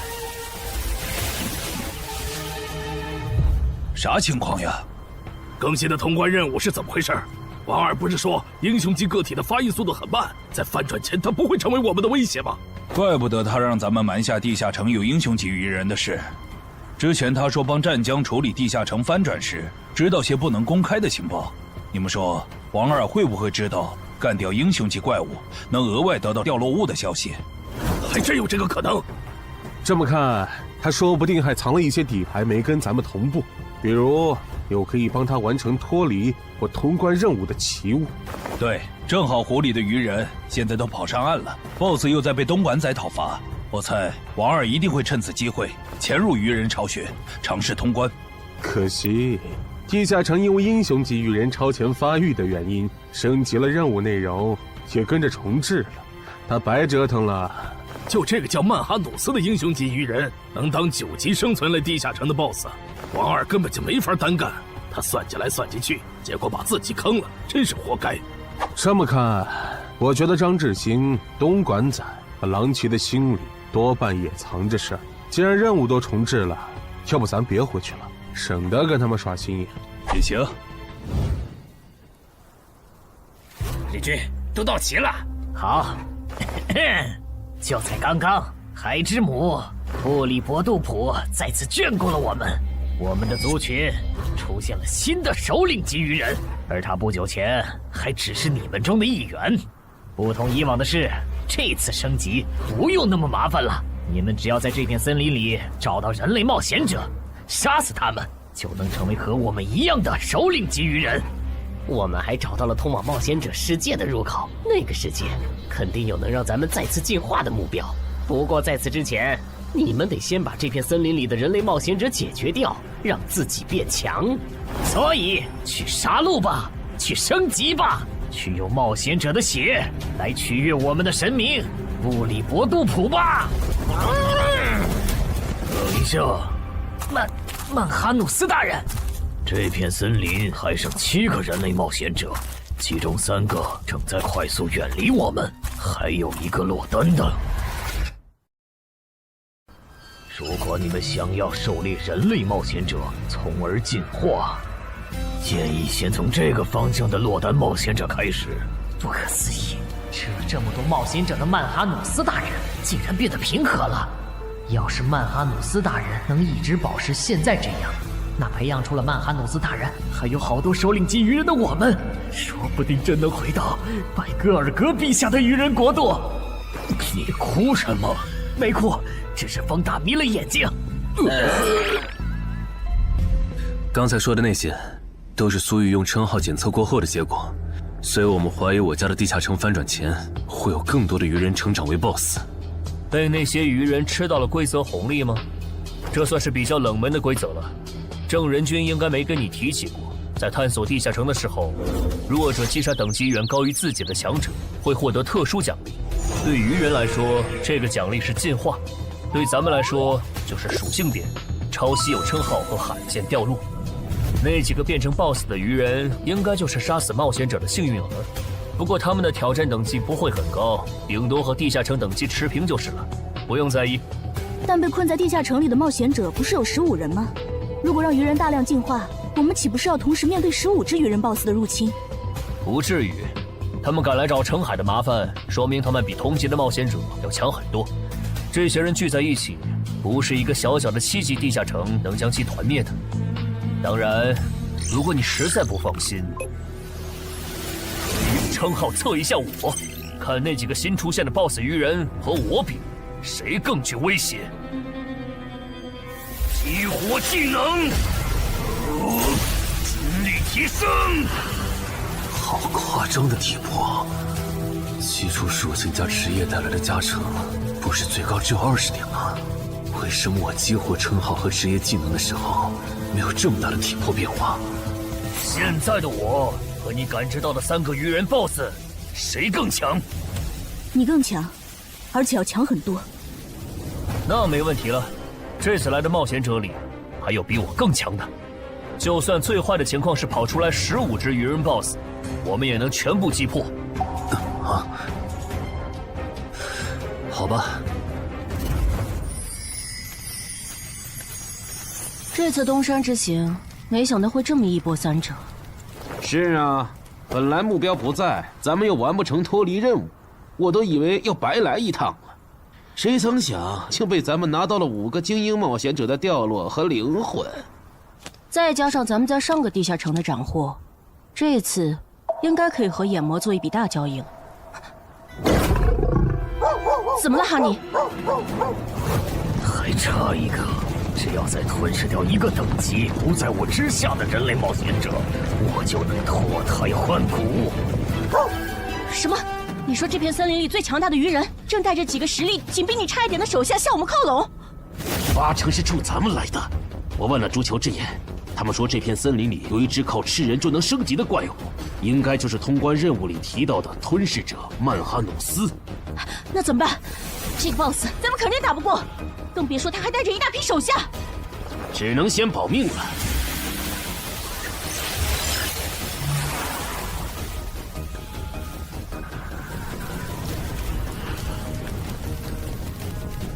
这批灵魂不错，我可以给你4个单位的司导之眼和1个单位的督军之眼的召唤额度。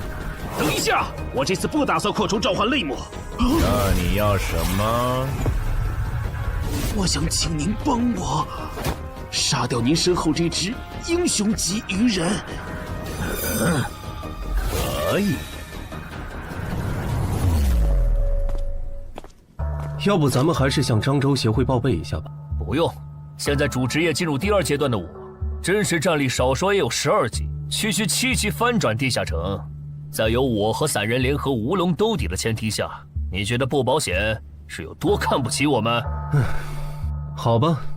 我不明白，姚哥和那个叫陈华宫的官方冒险者，为什么就不肯多叫些人来帮忙，多一份保险不好吗？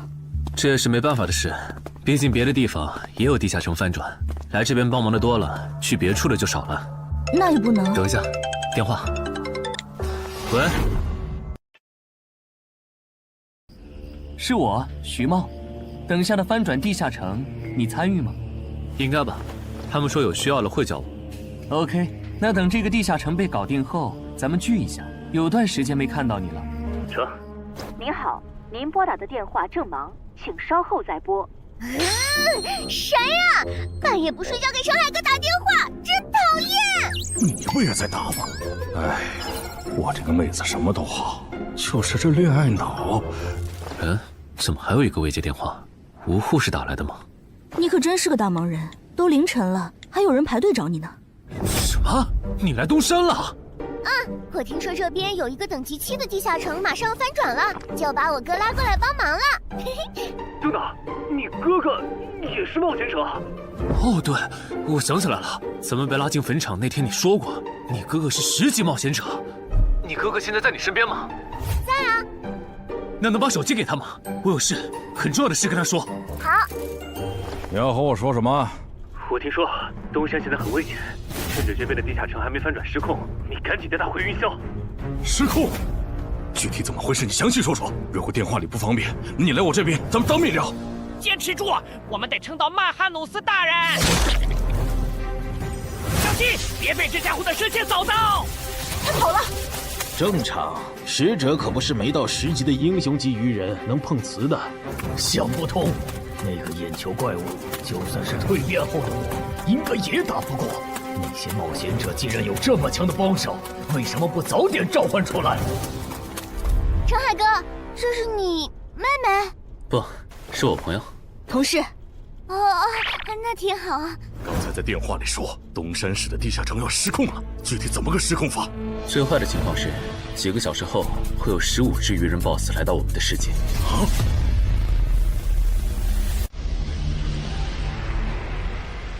原来我进化后自然领悟的法术这么强吗？哎，领军，感觉他的进化路径好像比咱们的要厉害很多哎。哎，其他鱼人呢？哎，曼哈努斯大人，暗杀者、毒送师和火法师带队去追那3个逃走的冒险者了。那不管他们了，你们带上还活着的鱼人跟我走。入口的冒险者召唤了实力远超我之上的眼球怪物，咱们得避一避，先退回湖里。什么？比曼哈努斯大人还强的？那我来断后吧，我可以驱使这些亡灵，拖住那个眼球怪物，给大家争取时间。行吧。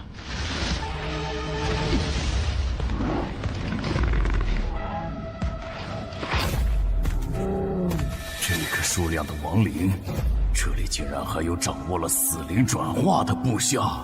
发现眼球怪物，杀！这样看，这里说不定有很多只首领级鱼人。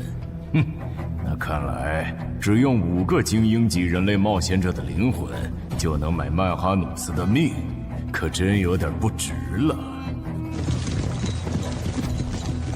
嘿嘿嘿嘿，这片森林里死掉的鱼人都在这儿了。就算你等级比曼哈努斯大人高很多，也会在几百只亡灵围攻下被活活耗死吧？不知道杀死这样强大的存在，海真母会赏我什么？如果我进化为曼哈努斯，啊不，超越曼哈努斯大人那样的存在，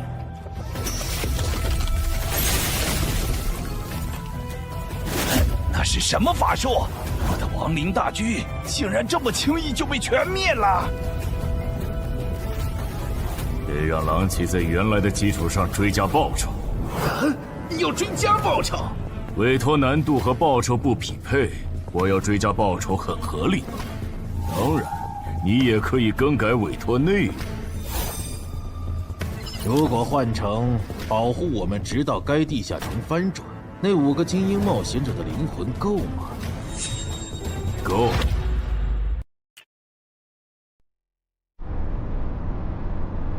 原来如此，你们是通过特殊称号发现东山市的地下城有失控的风险。这个地下城在不久前新增了3只 BOSS， 照这个速度，我担心几个小时后会有更多的 BOSS 出现。是有这个可能，但这没什么大不了的。这还没什么大不了的。你们换个角度想，现在这个地下城，它已经算实质上的生存类型。这些鱼人来到我们的世界，也将获得同样的待遇。到时，为了匹配这个难度，原本的称号限制必定会被解除。如果这样还不能配平，那这个翻转地下城说不定会变成坟场那样。一旦有鱼人完成脱离任务，就会出现更高等级的我方冒险者介入的类型。哥，你怎么又提坟场？总之，你们把心放肚子里，这个地下城不会成为东山的威胁，我保证。我刚刚躲在树后，才侥幸逃过一命。他放过你了？对，那个眼球怪物用射线全灭了我的亡灵后就离开了，感觉他好像只对曼哈努斯大人感兴趣。曼哈努斯大人呢？他去找美食了。我说怎么有一个冒险者消失了？原来躲在这儿了呀！或许真的是我想太多了。不，是他们的问题。啊！坟场1阶段的实际难度比同级别普通地下城低很多。要是鱼人地下城翻转后跟坟场一样，那1阶段对鱼人来说简直小菜一碟。到那时，就是东山市的精英冒险者的噩梦。这边，10分钟后，这个小区里的7级鱼人地下城将翻转。该地下城的挑战名额是15。考虑到有冒险者滞留在这个地下城，那么翻转后来这的鱼人数量应该不超过15个。不是说散人联合的吴龙和漳州的陈华公也来了吗？怎么没看到他们？威尔士的徐茂好像也不在。正常，作为精英冒险者中的大人物，他们可不会干冲锋这种辛苦活。啊，这样吗？哼。还有，一旦有人成功捕捉到鱼人，我会通过无人机将这个消息同步给大家。首个被活捉的鱼人价值与 BOSS 相当。等这个翻转地下城被彻底解决，我会根据大家狩猎到的鱼人来核算绩点，然后协助各位兑换奇物、称号线索或者情报转制道具。结果最后只有5人幸存吗？感谢您的帮助。客气。脱离。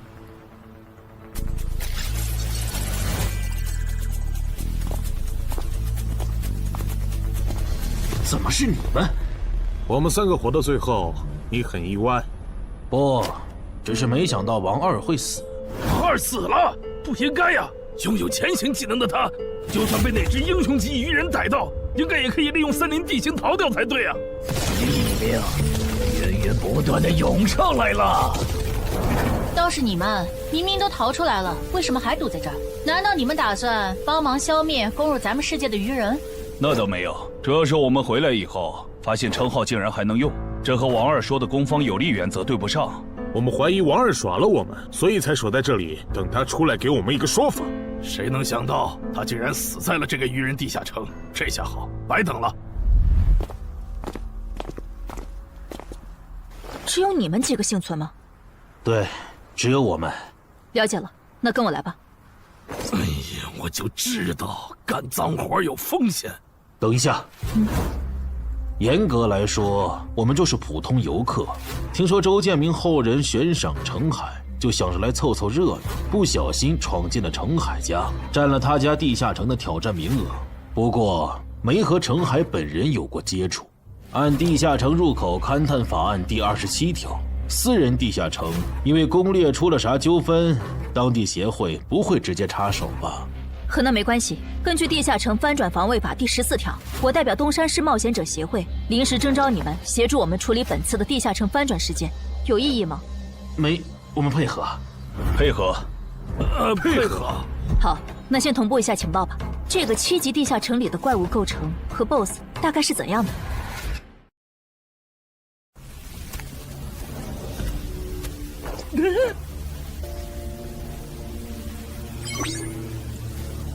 刚才是10，进去一只鱼人以后就变成了9，所以这个数字指的是能前往那边的名额嘛。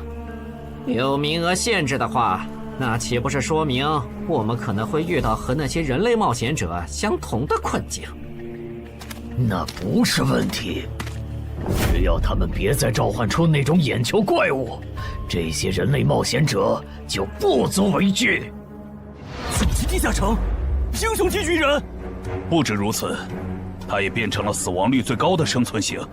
这点我们可以作证。当时我们被英雄级鱼人盯上，花了不小的代价才侥幸活了下来。但刺杀者王二就没那么幸运了。刺杀者王二死了，连他都没活下来，那这个地下城的难度……生存类地下城，英雄级鱼人吗？有意思。啊！澄海家的地下城里有只英雄级鱼人，地下城还变成了9级生存型。是的，我觉得这次的翻转地下城恐怕有失控了。先别慌，生存型地下城翻转后也会是生存型。为了配平难度，你们的称号限制应该会解除。没了限制，主职业升阶过的陈花公和吴龙应该可以打赢那只英雄级鱼人。如果他们失败了的话，那我和安然会出手将其逼退。明白。怎么事情一旦和陈海扯上，就变得离谱起来？那小子是属扫把星的吗？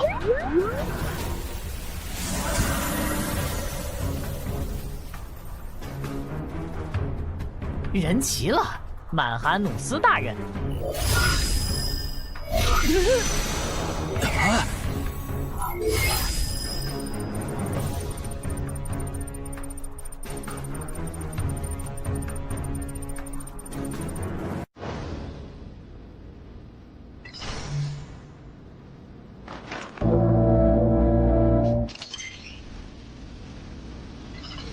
大人，您找我？不过，你怎么变样了？进化了呗。他现在已经是百战哥布林了。哦，原来如此。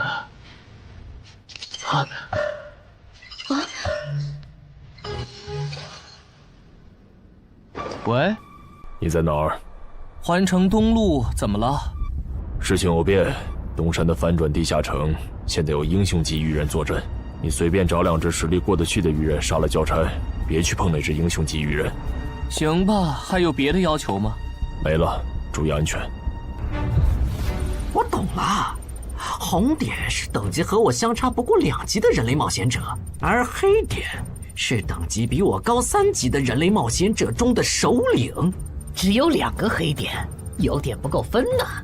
等等，为什么我这里全是红点，没有黑点？因为你等级比我们高1级吧？那这样的话，咱们要进化就不能用令君大人的增益 buff 了，不然和人类冒险者的等级差就拉不开了。你这么一说，好像是这样哎。曼哈努斯大人，您的地图上有可用来进化的吗？没有，我猜只有把这片区域的人类冒险者杀光，才能吸引来更高等级的人类冒险者。明白了，诸位，你们的任务是清理掉地图上所有的红点、黑点，把更高等级的人类冒险者吸引过来。诸位，你们的任务是清理掉地图上所有的红点、黑点，把更高等级的人类冒险者吸引过来。但地图上的黑点只有2个，怎么分配？最近的黑点由我和精英巢穴守卫亲自处理，另一个等你们解决完附近的人类冒险者以后，根据红点狩猎数量来决定挑战顺序。这分配方式可以，挺公平的，谁都有机会。还有问题吗？没有就自由行动了哈。有，我不擅长正面作战。如果我用暗箭射死了你们的猎物，那怎么算？地图上不是有2个离咱们挺远的红点吗？给你了啊！那些首领级鱼人识别出来了吗？有2只没识别出来，可能是鱼人中的稀有之一。已经识别出来的鱼人资料已经发到大家的手机上了，包含挑战等级、能力和弱点。除了英雄级鱼人外，还有2只稀有首领，怪不得那个女孩觉得这个地下城会失控。各单位注意，鱼人出来了，共7只鱼人，非抱团，没有英雄级。注意，有鱼人掌握了潜行技能，他有魔法弓，大家小心按键。注意，有鱼人掌握了潜行技能，他有魔法弓，大家小心按键。真够吵的，这些鬼东西。也是没办法的事，毕竟是对方的主场。说起来，您觉得谁会进化？进化吗？也就是说，除了那只紫皮的英雄级鱼人，还有一只疑似亡灵法师的首领级鱼人也很超模。我没理解错吧？没理解错。如果遇到他们，我的建议是周旋，等待支援。先别聊了，有鱼人过来。是这只吗？不是。那看来咱们运气不错。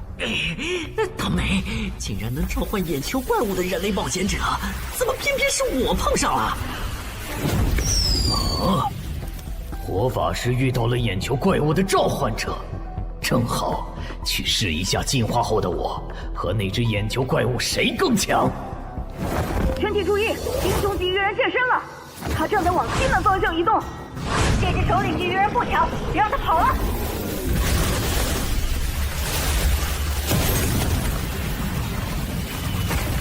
远波射线，乱须术，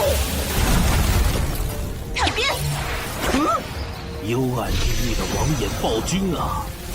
我请求借用您的力量，心灵遥控。就是现在！至高无上的影之国王后啊，请赋予我斩杀眼前之敌的力量。尽情使用吧，我的骑士。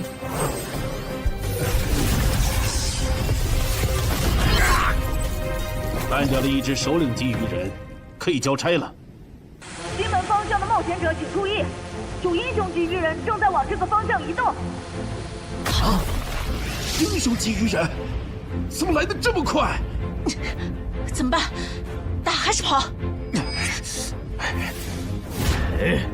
他们这次没召唤那只眼球怪物，是觉得没必要吗？还是他们现在不能召唤？找到了，那个负责警戒的绿皮傻大个，看上去要更强一些。就杀他！不，小狐狸是魔法弓，你要吗？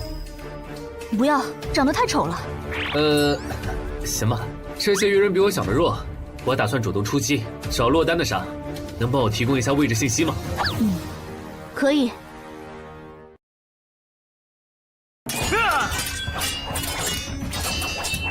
这些鱼人的实力好像还不如同等级的哥布林强。这样看，那只英雄级鱼人应该也不会强到哪去，还担心一场。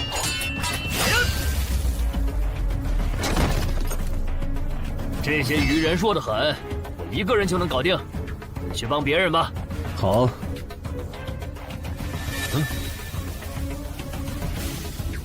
搞什么？原来你们还能变强吗？希望这些人类冒险者能争点气，不然我这趟可就白来了。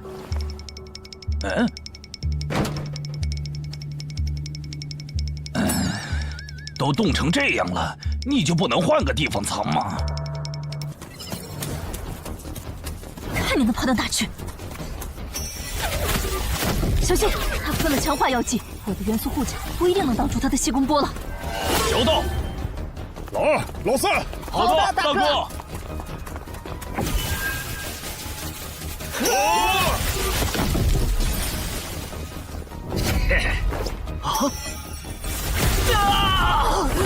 小心！慢着，老弟。你在得意什么？欧提路克，冰封术。幽暗地狱的王眼暴君啊！我请求借用你的力量，心灵遥控。玩够了吧？把那只眼球怪物叫出来，我要和他打。狼骑，问过了，他没回应。香梨，来帮忙，我知道你还有底牌没交。不，我拒绝。这只英雄级鱼人是奔着你来的，我没义务为你冒险。更何况你的控制法术还对他无效。我撤了，你们加油。你可惜了，看来你们真的无法再召唤他。我还想着杀掉他，说不定有机会2段进化。狼骑，没用了。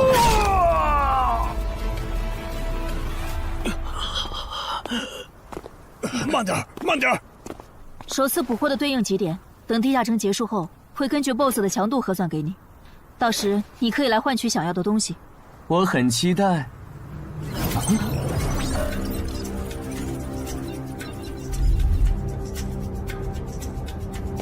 该咱们登场了。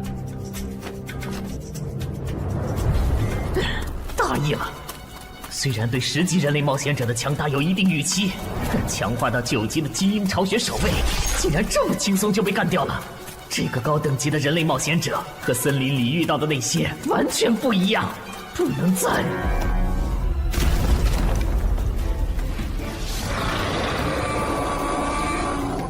解决一个。吴龙，那是我的祭典。只是一只首领级鱼人，没必要抠得这么细吧？你们就是这片区域最强的人类英雄级鱼人。稳点！这只首领级鱼人的毒被安小姐的毒素防护克制，就这么拉扯着打，慢慢磨死他。不会吧？领军死了？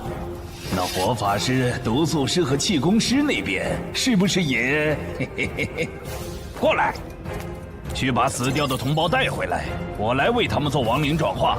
如果有快死的，就用这个救一下。他的目标是安小姐，想办法拦一下。老宋，知道。休想从我这里过！你们这些……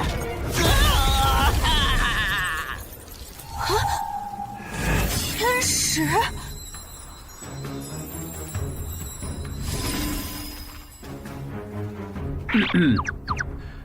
我没来晚吧？没，刚刚好。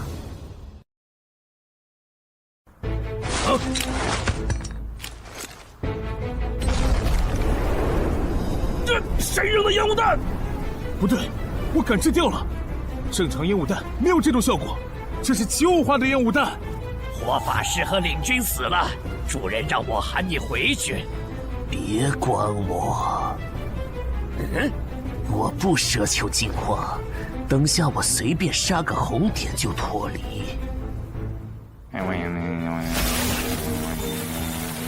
亡灵转化。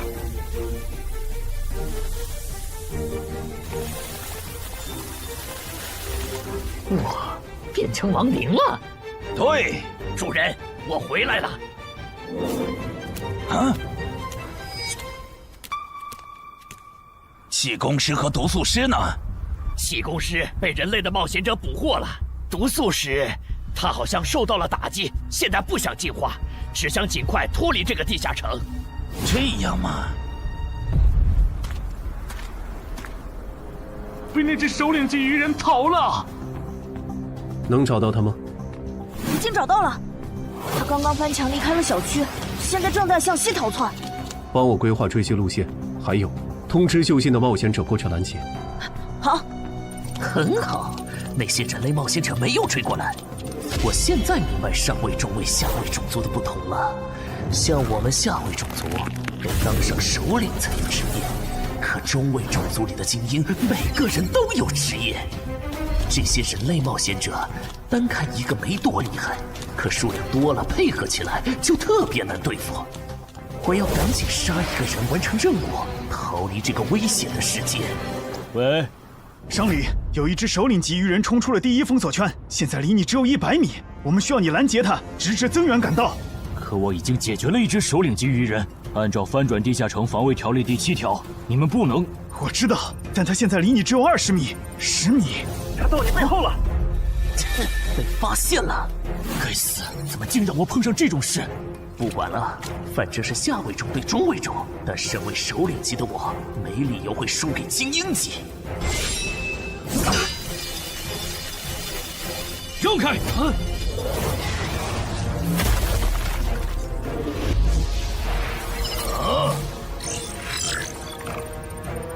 你连偷袭都不会吗？刚才为什么要喊出声来？笨蛋，我那是在帮你解围。这两个黑点移动的速度好快，这样看，我这边应该是来不及了，有点可惜。本来我还想着吃掉它们，升到11级以后再进化的。啊，那是进化之光！等等，英雄级鱼人竟然还能进化，这不是6到10级地下城吗？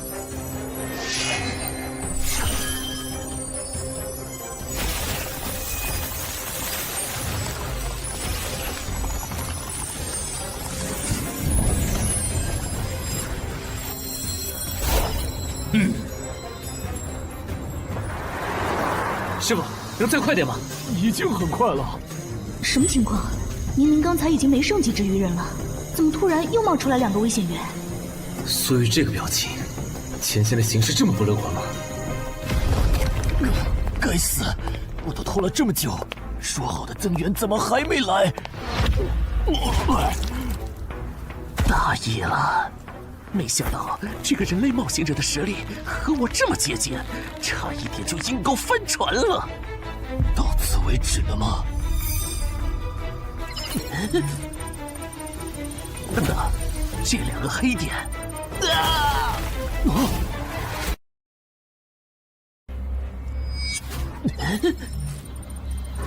等等，这2个黑点，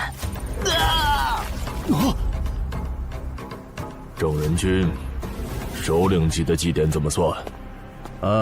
特事特办，我可以按照濒临失控的地下城的标准来核算。就在曼哈努斯当着陈华宫和吴龙的面完成进化的瞬间，两人的脑海闪过这么一个念头：那个女孩说的地下城会失控，竟然应验了。7级常规地下城进阶到9级生存类地下城，已经是很少见的小概率事件了。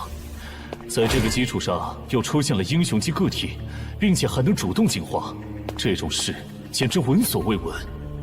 唉，我到底是有多倒霉，才会一头撞上这种死局？陈华宫，啊！以目前的形势，我觉得就算是镇人君来了，也没法挽回失控的局面了。要不，咱们撤吧。前提是他肯放我们走。正人君。他是你们的首领吗？什么情况？鱼人不是不能用人类的语言吗？我能感受到，那个方向有2个很强的人正在往这边赶。他们中有你们刚才提到的正人君吗？有的话，能告诉我这位正人君现在是传奇吗？无可奉告。看来不是，那就没什么好担心的了。小心，他要动真格的了。终止召唤！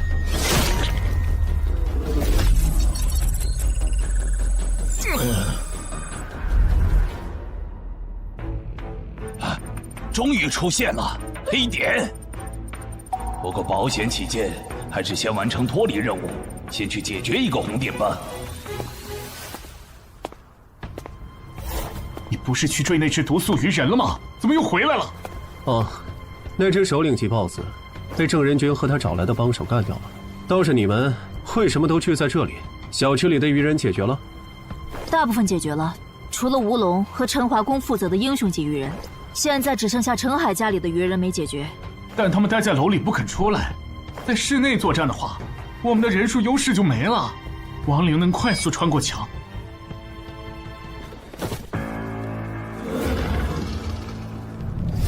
这些人类冒险者怎么聚到一起了？麻烦了，人类聚到一起，人数多了，自己反而兵力不足了。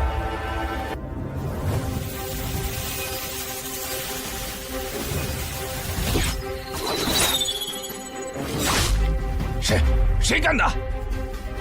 我家现在还有几只鱼人？还有5个，其中一个特别弱小。好，跟我走一趟吧。我需要你站在明面上帮我分担火力。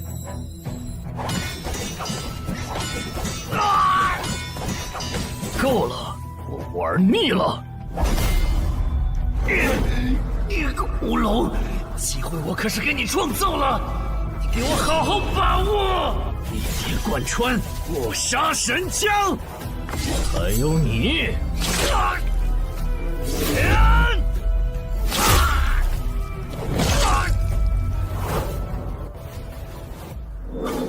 还没看够吗？厉害！你是怎么发现我的？与生俱来的天赋，我能闻到等级和我相当和在我之上的强者的味道。那边的也别藏着了，我是不会露出破绽给你们的。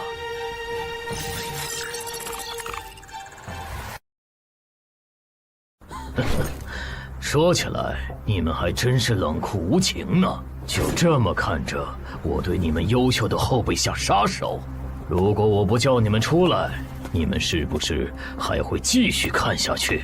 彼此彼此吧。你的部下不也被歼灭的七七八八了吗？郑仁君，这家伙的实力和你跟我说的差的也太多了吧？我也不知道他会进化。放心，该算的绩点都有，我不会让你吃亏的。那就好。什么？郑仁君让我们撤出小区？对，这次翻转的地下城彻底失控了。他说等下打起来顾不上你们。但是愚人亡灵法师和他的仆从不是还没解决吗？就这么放着不管？没有放着不管，苏玉刚刚联系我了，他说楼里的愚人由陈海哥处理。陈海来了，你现在给他打电话，让他别犯傻。那只愚人亡灵法师和他解决的愚人暗杀者不是一个级别的，他这样的传说苗子没必要在这上面冒险，哪怕这个翻转地下城和他有关也不行。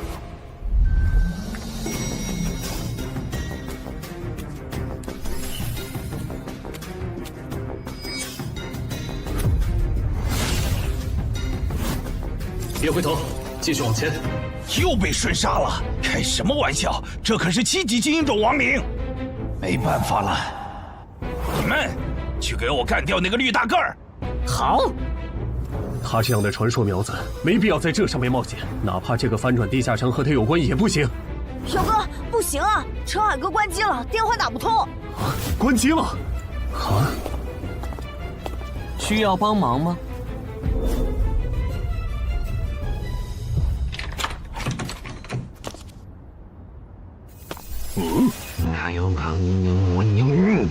多重火球术，就是现在！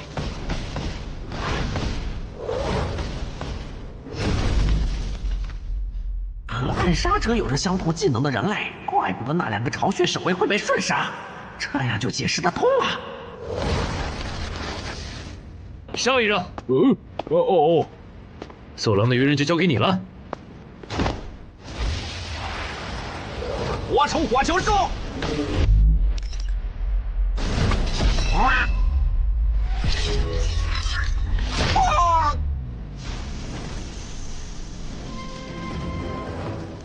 那是愚人亡灵法师，怎么没露面？算了，用过去式找吧。正好也打算测试一下这个能力。你们去给我干掉那个绿皮大个儿！好。三阳台跑了。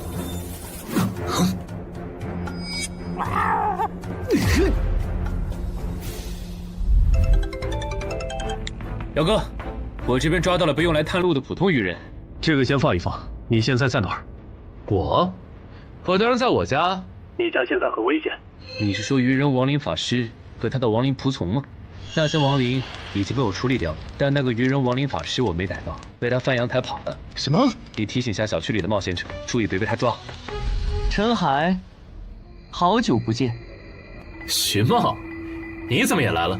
我来的晚，小区里的首领级愚人就赶上1只，听说你这边还有1只，就过来碰碰运气。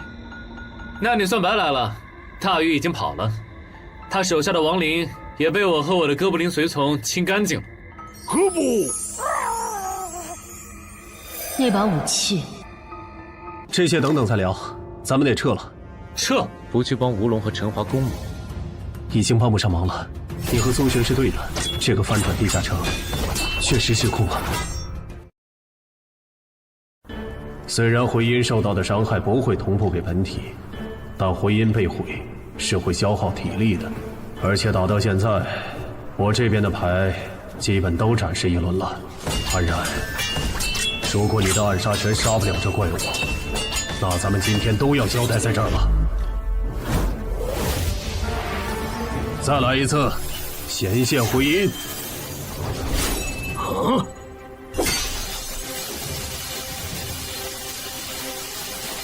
这个人类的职业好讨厌，他召唤自己的复制品，难道就不需要代价吗？终于让我等到了。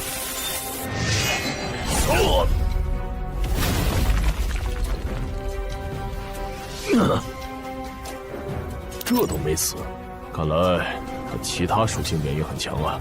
正人君，这个 BOSS 太难杀了，我要求按15级翻转地下城 BOSS 的标准核算绩点。可以。好，那你接着磨，出机会了我再出手。或许是镇安君和安然的职业技能给到了曼哈努斯足够的压力，也可能是他们表现出来的态度刺激到了曼哈努斯。靠着职业的加成就能击败我，简直是痴心妄想。这让曼哈努斯做出了草率的决定。我要选择职业，筛选出有远程攻击手段的职业。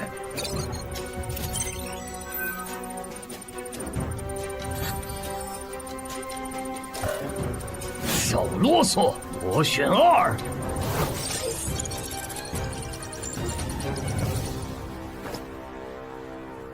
那我们先走了哈。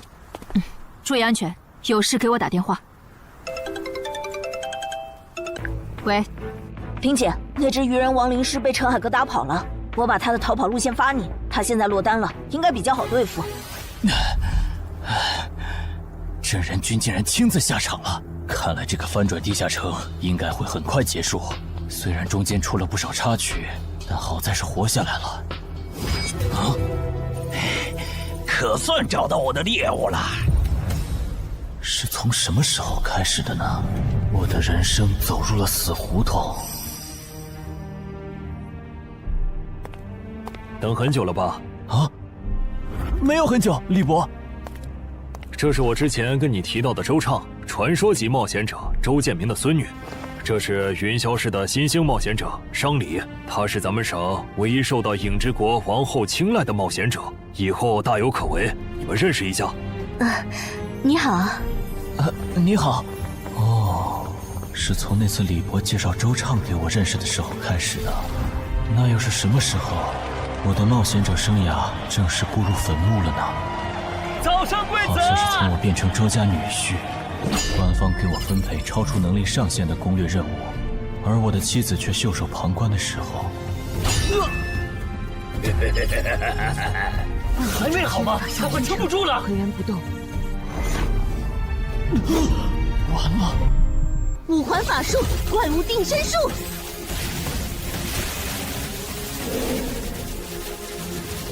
火了！殇灭！重击！喂，上面到底怎么想的？攻略组的主力竟然反成拖后腿的了，这是要害死咱们吗？觉得配对有问题，你可以向上级申诉。生理又没做错什么，这样点他不好。去就去。抱歉，这次是我拖累你们了。不用道歉，毕竟我也没想到，你竟然没继承到周建明的史诗级遗物。我估计官方也没想到。你们都认为我继承了？不然为什么是我们3个来攻略这个难度高于平均线的8级地下城？至少在官方看来，入赘周家，同时又是漳州新兴冒险者的你，继承周建明遗物是板上钉钉的事。如果你还想继续走下去，回去和你妻子好好聊聊吧，不然总被分配超难度的任务也不是个事儿。姐夫，你还没有搞清现状吗？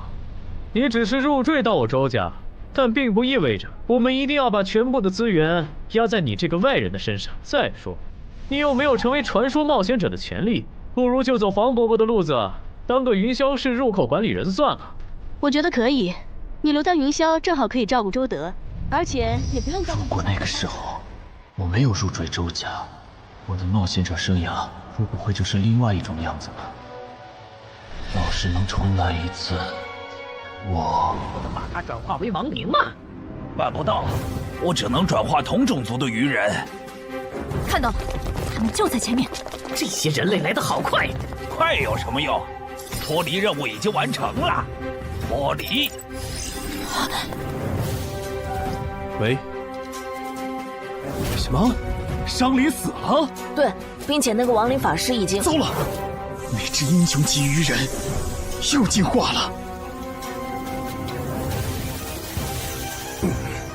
不是，这怪物还能再次进阶吗？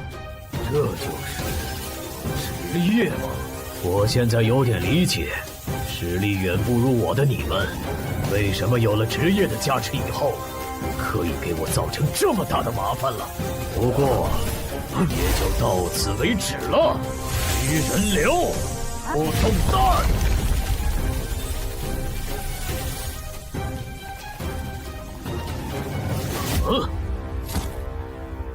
移形换位，欠你条命。这种时候就不要说什么欠不欠的了。哼，原来你的复制品还可以和别人交换位置啊！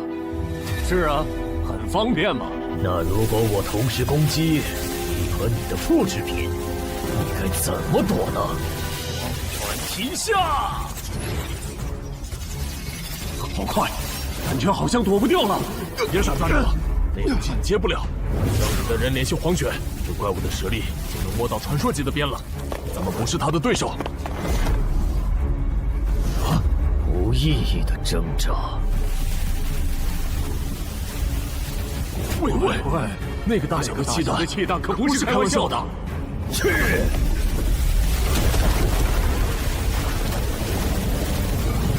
地震了！疏散市民吧。整个和他找来的帮手败了，那个鱼人 BOSS 身上一点伤都没有。在黄玄大佬赶过来以前，无论对方打算做什么，我们都无法阻止了。你真的很厉害，但我还是要给你一个忠告：不要对平民动手，不然无论付出多大的代价，我们都会报复回来。被同伴抛下的你，哪来的底气说这种话？报复？呵呵，等我吃了你，我会变得更强。要报复，你们尽管来就是。好的，我知道了。陈海，能请你担任东山市临时负责人，帮助疏散市民吗？我拒绝，这个你可以自己来了。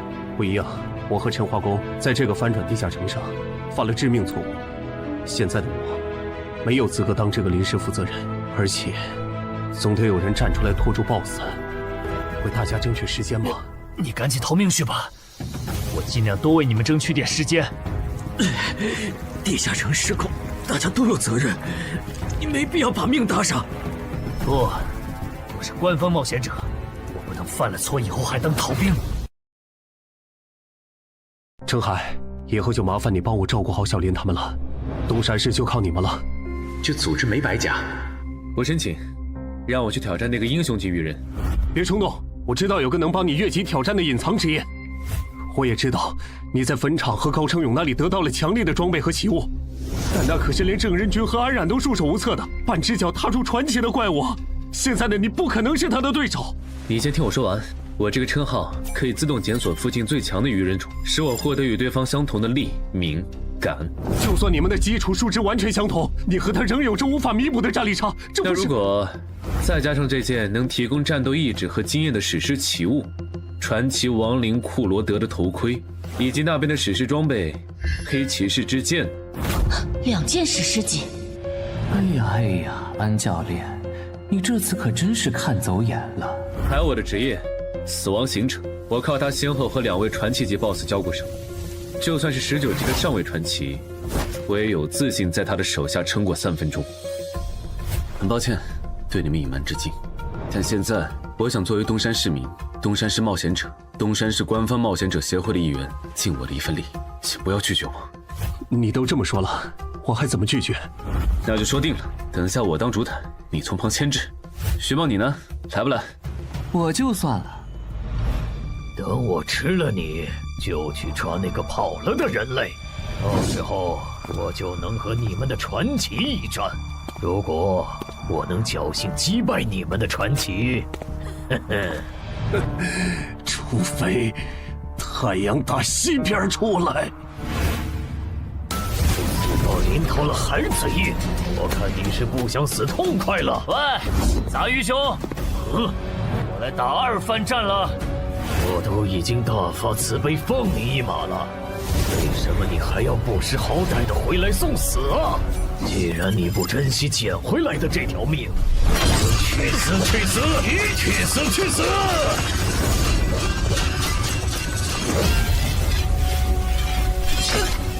糟糕，死！行换位。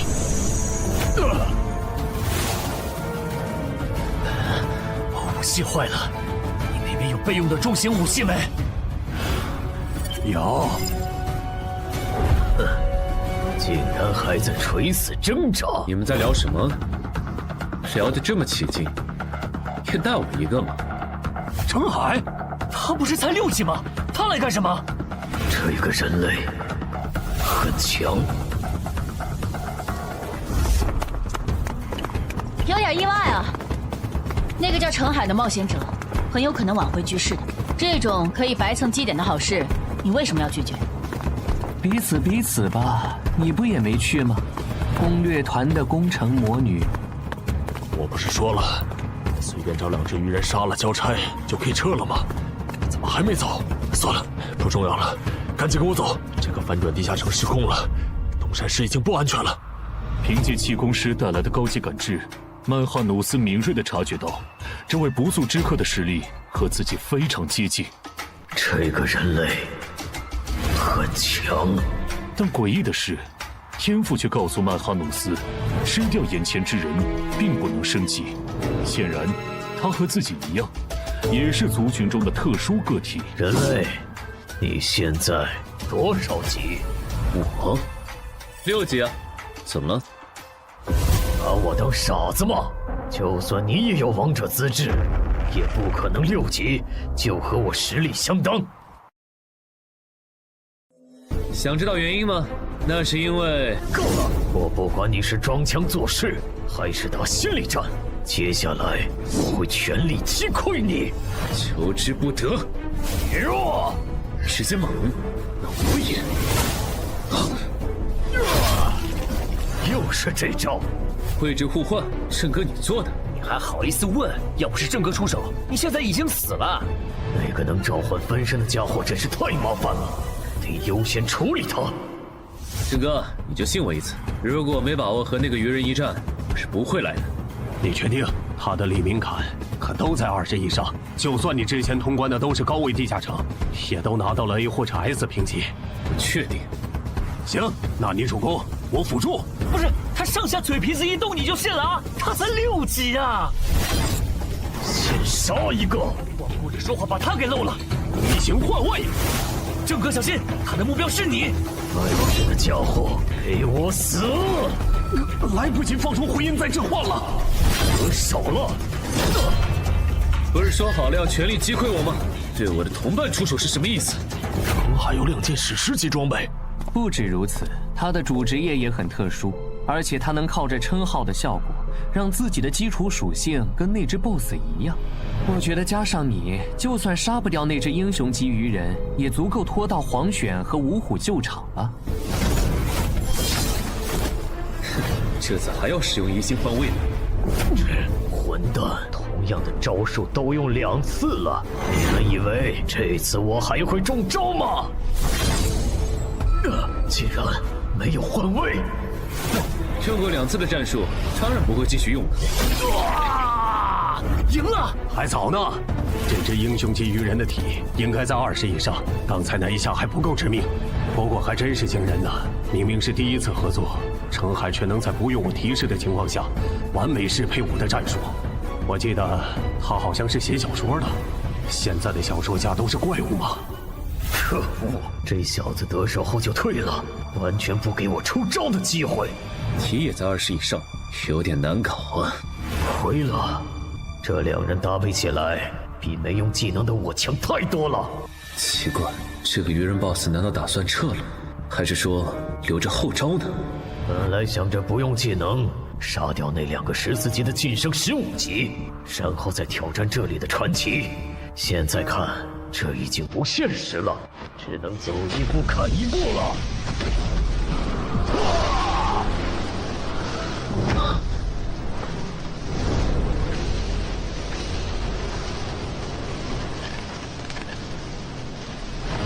本来打算把这招留给你们的传奇的，但现在看来是没这个机会了。这个快跑！这鱼人的速度又提升了，这样子我不一定能拦住他。至少在走之前，让我提升到15级吧。很好，他的一条胳膊废了，接下来应该很难再。上来，趁现在，收到。以为这样就能限制住我的行动，别太想当然了。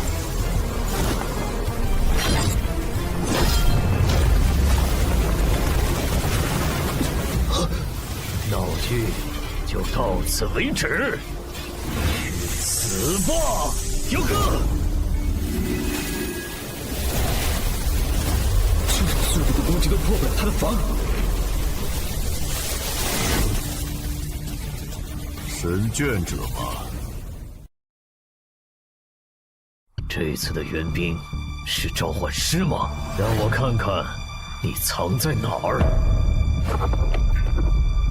找到了，他旁边的绿皮傻大个应该也是他的召唤物。2个都没什么实力，可以先不管。等等，你还有胆子回来？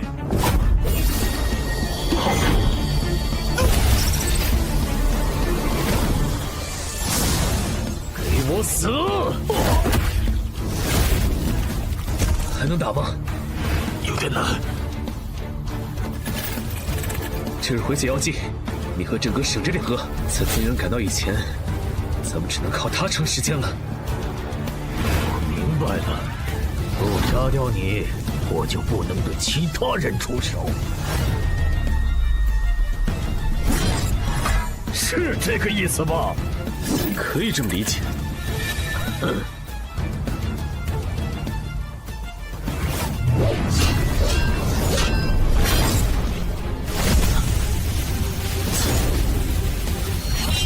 现在才发觉，晚了。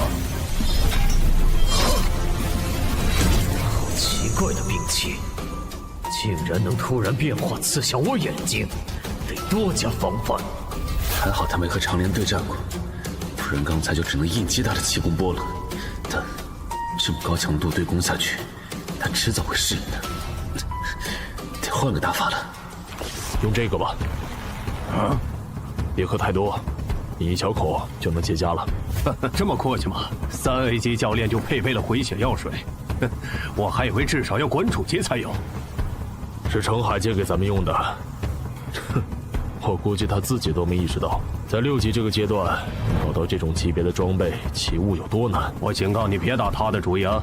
不管这个翻转地下城最终结果如何，程海都会成为我民省官方冒险者协会全力培养的超新星。我不会这么不识趣的。我能在民省淘到一个徐茂，已经是大功一件了，没必要为了不适合我的东西和你们交恶。不过说真的，都到这份上了，针对热武器的禁令，你还要遵守吗？我靠，这回血药水的味道怎么这么怪呀？里面加了芥末吗？用追逐战来拖延时间，天真！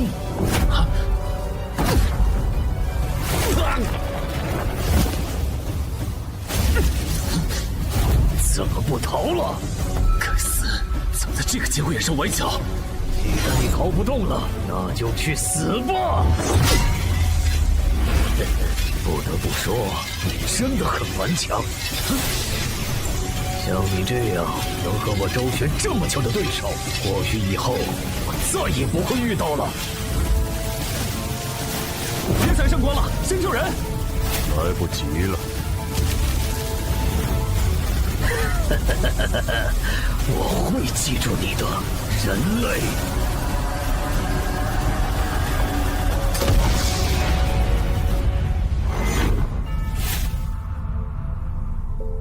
这个叫超限的技能虽然很强，但太耗体力了。还好这个人类的等级不高，不然本大爷说不定真会败在你们手上。你还没赢呢，笑什么？一个手下败将，不会以为简单处理了下伤口就能和我再战了吧？别太异想天开！这是什么武器？竟然能破我铜皮铁骨的防御！安然，好了没？好了，那我这边就不用顾忌了。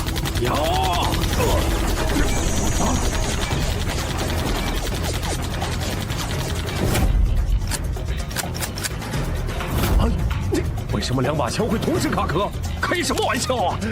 故障，原来如此。看来你们的神并不会关注你们呢，人类。天界的使者，您还要等到什么时候？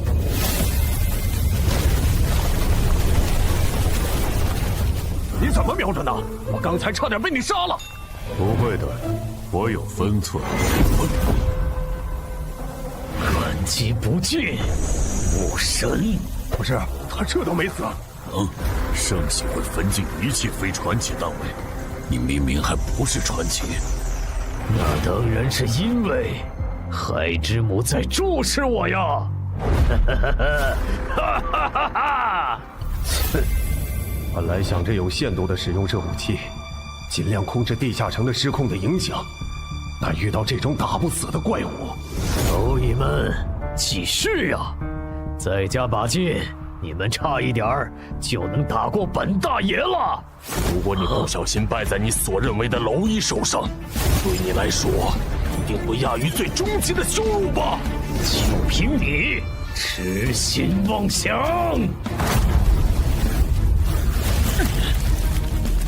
太傲慢了，连续的车轮战早就让你打不动了，现在的你没办法硬接下我的拳头。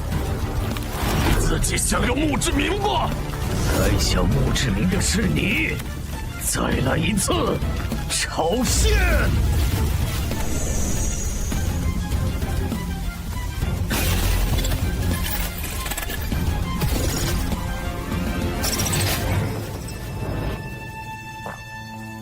呼吸平稳了。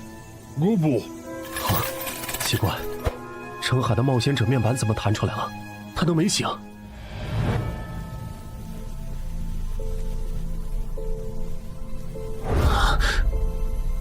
为什么不用试炼徽章？库罗德，你如果用了英勇之骑士试炼徽章，应该可以躲过那只鱼人的绝招吧？等等，你不是库罗德，按理来说，他应该不知道怪物鱼人到底是谁，这是哪儿？放轻松，我确实不是库罗德，我是活化的传奇亡灵，库罗德头盔所产生的自我，而这里则是我的新增效果——征兵场的训练场地。活化？什么时候的事？就在刚刚，你们和那只鱼人的战斗引来了2位神明的关注，其中一位神明因为3次干涉地下城进程，引起了另一位神明的不满，我因此被活化。继续刚才的话题，为什么不用试炼徽章规避伤害？是你的话，应该能想到这个解法。我想赌一把，当时想着用奇迹生还者硬扛，再用假死骗那个鱼人，找机会偷袭，尝试一击毙命。但没想到那个元气弹的伤害这么猛，差一点就被杀了。为什么？什么为什么？为什么你要冒这么大的风险来赌？你和他的等级差这么远，能拖这么久，已经算超额完成任务了。就算中途退场，也没人会怪你。可能因为这个地下城之所以失控，其源头在我吧。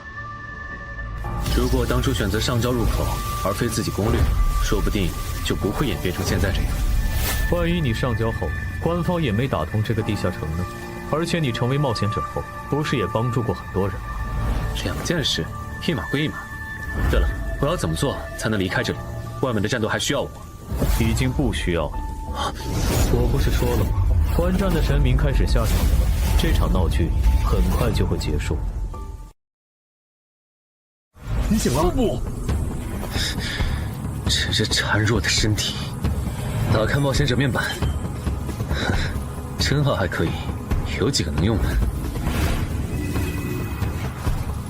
别冲动，人类。我只是借用你同伴的身体，给不守规矩的玩家一点教训。你别做多余的事，最多10分钟，这个地下城就会结束。可是你一声招呼都不打，就占用了程海的身体，你这样要我怎么相信你对我们没有恶意？也是，站在你们的角度，确实可以。这样好了，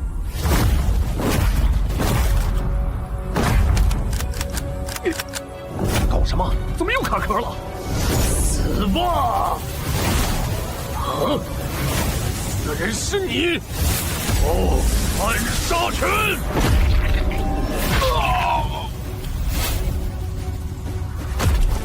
安然，被你们耍了这么多次，就算是傻子，也知道该怎么应对了。谁？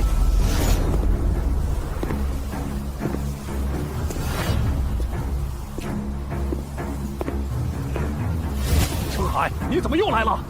换班换班，这只鱼人交给我。又来，阴魂不散的东西，你们真不会觉得？哦，这个绿皮傻大个是什么时候摸到我身后的？我竟然完全没注意。这都没能杀掉他，好可惜啊！无妨，至少废了他的声带。他现在无法召唤冒险者面板，已经是砧板上的鱼，只能被咱们狂揍了。一会儿你别插手了，我要和这条鱼玩玩。等它快死了，你再过来补刀。不，声带受损，无法召唤冒险者面板的曼哈努斯开始意识到，放弃上线，选择其战力，其实是一件很欠考虑的决策。前所未有的懊悔涌上曼哈努斯的心头。要是能重来，他不会再戏耍这群人类冒险者。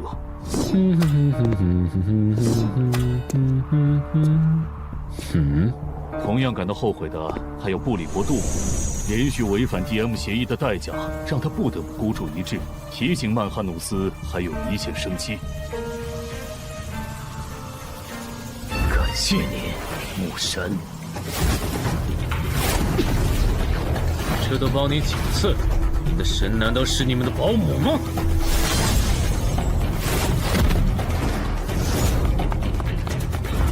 那个方向，好像抢姚文忠手里的回血药剂。冒险者面板，如果真让他只好早脱离了，那位戏耍的我，岂不是要成为诸神口中的笑料？开什么玩笑！这人怎么昏迷了？谁干的？算了，纠结这个没意义，正好省了我一点时间。等我把嗓子治好，就去找你算账。这一次，我不会再给你机会了。侮辱母神的盔甲小子！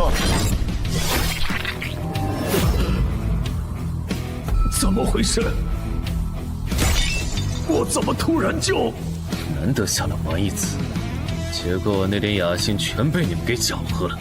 哼，不止，我给我使徒准备的无限药水瓶也因为你们损坏。杂鱼，你说你该怎么赔偿我？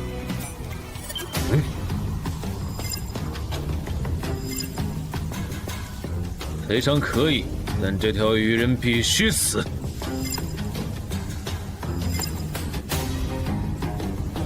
我无所谓，别把我和你这种保姆混为一谈。我的使徒如果不能成长到可以正面战胜传奇的程度，那他就不配做我的使徒。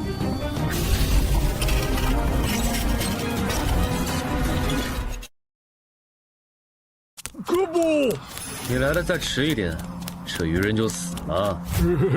哥布。对了，黑骑士之剑的效果，你应该还没吃满吧？那用它补刀。哥布，我要死了吗？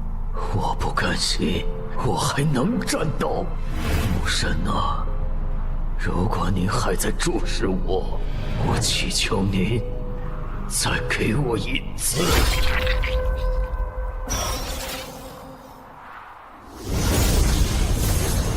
这是什么信号？为什么萨满大人的传承之书里没收录？你激活了哥布林的隐藏进化路径，跨级击杀敌对英雄种的精英个体，只要后续觉醒天赋和真名，就能成为货真价实的英雄种。真的吗？先别急着高兴。既然您已出手中断了这个翻转地下城，能不能先把程海先生的身体还回去？他可是我钦定的继任者，如果有什么闪失，我和看好他的人会很心疼的。我刚办完事，你就急着催我走，这就是你们人类的待客之道。就我个人而言，还是很欢迎您本尊亲至，接受我们的感谢。但是上身程海先生的身体就不太合适。哥，这样上马，那可是碾压了准传奇鱼人的未知存在啊！如果你不想小妹以后再也不理你，就别啰嗦。免了吧，嘴上说着感谢，实际是在天上埋伏的传奇战士，随时准备报喜发难。这不，还好，这位未知存在还算通情达理，总算是松手了。程海哥，我的程海哥！别哭了，我还没死呢。程海哥，你醒了！我睡了多久？20分钟吧。我们在去东山市医院的路上，等你检查完身体，黄雪应该会对你进行简单的安全评估。安全评估？我不知道你是真不知情还是在装傻。地下城已经解决了，终结掉的人就是你。在你睡过的这20分钟里，有未知存在征用了你的身体，然后干脆利落地杀死了那只13级的英雄种鱼人。你想一下，有传奇甚至传奇之上的存在可以借用你的身体当跳板出现在我们的世界，官方会当这一切都没发生过吗？所以官方会怎么对我？程海哥，知道。啊？不过不管怎么说，你都是东山市的英雄，不会有人敢为难你的。目前最坏的情况应该是你以后很难进入协会的决策层，毕竟没人敢拍板保证你身后的未知存在是否对我们抱有善意。不过我们散人联合就没这个顾虑，我们并不会因为这个原因就排斥你进入散人联合的高层，反而有未知存在做后盾的你更值得我们拉拢了。如果你在协会待得不开心了，可以考虑下我们，散人联合的大门永远为你敞开。啊！搞半天，原来你们想挖我啊！我不否认，毕竟6级就展露出超新星潜质的你，可以说是刮到了一半的大奖彩票。就算会得罪黄选，我也想把你拉到我们散人联合。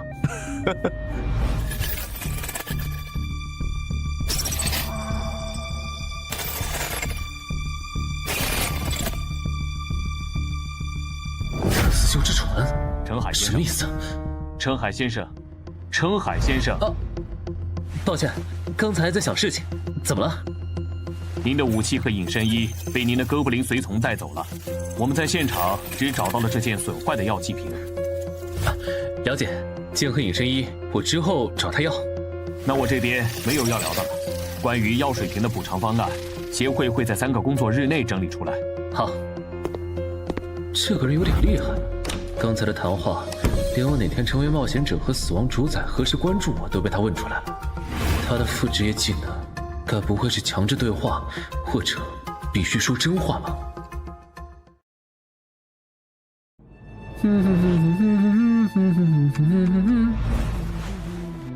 评估结果出来了，程海一切正常。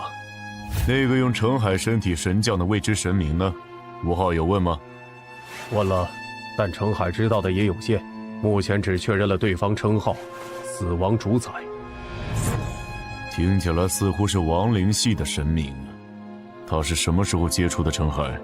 在之前伪装成新人，通关了女妖之森地下城的时候，程海取悦了死亡主宰，并获得了一次对亡灵不死的恩赐。也就是这个恩赐，让程海完成了坟场首通。安教练，我们来看你了。嗨，安教练，医生有说这次要静养多久吗？大概2周吧。那看来对漳州专家级地下城的第3次摸底，你应该是赶不上了吧？唉，可不是嘛。要不你找镇人君多要点补偿呢？毕竟这次翻转地下城，你差点就被他坑了。不用你说，我也会的。对了，程海那小子怎么没和我们一个病房？安教练，他的情况特殊，现在外面有很多势力想要接触他，已经被协会保护起来了。啊！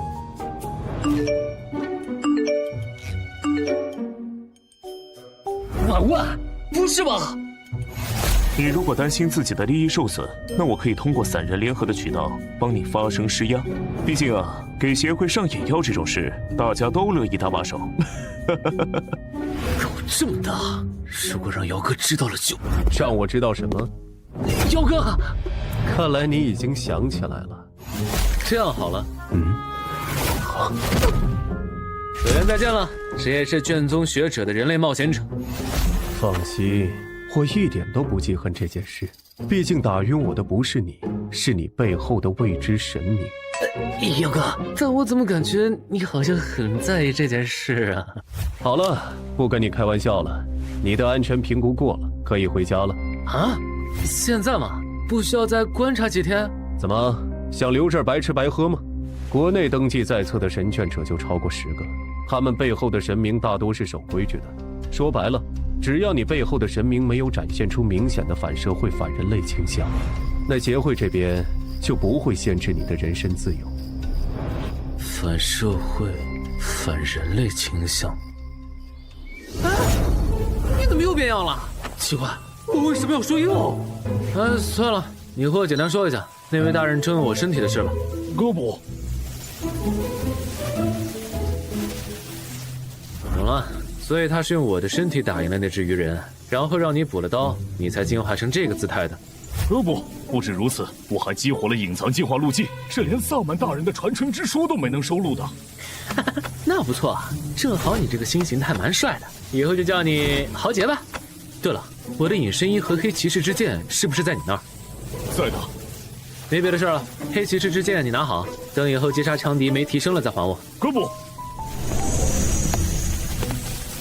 之前还担心他可能会跟不上我的脚步，现在看来，这个担心有点多余啊！我的天，传说级！这效果也太 bug 了吧！征兵场我知道，这个突然冒出来的临时托管，该不会是降神吧？不行，我得问问。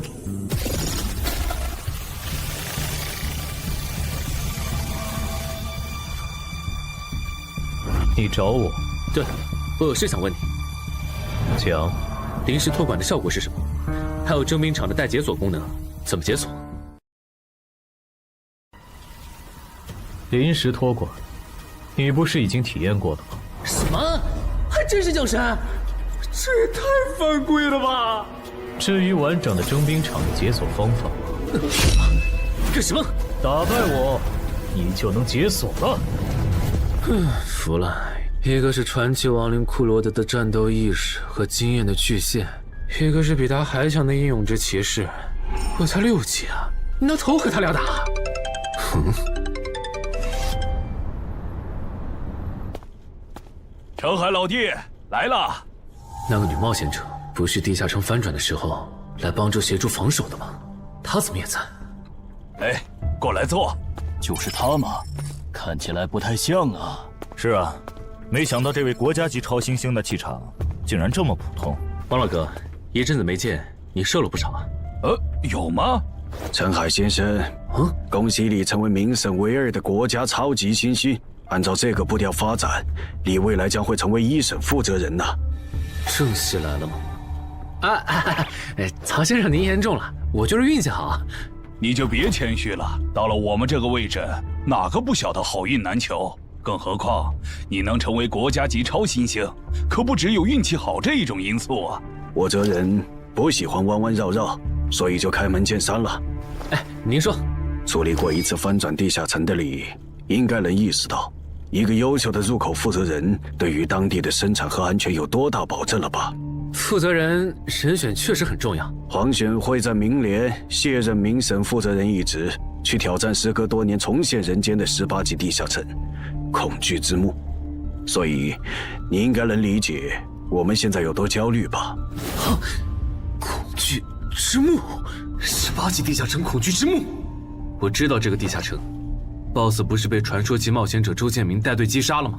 没那么容易，那可是连核弹都炸不死的怪物。周建明和黄雪他们当年豁出性命，也只是把它封印在了这个世界的某处。这才是真相。你所知道的，只是官方为了避免引起民众恐慌，特意修饰过的版本。但我还有一点不太理解，现在地下城就算出现，攻略价值也会下滑很多吧？这样一个地下城，为什么他会宁可舍弃民审负责人的身份，也要再挑战一遍？还是说这个恐惧之墓其实很特别？并不特别，就是个难度超标的18级亡灵系地下城而已。黄选在意它，主要还是因为天门山一战，他的很多战友死在了那里，再加上阿瑟瑞拉克的种族特性和弱点都已经被探明，现在不需要封印，可以直接击杀他们。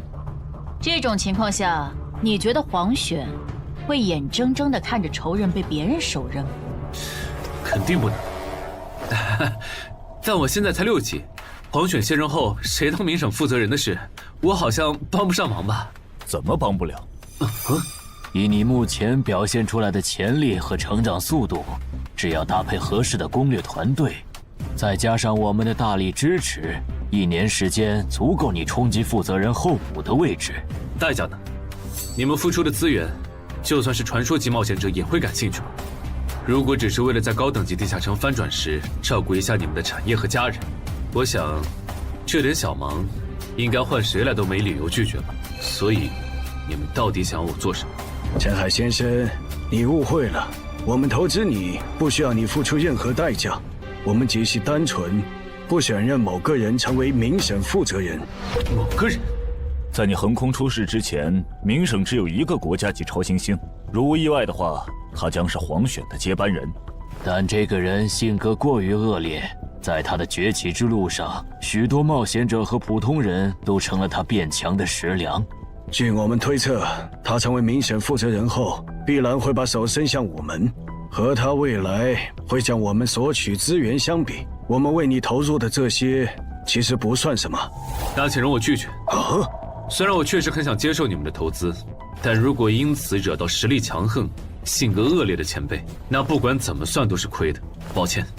有没有一种可能，你已经惹到了？什么意思？明省原本只有1个国家级超新星，所以超新星扶持计划的资源它可以独享。但你出现以后，被他视为私产的资源，现在就要让出一份，你觉得他会怎么看你？小问题，1个靠撞大运，获得神灵青睐的6级小废物，等我回国就找理由把他弄残。就是他嘛，大火鸟唐德，穿得这么招摇，不知道的还以为他是来济州岛开演唱会的潮流巨星呢。你小声点，听说这个人脾气性格不太好，你如果不想攻略地下城的时候被他失手打伤，就别说这种话。这俩韩国人嘀嘀咕咕的，以为我听不懂他们在说什么吗？要不是我急着升到传说，回去接黄雪的班，肯定要教训一下这俩韩国佬。你好，你们也好啊，韩国的兄弟。这位是全仇，我叫卜子明，我们是韩国的国家级超新星。幸会幸会，我叫唐哲，圈内人喜欢叫我大火鸟，你们叫我大鸟就行。话说，咱们什么时候开始攻略济州岛的高难度专家级地下城？你想打听唐德？对，我听说他有点难相处。3人联合跟你说的，这你就别问了。不过你的消息源确实没骗你，不，应该说他比传言更难相处。我这个称号其实就和他有关。老实说，如果我后来没加入健身馆，现在可能已经死在某个地下城，或者被他和他的狗腿赶出明省了。不用太担心，你和唐德不是一个等级区间，现在还不属于竞争关系。只要你后面能控制好升级速度，他应该不会太为难你。但愿吧。说起来，你今年的地下城通关指标还没做吧？我过几天要去漳州挑战10级地下城山丘上的巨人。咱俩认识这么久了，还没合作过，要不要组个队一起？好啊。啊？你想在近期把你今年的地下城攻略指标全清掉？我感觉我的力、名、体，靠锻炼已经很难有明显的提升了。打算找2个合适的地下城，锻炼下实战能力。合适的地下城，很难找吗？那要不条件放宽一些？倒也不用。襄城区有一个难度中等的10级地下城，我跟那边的负责人打声招呼，把你加进去。真的吗？谢谢郑哥。嗨，这有什么好谢的？啊，对了，你那个药水瓶的补偿方案下来了，你空了记得去找姚文仲，顺便把你之前赚到的祭点一并兑换成奇物。好。你的无限红药瓶属于极珍稀的补给性器物，整个漳州没有第2件。我们目前能给出的补偿是：1. 同等稀有度的保命奇物；2. 1张奇物升级券。你看选哪个？我能看一下保命奇物的效果吗？可以。好霸道的效果，没有脱战的限制，说明可以在打不过又逃不掉的地下城 BOSS 面前强制脱离。如果不是只能用1次，我感觉它的价值要远高于稀奇古怪的回血药水。我个人建议你选1，因为奇物升级券只有高魅力才能发挥它的最大效果。高魅力？怎么说？你可以理解为，高魅力冒险者在使用奇物升级券时，会更容易得到自己急需的奇物和装备。至于这一现象背后的原理，学界目前还在猜想论证阶段。等等，我记得用奇物升级券换到稀奇古怪的回血药水时，不仅是面板提示我的，而且那时魅力值才11，这算高吗？难不成那时候死亡主宰之类的什么东西就盯上我了？是他拉了我一把，从鬼门关前救回了我吗？但是为了什么呢？陈海，不好意思，走神了。我选1。好，那我们接下来核算祭点兑换奇物。结果适合我的奇物就只有这2件，这跟手杖找东西时有一半的几率指错方向。不过有了它，以后碰到寻找类任务，总归能派上用场，也算是挺好用的辅助奇物。还有这枚戒指，虽然用1次要冷却3天，但这上面的范围性伤害法术，刚好可以弥补我没有群伤技能的短板。完美，现在的我已经没有死角了。必要再考虑一段时间。对，正好这段时间，我要去把协会的地下城通关指标做完，预计需要1个月时间，到时候我会升到8级。您和您的朋友也不用担心时间上会来不及。1个月嘛，那唐德应该也从济州岛回来了。行吧，1个月后我等你电话。没道理啊！我完全按照坟场的攻略法来的。为什么我假死后，坟场的 BOSS 还会攻击我啊？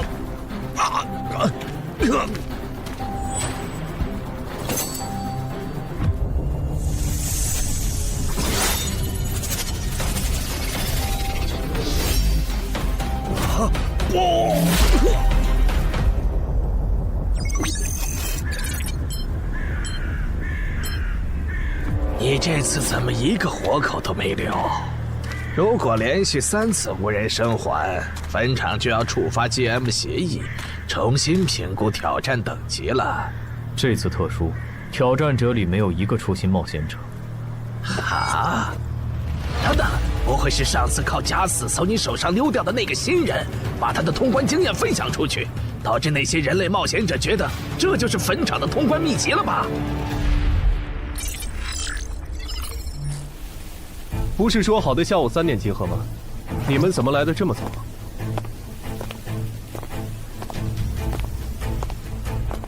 这次攻略行动一共几人？就咱们这些，你们是最后到的。啊，你怎么也在？我当初协助你们处理东山市翻转地下城，为的就是拿到山丘上的巨人地下城的攻略资格。原来如此啊！既然人已经到齐了，那出发吧。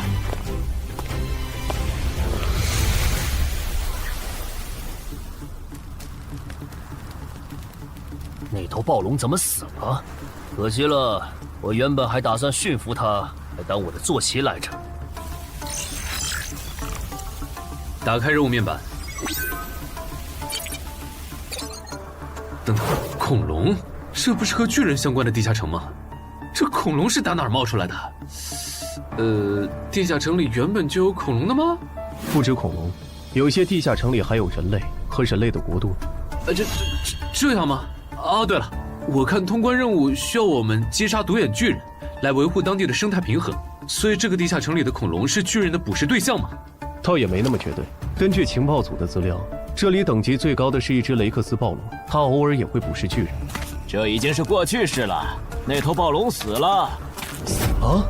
应该是最近几天有独眼巨人碰巧晋升为首领级个体了，然后联合同伴围杀了那头雷克斯暴龙。现在的问题是，成年的独眼巨人一般有22点力量和20点体质，首领级的独眼巨人只会更高。如果对方的体质达到了23点，那我们恐怕很难破他的防。你的意思是，这个地下城不久前诞生了个首领级独眼巨人？不然无法解释那头雷克斯暴龙的死。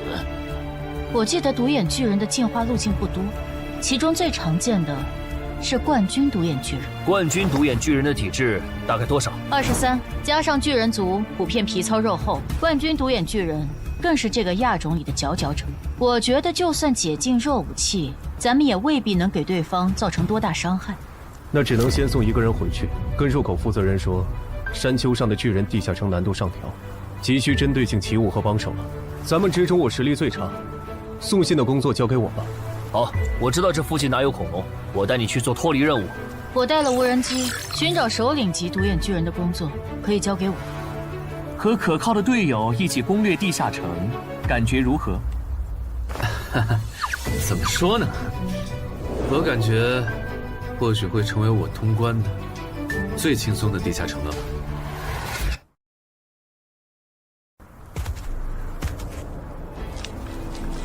这头三角龙的力量有22点，正面强攻的话风险太大，我个人建议围杀放血，由一个人正面牵制，其余人从旁找机会。牵制的工作可以交给我的哥布林随从，没问题吧？不，还没找到那只首领级独眼巨人吗？你要是觉得无聊，可以去成华宫那边帮姚文仲狩猎恐龙。啊，算了，我对没脑子的野兽不感兴趣。我明明用的低噪音无人机，怎么会被发现呢？独眼巨人的感知，不是说很低的吗？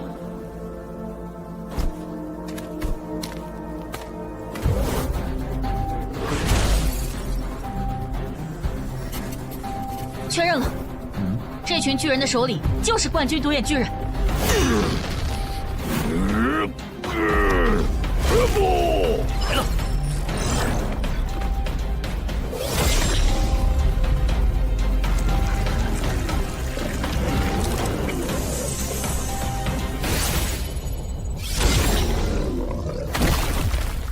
很出色嘛，那个叫陈海的超新星。再出色，他也出不了头。远的不说，就周家那个上门女婿，他当年不出色吗？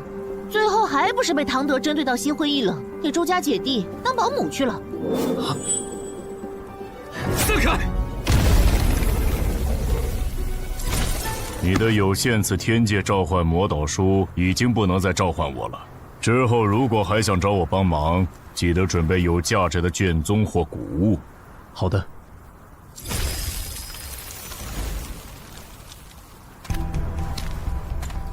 谁去看看他断气了没？没的话叫姚文忠过来做最后一击。他已经死了，我这边刚刚收到脱离任务已完成的提醒。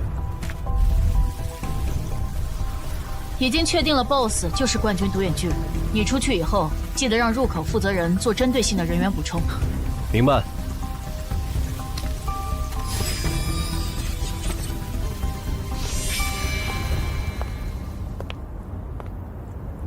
喂，唐哥，是我。你还记得给我打电话呀？我还以为你忘了有限次天界召唤魔导书是谁给你的了。我没忘，唐哥。说吧，连正人君都处理不了的英雄级鱼人，那小子是怎么打赢的？我听说他好像是某位神明的神眷。是，不过他在东山市翻转地下城的表现，其实有取巧的成分。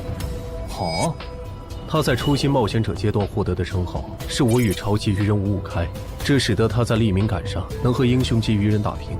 再加上他还有一件能给他带来实战经验的头盔，和从高成勇那儿缴回来的镰刀。五五开，那不是初心冒险者和下位种族单挑陷入苦战后才会获得的称号吗？这小子哪来的狗屎运？开局崩成这样，都能混到国家级超新星。喂，他在说什么？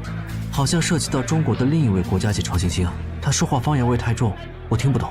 所以，你认为他就是一个中看不中用的样子货？称他为样子货可能有点过了，但抛开神明眷属这一层身份，他不如陈华贵。那看来我的竞争对手还是郑仁君。这样，那个叫陈海的小子不用关注了，给我盯紧点郑仁君。好的。总算糊弄过去了。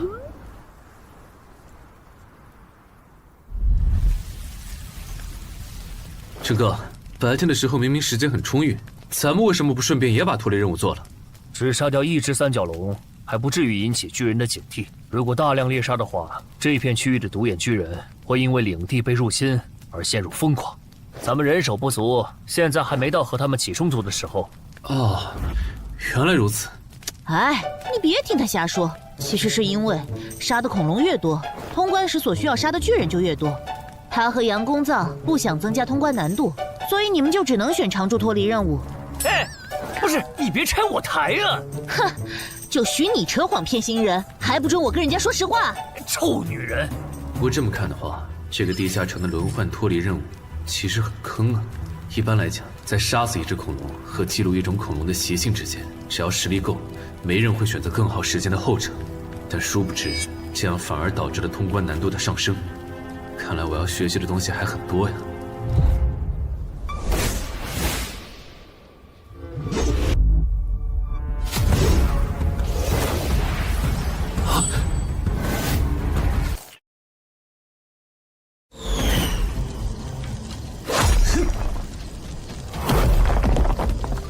陈哥，麻烦你去叫醒其他人。好，豪杰，掩护我。哥不。按照巨石飞来的轨迹回推，应该是那个方向。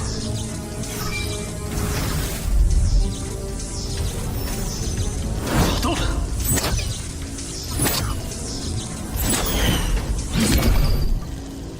看来我的回应在你眼里根本不值一提啊，连躲都懒得躲吗？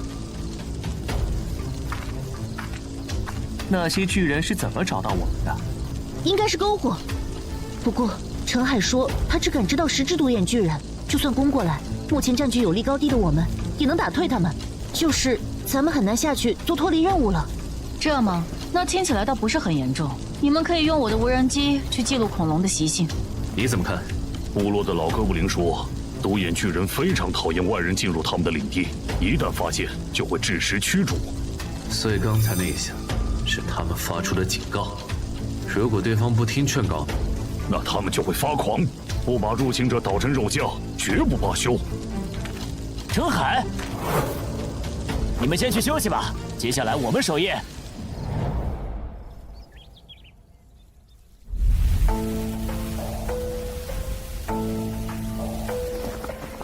老豆，他们还没走。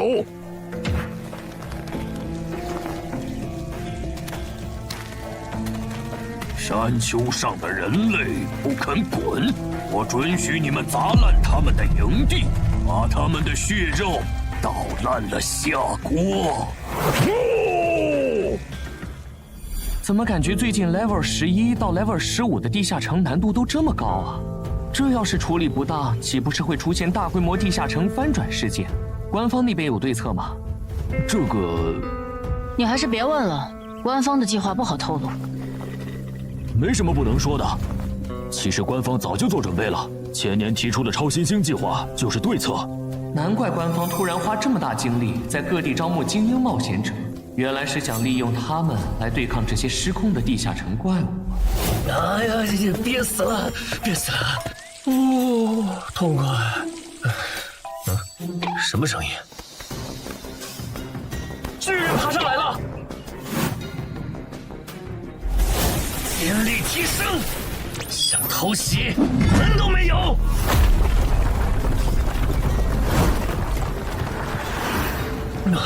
搞定。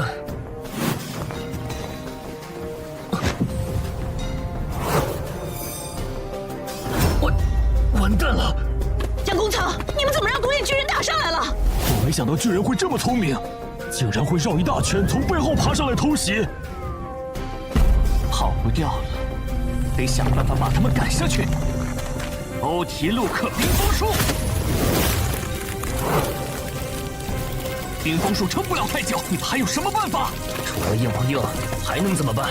直接上！人数、力量都不占优，我们的胜率很低，而且对面还有一只冠军独眼巨人，我们加起来也不是他的对手，到底该怎么办？等等，我记得你会接受控制类法术，能用在巨人身上吗？我们可以试试用困惑术干扰他们的行动，但是这样根本没用，巨人对这种法术有免疫效果。你别管，我自有办法。契约召唤，构装生命体。尊敬的工程魔女，构装体9号，很高兴为您服务。隐身斗篷给你用吧。那你呢？我有头盔就够了。走吧，去会会他们的首领。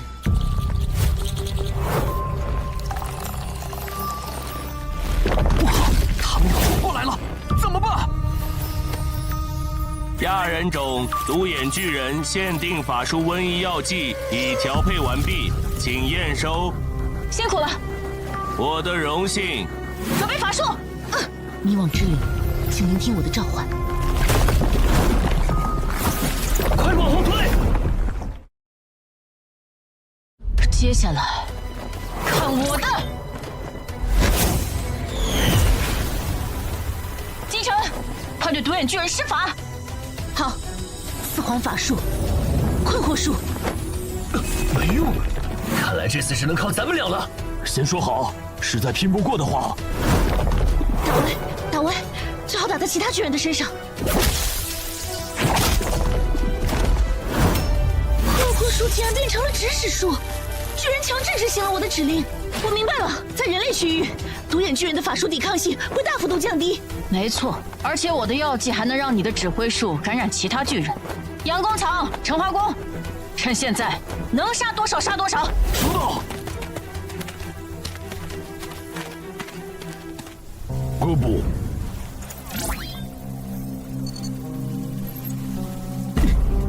从记录恐龙习性到击杀冠军独眼巨人，这任务难度差的也太多了吧？老杨，打眼睛！好。你打我干什么？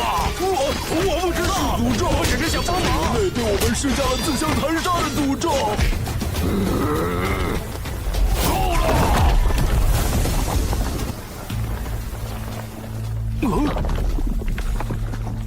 你们赢了，人类！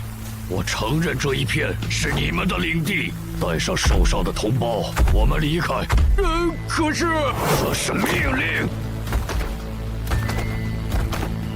这就结束了？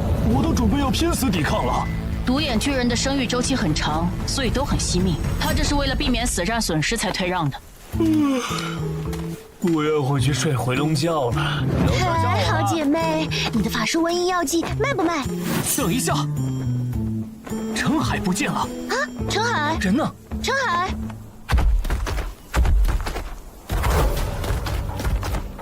人类，我们不是已经认输了吗？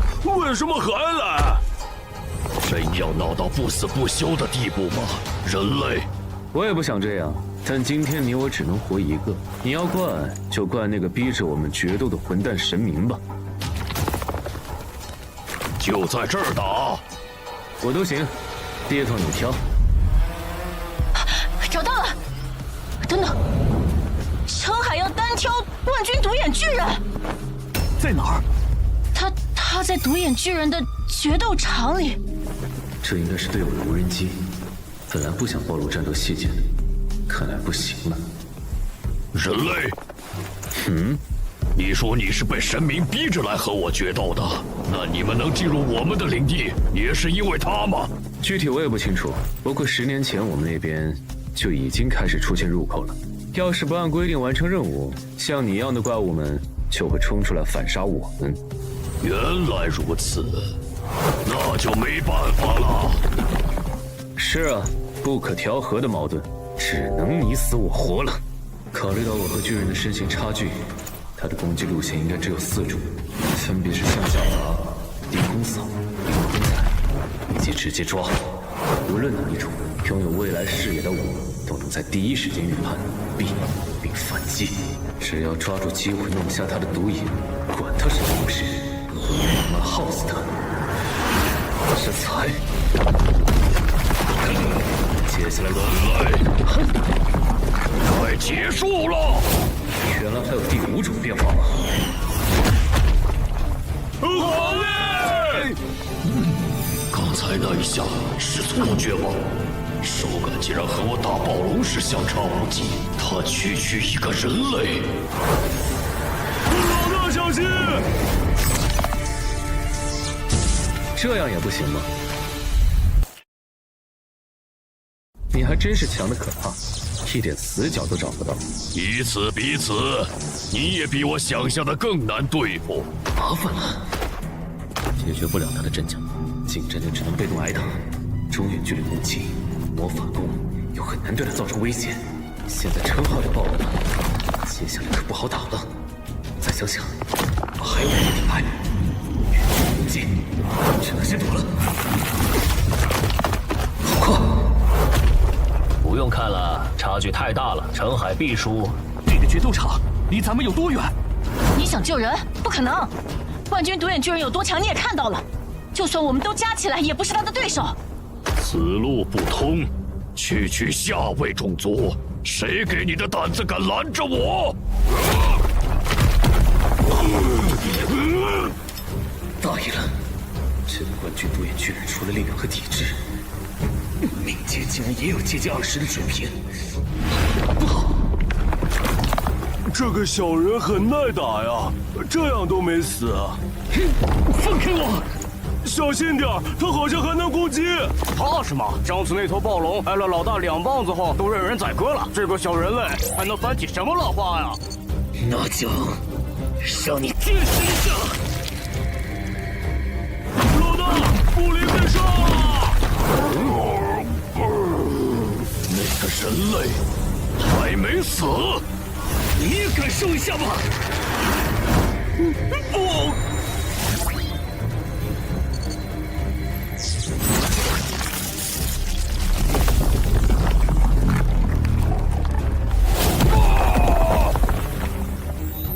豪杰，你先回去吧。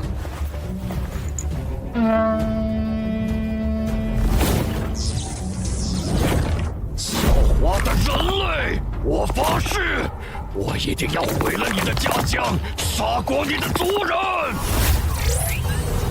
前提是你能活下来。就算正好激活，战力恒定在自身巅峰值，我也赢不了。只剩最后的底牌了。对记录了女妖之声的8音盒使用奇物升级券。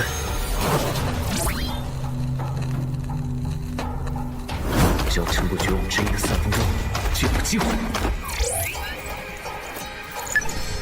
使用英勇之骑士试炼徽章，接下来就好好享受吧。哎，不许跑！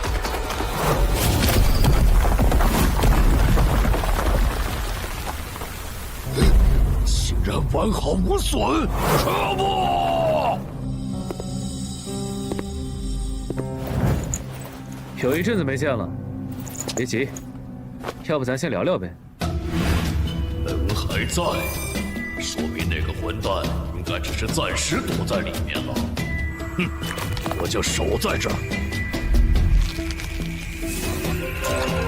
不信你不出来。一场试炼10分钟，在这里花个3分钟就够了，应该差不多了。好，撑过去了。现在出去反杀了。啊！别，我只是想出去啊！还是白挨了一刀，唱片机最好有用，不然也太不划算了。嗯，真的死了？不是，全死了？这玩意儿也太邪乎了吧！要不还是尽量别用了。通关任务完成了？这怎么可能啊！那些独眼巨人全死了。冷静！今天看到的事你知我知，绝对不能告诉第三个人，否则惹恼了陈海背后的神明，我们都不得好死。眼下虽然通关了，但徽章和唱片机的效果已爆了，神明的出现加上高等级奇物，势必招来祸患。等出了地下城，我得抓紧提升自己的等级和实力了，不然别说是保住这2样东西，连自保都危险。我记得这东西能看到亡魂，是这样用的吧？去，来真的！我看的时候，陈海不是要输了吗？喂，他到底是怎么翻盘的呀？嘘，我劝你想好了再回答。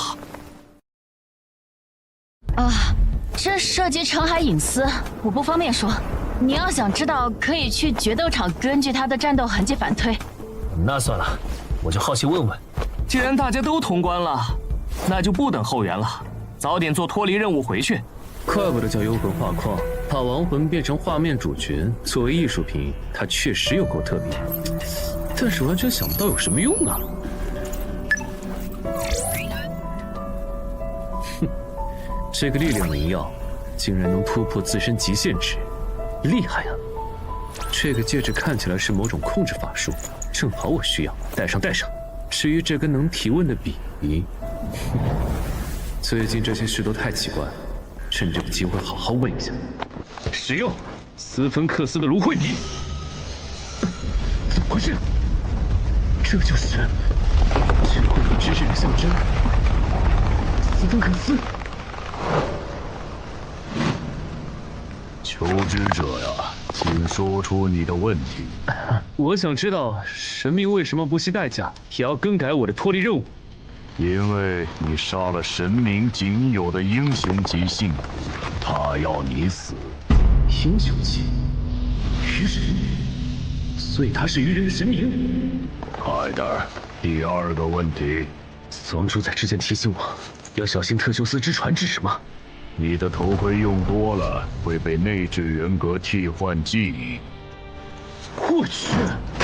怕什么？只要不用就没事儿。我没怕，这是穿针反射。还剩最后一个问题。我想知道死亡主宰为什么关注我。我想知道死亡主宰为什么关注我。因为他是你的署名。不是吧？等等，你还没说完呢。他是我的什么？更新？看来最后一个问题太超纲了，还算有收获。知道了神明针对我的原因和头盔的副作用，还是尽快离开吧。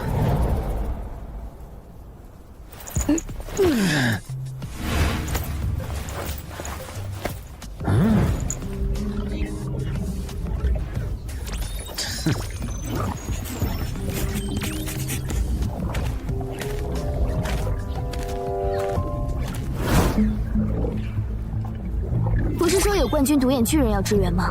这怎么显示已经通关了？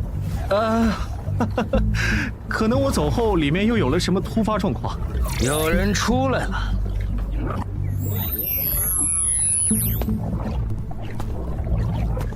姚哥，咱们不是说好了，等后援到了再一起做通关任务吗？计划赶不上变化，营地被独眼巨人发现了。怎么没见其他人出来？别告诉我，就你活下来了。他们还在做脱离任务啊，我最先完事儿，所以先回来了。山丘上的巨人，地下城里有恐龙，负责通关的官方冒险者，还有额外的恐龙蛋采集任务，晚一些出来也正常。还有问题吗？没有，我先回去了。你先回去休息吧，有事我再打电话叫你。这次真是九死一生，还好我赌了。死亡主宰当时就在关注山丘上的巨人地下城，且他不会让我就这么死在冠军独眼巨人的手上。虽然徐茂说他会帮助守密，但我最好还是不要抱太多期望。事关巴美德的骑士，那个叫唐德的，说不定都会回国来抢。所以摆在我面前的路只有一条，那就是赶紧出国，速通死亡行者的8项势力。但下个地下城里，乌里伯杜普如果又把脱离任务的难度改到我完成不了怎么办？死亡主宰也不太可能一直看着我这边吧。如果能从斯芬克斯那儿问到第3个问题的答案就好了，这样我至少知道我在死亡主宰心中大概处于一个什么样的位置，不像现在这样，只能向正在夺舍我的人求助。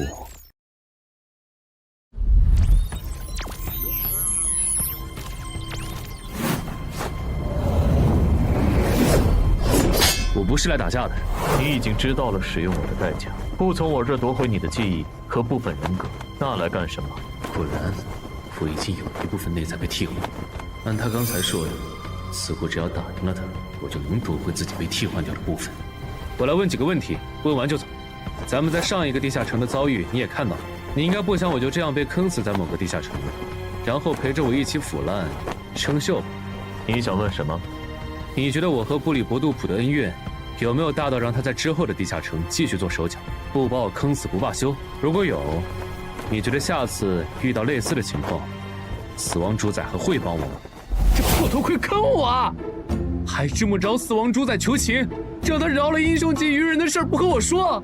死亡主宰拒绝海之母后嘲讽他是鱼人的保姆，然后两神彻底结仇的事也不和我说。我要没用斯芬克斯的芦荟笔问一嘴，到现在还得被蒙在鼓里，然后下一个地下城继续被海之母针对。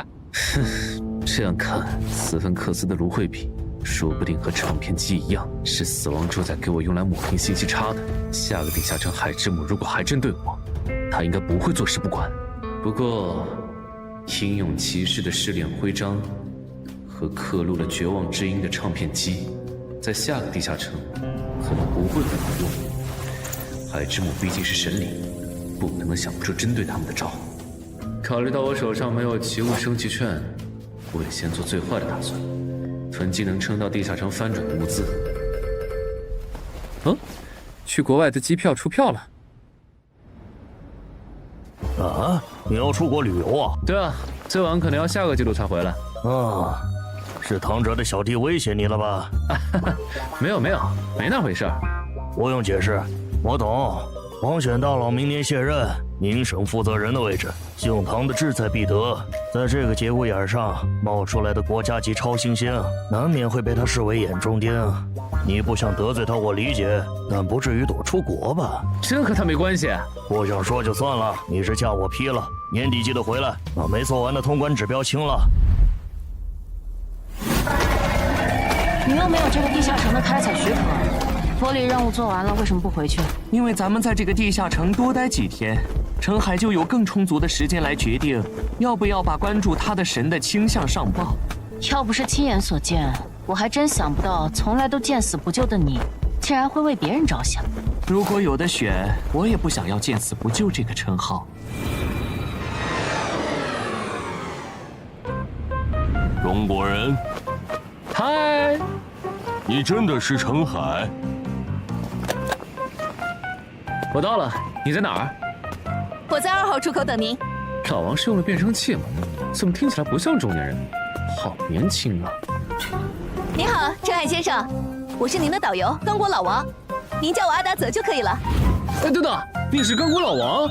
不对啊，这差太多了，你还没成年吧？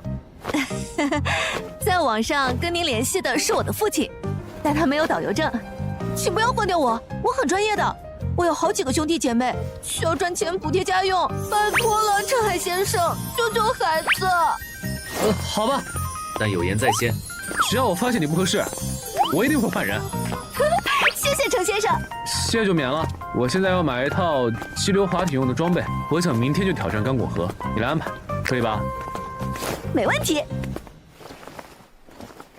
陈海先生是来自别国的冒险者吗？不，只是普普通通的极限运动爱好者。陈海先生不擅长说谎呢。极限运动爱好者不可能不知道刚果河的激流是无法被人征服的，那是只有成为了冒险者的大人物才会尝试挑战的难度，但他们都失败了。不过赞助商还是把刚果河激流滑艇作为一个常驻挑战，只要能在10期以前征服它，就能成为签约冒险者，得到新星培养。除了您以外，明天还有2位冒险者要挑战它。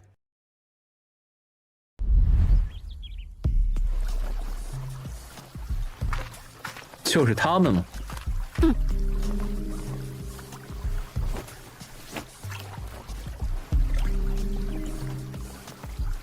那小子也要挑战刚果和激流滑艇，别管他，按咱们的节奏来。加油，程先生，你一定可以的。谢你们吉言。好笨拙的动作，这人是新手啊。大概率是获得了稀有职业或称号，觉得可以凭借他们完成常驻挑战，然后一跃成为人上人的笨蛋。先别下水，我可不想在最高时速45公里的急流段摊上这么个移动路障。延后10分钟。大致弄明白这项运动的要领了。考虑到我的基础数值，加上主副职业带来的加成，这已经是人类所能达到的极限。刚果和激流滑艇挑战的激流部分，应该不至于给我造成多大困扰。可以下水了。刚果河的激流竟然如此火爆，要不是我有20连感知，这一路上遇到的支流、浅流和大大小小的漩涡，怪不得刚果河激流滑艇这些年令无数人折戟。光是急流段，一次微小的失误就有可能体翻人亡。换别人来，我想不出他要怎么样做，才能避开所有的漩涡。急流段最危险的就是漩涡，盯紧点，不然你如果失手拐入大漩涡，可没办法靠蛮力挣脱。知道了，拿下！虽然急流段的危险远超我的预计，但还是有惊无险的通过了。就算这体力消耗的有点多，如果回血钥匙还在就好了。瀑布，这么快就要进入落差段了吗？糟了，我还没准备好！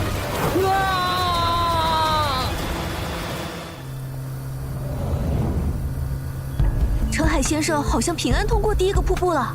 爸爸，你觉得程海先生能成功吗？我当然希望我这位同胞能挑战成功了，但我还是觉得他早一点知难而退比较好。毕竟他和那2个赞助的冒险者不一样，没有专业的救援队，一旦出事可就……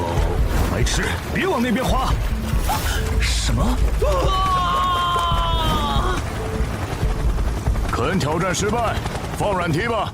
基本弄明白了，落差段的危险主要集中在落水的角度。保险起见，我再把体拉到极限值，这样就算遇到几10米高的瀑布，也能驾驭。Yes！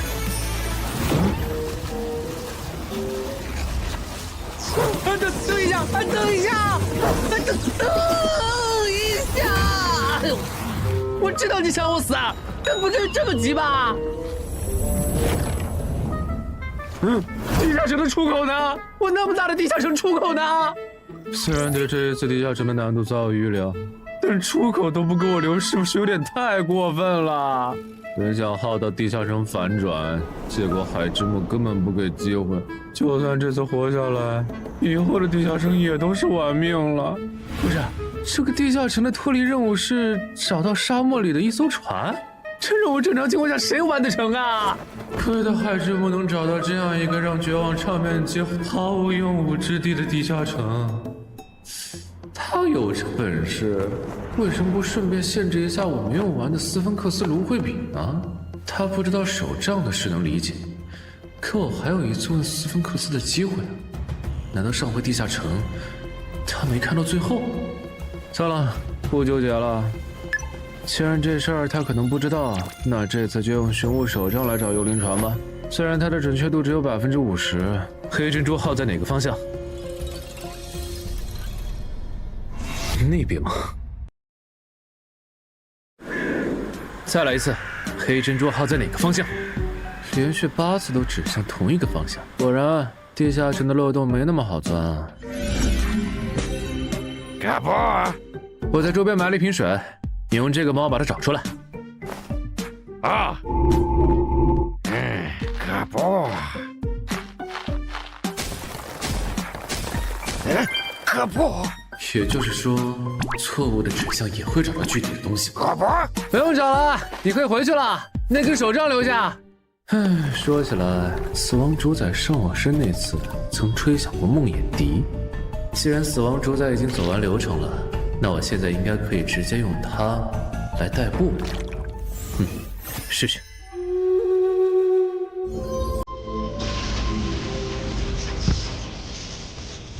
嗨，还记得我吗？感觉他好像……那混蛋头盔又坑我！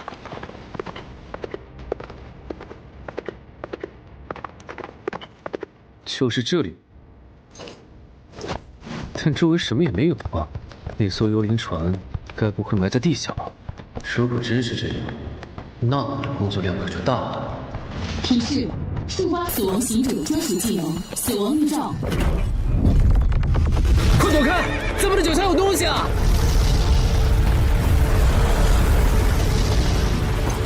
等等，玄武手杖直的，该不会……手杖有一半的概率指向正确，所以只要多次使用，就一定能筛出正确的答案。但是对错的概率都是一半，我怎么分辨指向的对错呢？对，我找霍格也试一下。结果找同一样东西，不同的人来，也只会得到同一种结果吗？这地下城还真是不给人漏洞钻呢。考虑到这个地下城大概率是海之母为我准备的，他想要我死，他可能在我不知情的情况下动手脚。那干涉寻物手杖，让他把我带到位于这片沙漠食物链顶端的掠食者嘴边，好像也不是不可能。如果这个假设成立，那连续干涉寻物手杖使其无法指向正确方向的可能也必然存在，还不小。这就是与神明为敌的下场吗？还真是如履薄冰呢。不过考虑到他把向导送到我面前的操作，他应该确实不知道我在上一个地下城得到了什么。指使术，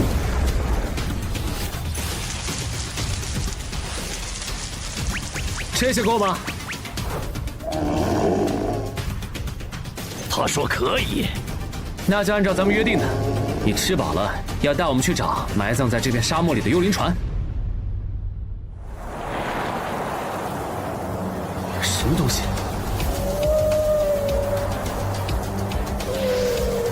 发光的金鱼？沙漠里怎么会有鱼啊？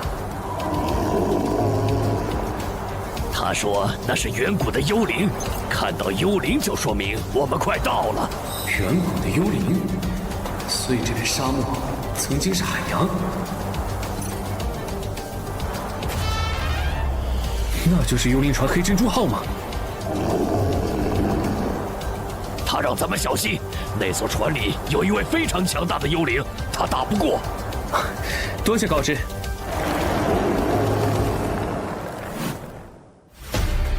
我的脱离任务已经完成了，随时可以离开。等会儿如果没谈拢，你赶紧走，别管我。好的。海洋与天空诸神已经示威到这个地步了吗？竟然找你们这样的菜鸟来收集诅咒金币？诅咒金币？你不知道诅咒的事？搞半天你是得罪了某位海洋女神，被流放到这里的倒霉蛋呢。哼，亏你能找到这儿来。就现在，走！保重，萨满大人。那你没用了。干吧！没事，你还在。传奇头盔。切。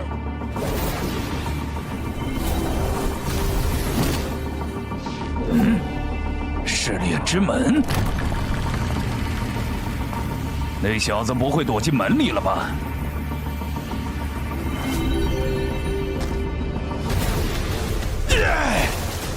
那个死小鬼，竟然敢耍伟大的巴博萨船长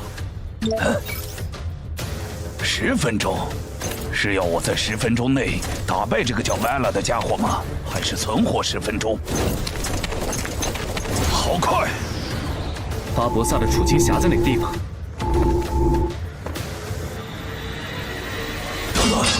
这个活化盔甲的等级不会比本船长还要高吧？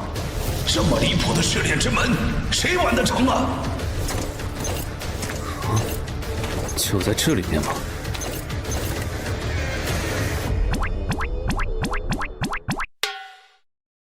靠，又错了。不过这猴子好像是巴博萨的宠物，他应该知道储金匣放在哪吧？小猴子，能不能告诉我你家船长的储金匣放在哪儿啊？我可以拿这个跟你换。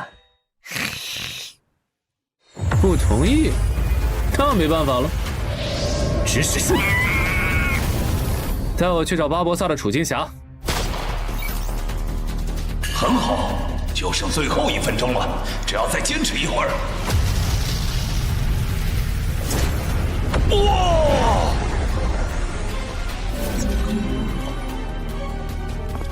搞半天，这个试炼之门是这么一回事啊！本船长不会再被你骗到了。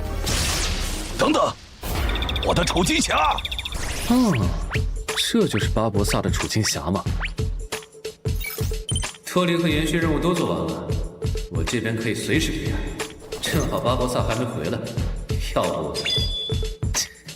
你们船长的宝物平时都放在哪儿啊？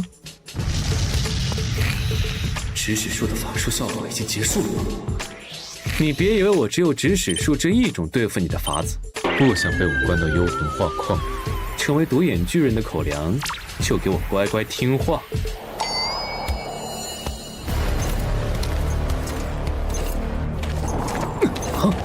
你个吃里扒外的，这死小鬼给了你什么好处？你帮他做事？被他反应过来了吗？你猜？等一下，有话好好说。脱离！啊！别让我再遇到你，混账！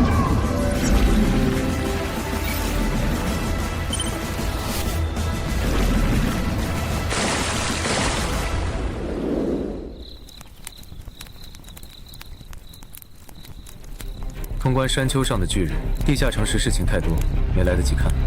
结果在那个地下城，我的力量、敏捷和感知都上升了一点。我记得之前在潮汐鱼人的狩猎季节，地下城里也出现过类似的情况，所以其实基础数值是可以在攻略地下城时得到提升的，只是触发条件还不明确。感觉回东山后可以请教一下郑哥。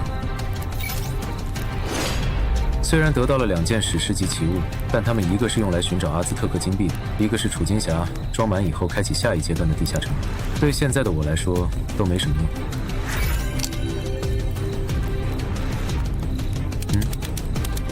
布拉柴维尔的方向有阿兹特克金币。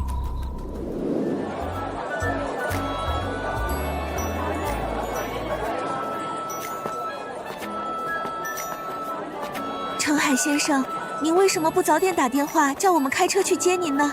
您一个人在野外生存20多天。因为我在附近发现了一个地下城入口，当时光想着攻略那个地下城。这样吗？不，5枚是最低价。好吧，5枚就5枚。老板，我能看一下你手里的金币吗？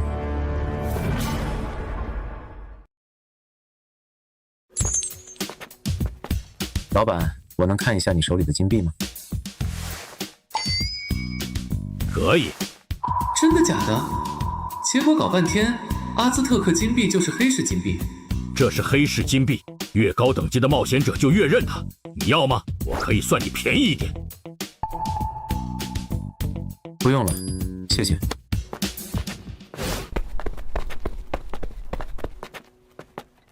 如果收集的对象是黑市金币，感觉装满储金匣应该没多难，毕竟它已经多到能当冒险者的主流货币了。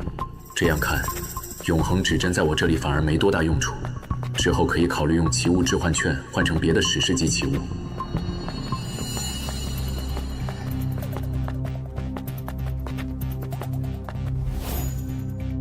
嘿，这应该是咱们的第2次见面吧？肯，费舍尔，程海，阿达泽。那天之后，你怎么不继续挑战冈布和急流了？他们不知道我其实挑战成功了吗？那还是不要说实话了。嘿嘿，因为我发现这个项目对现在的我来说有点过难了。这里不是说话的地方，咱们换个地方聊。我个人不喜欢绕弯子，所以就开门见山了。请说。我们郑重邀请你加入我们的团队。啊，等等，你们又不知道我的职业和等级，为什么邀请？这会不会太儿戏了？这是我们深思熟虑后的决定。你挑战冈布和急流的时候就是个纯外行，我们都看出来了。在没有专业救援团队的情况下，挑战冈布和急流最后无伤存活，这背后对应的实力和运气，我们是能管中窥豹的。所以你觉得像你这样的人才，我们会什么也不做，眼睁睁的错过吗？原来如此，感谢你们的认可。但我是官方冒险者，每年的地下城攻略指标和翻转地下城借调会占用我绝大部分时间，恐怕……官方冒险者嘛，那就没办法了。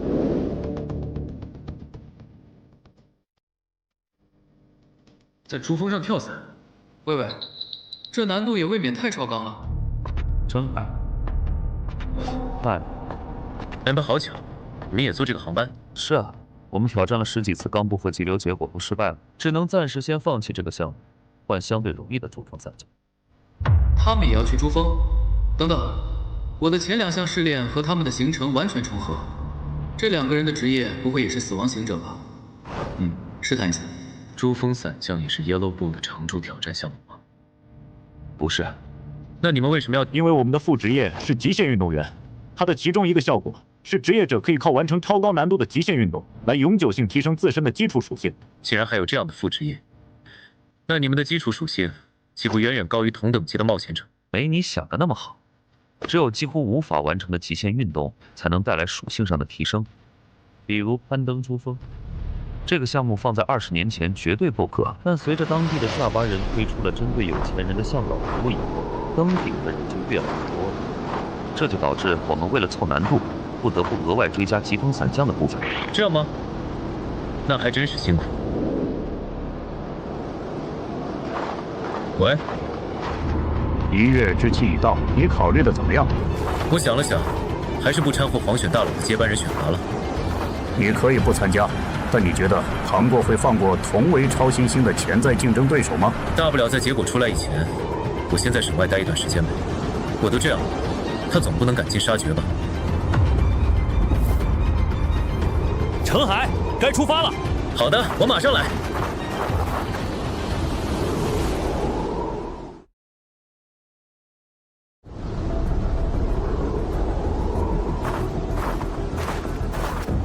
陈海先生，你为什么要临时更改行程，跟着我们挑战珠峰伞降？这不是你们说的吗？只要钱到位，我这样没有多少攀登经验的新人也可以登顶。但那和疾风伞降是2回事。你的副职业又不是极限运动员，如果只是来玩票的，登顶珠峰就够了，不是吗？所以你的进阶职业是极限战士、自然征服者还是液压？进阶条件是与严酷的自然搏斗，在死亡边缘上挣扎，最终极尽升华的主职业。我知道的就这3种，所以是哪个？你误会了。不想说算了。不过你真的不再考虑一下吗？我和肯的团队其实……喂，你们3个都说了不要掉队，不要掉队。这里的冰缝不全是敞开的，踩中被雪覆盖的冰缝掉下去，谁也救不了你们。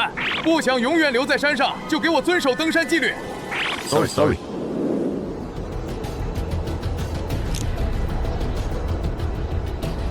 是个适合跳伞的好天气。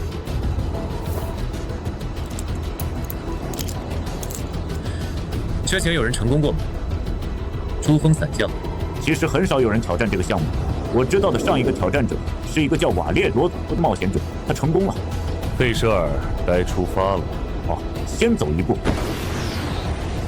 你要跳吗？还是跟我下山？我要跳。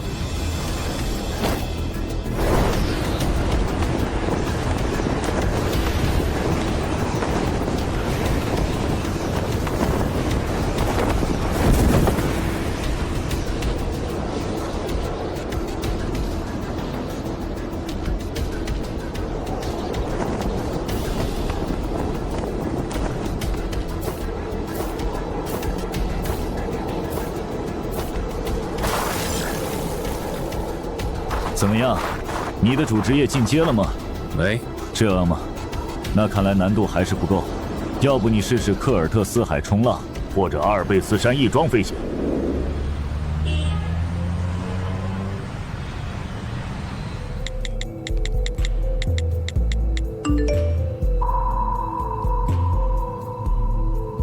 为什么在你口中实力还不如陈华宫的陈海，竟然能单枪匹马杀死冠军独眼巨人？我需要一个解释。本来想着靠信息差帮陈海减轻一点在唐考那边的敌意，没想到搬起石头砸自己的脚了。如果我说我也没想到他能成长得这么快，唐高会信吗？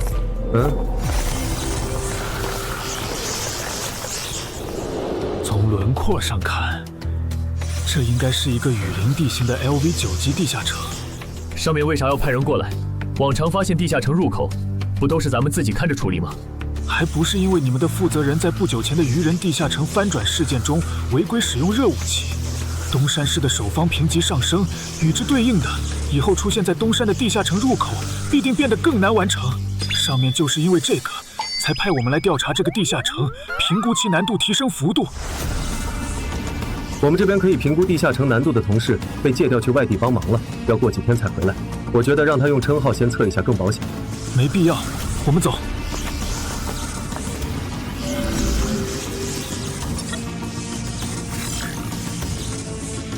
等等，这个地下城不对吧？丛林狒狒的挑战等级只有 LV2，怎么会成为 LV9级地下城的任务主体？我刚回东山，你们就叫我过来，连休息的时间都不给我。牛马也没这样用的。如果可以，我们也不想这样。主要是上面派过来的难度评估小队已经进去好几天了。正常情况下，他们在初步收集了守方情报后，会先送一个人出来。结果现在一个回来的都没有，你觉得他们出事了？对。好吧，我来看看究竟是怎么回事。东山冒出来了个很棘手的地下城。是的，苏玉用危险预警发现这个地下城里有几十只危险个体，都很致命，但没有特别出挑的。我们怀疑入口的对面有一群中尉甚至上尉中，只是他们暂时还没诞生出首领级个体。听起来有点像冠军独眼巨人出现前的山丘上的巨人地下城。抱歉，我可能不能当你们的厦门形象岛了，我这边来任务了。理解，你忙你的先。入口在哪？在楼上，我带你去。他是来帮忙的。柳田 LV 10级复魂者。陈海 ，LV8级死亡行者。陈海的主副职业为他带来了超高的感知加成，可以提前发现地下城内的危险。柳平的死者交谈术可以与亡者沟通。通过守方的尸体，你们应该能问出难度评估小队的近况。因为东山市的守方评级现在上升到什么程度还不明确，所以你们的任务就只有确认难度评估小队是否生还。如果生还，就协助他们完成脱离任务这2件；如果势不可为，可以放弃任务。陈海，你先进。好。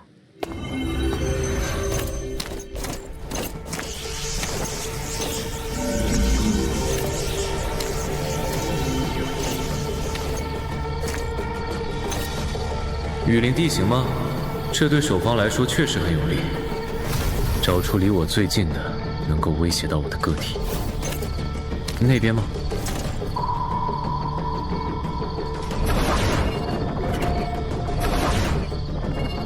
先打个招呼。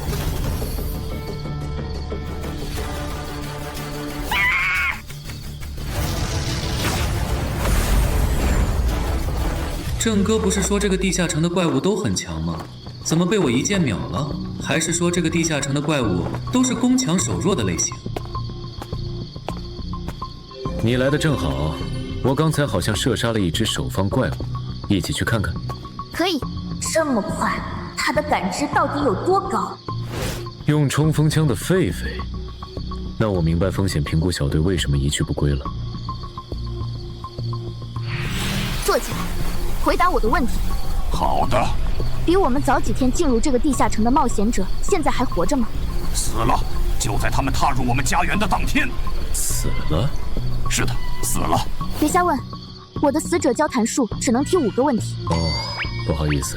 这拥主场优势的同时，又被夜视鱼和枪械武装到牙齿，这些狒狒已经不是咱们这个等级的冒险者能处理的了。难度评估小队被1天团灭也算正常。这些装备你们是从哪搞来的？是3个月前来到这片丛林的冒险者们给我们的，作为协助他们猎杀丛林霸主的酬劳。他们有没有说过上帝或见鬼这样的话？有。是国外的冒险者。最后一个问题，那些冒险者活着走出这片丛林了吗？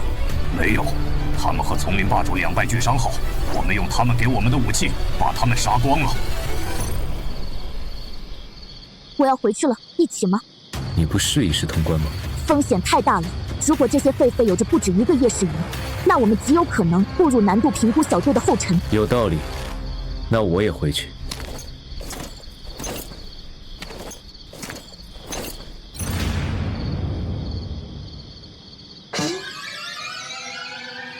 不是海之母，你有病吧？多大的仇啊！你这么没完没了的针对。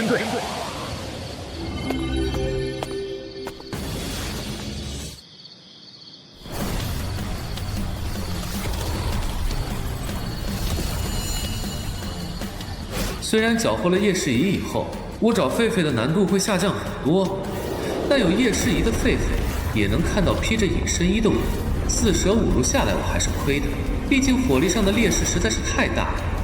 除非我能把他们变成瞎子。等等，我好像有办法。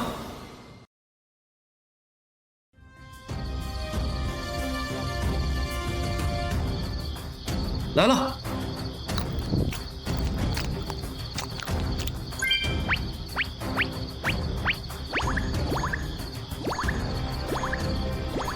狒狒的智力应该没高到能分辨这种陷阱，只要让他们知道这里有大量食物。接下来就是绝望唱片机的表演环节了。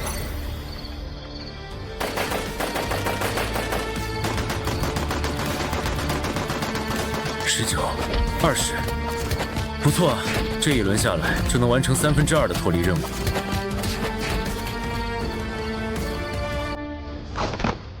虽然已经不是第一次用了。但不得不说，这奇物实在是太邪门了。被守方缴获的枪械，原来会变成装备吗？如果是这样的话，各部，帮我把这些狒狒的装备归拢到一起，保证完成任务。Yes， 他在高兴什么？不知道。这玩意放到市面上卖。绝对会被人抢破头。虽然只有稀有评级，但它的实际交易价值不可能低于史诗。蠕虫召唤术，帮我处理掉这些狒狒的尸体。那边的动物口粮就是你的报酬。动物口粮这个饵肯定不能继续用了。那些狒狒就算再笨，也该意识到这是陷阱。但还能有什么可以作为诱饵的？这个不错，挺好吃的。有了。领袖，被叫过去搬运食物的同胞中埋伏了，一个回来的都没有。那群蠢货，为什么就意识不到天上不会掉果子下来呢？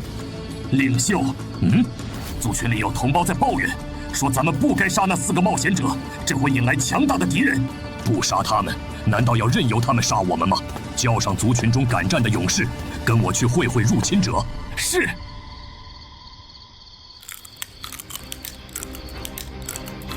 领袖，那只猴子是诱饵，入侵者在他背后的灌木丛里绕个圈子，从背后搞掉他。好的。我还要蹲到什么时候啊？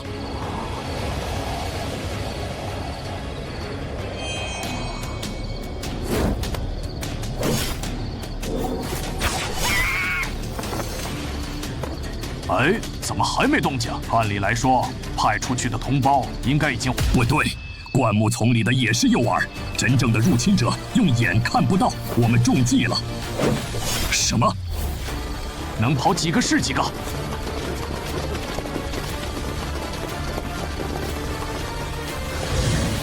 这群狒狒的头领很谨慎，我去追他们，你打扫下战场。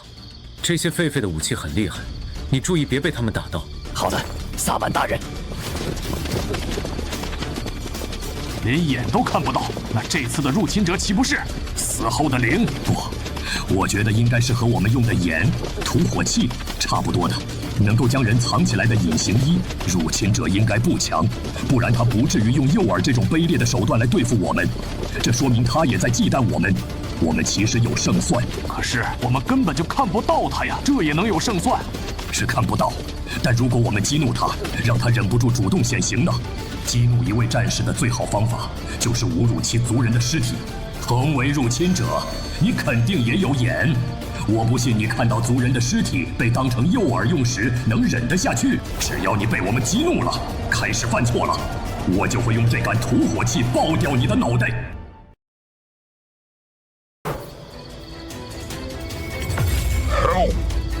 你们在玩火？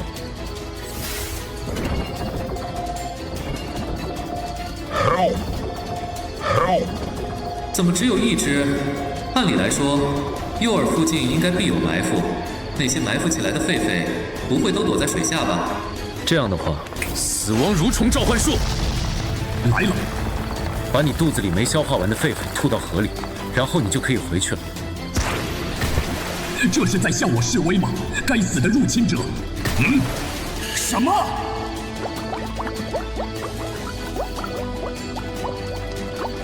还是只有一只？看来埋伏在这附近的狒狒不是在河里，而是在对岸。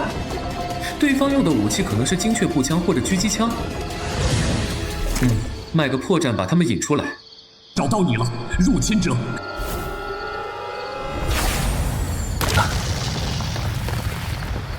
得手了。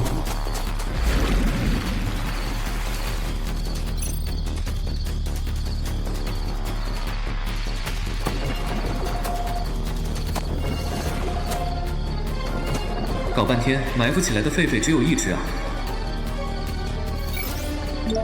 ！Surprise！ 什么？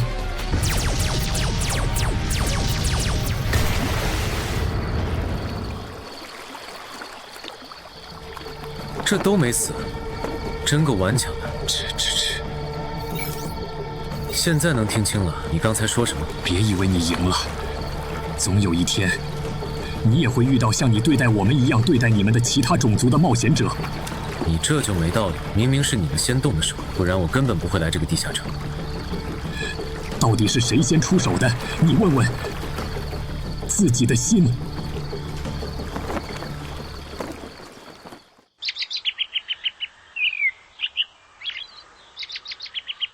陈海回来了。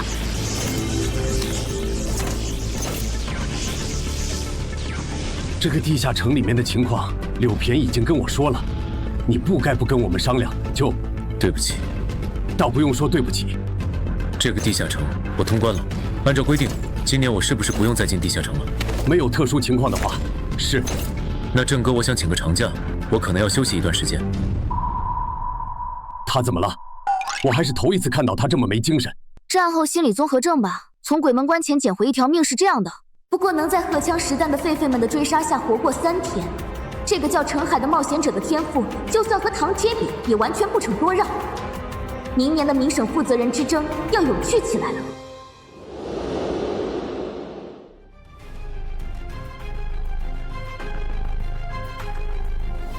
别以为你赢了，真要闹到不死不，你以为我会输？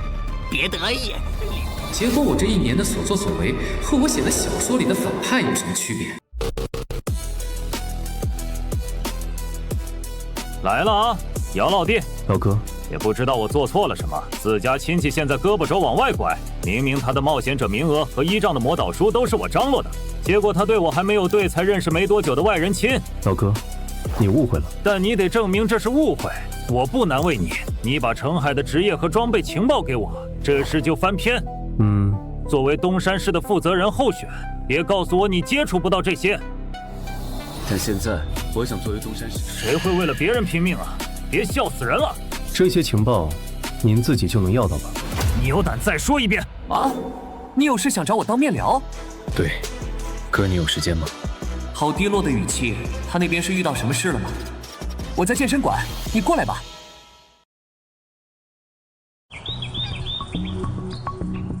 程海先生，我来找徐茂。他和安教练在 VIP 室，我带你去。你这是撞上冒险者的新秀墙了。其实像你这样，因为过早接触到地下城内的智慧种族，对过往的冒险者生涯产生罪恶感的人，我以前也遇到过。他们后来怎么样了？有一部分隐退了，另外一部分反而更加迫切的想要提升自身的等级和实力。为什么？都知道入口的另一端也是群活生生的人以后，他们为什么还下得去手？黑森理论你应该听过吧？听过。你把咱们的处境套入黑森理论，地下城入口的出现是我们阻止不了的。在这个大前提下，作为冒险者的我们，如果不想办法攻略地下城，提升冒险者实力和等级，谁来处理翻转的专家，甚至噩梦级地下城？我知道你可能会说，还有军队，还有核弹。但如果是恐惧之墓那种连核弹都炸不死的 BOSS 呢？如果对方降临在东山，践踏了我们所熟悉的一切，你觉得那时你会不会后悔？后悔你当初没有拼尽全力去提升冒险者等级，没能站出来抵挡这场天灾？我明白了。其实你的顾虑我们也能理解，你不想当那个恶人，但地下城的翻转机制决定了两边的智慧种族很难建立互信，再加上脱离和通关任务，双方真的很难保持克制。很多时候厮杀其实是难免的。不过冒险者的任务从11级开始会有很大改变，你到时候就知道了。除了杀戮以外，冒险者还有其他类型的任务可以接。我知道了。说起来，我听说你和姚文仲的关系不错。对，他帮了我很多。那姚文仲和唐德是表亲，他其实是唐德安排到东山监视郑仁君的事，你知道吗？我不知道。不知道的话，你以后小心着点。他是唐德的人。当入口负责人？对，有兴趣吗？接我的班。但是姚哥不是比我更适合干这个吗？为什么不让他来？我也想，但他被上面调到福州了。福州？什么时候？就在你居家休息的这几天。还有就是黄选大佬卸任以后，我肯定要和姓唐的竞争明省负责人的位置，虽然成的把握不大，预计年后我就要专心攻略地下城，没时间负责东山这边了。东山的情况你也了解，需要一个实力过硬且负责任的入口管理人。相信我，没有人比你更适合这个位置。我知道了。那容我再请2个月假，去处理一下我的个人问题。我那不成器的表弟就交给老哥你了。好说好说，哈哈哈哈。姚文仲离开，郑仁君就只能拜托那个叫程海的国家级超新星来顶他的岗。如果程海答应郑仁君当东山市的入口负责人，那被职责拖累的他就不会成为我的障碍。反之，他如果拒绝，那我只能宁杀错误放过了。您拨打的电话暂时无法接通，请稍后再拨。不会真让徐茂说中了吧？但是姚哥应该不是那样的人啊。算了，不想了。等我把死亡行者的8项试炼做完，就去福州找他当面问清楚。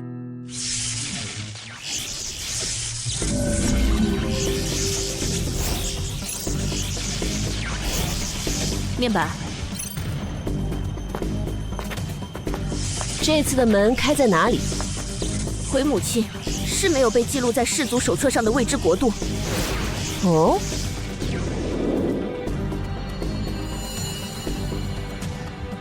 抓些活口回来，我要知晓通关任务里提到的黑帮大概有着怎样的战力。认命吧，苏菲亚小姐。一个人出来见网友，那就要做好被绑架的准备。要我说，还是大哥够狠，放着有钱人家的女婿不做，吵死了！能不能安静点？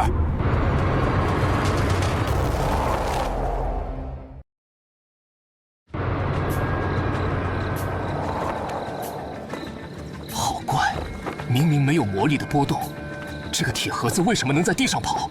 而且还跑得那么快。我们恐怕来到了一个构装技术极度发达的人类世界。我刚才用探查魔法看到，铁盒子里有人在驾驭它。在不确定这个移动构装内的驾驶者到底有多强的情况下，贸然出击的风险太大了。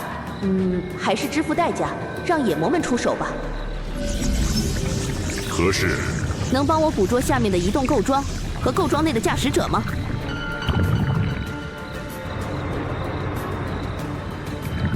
可以。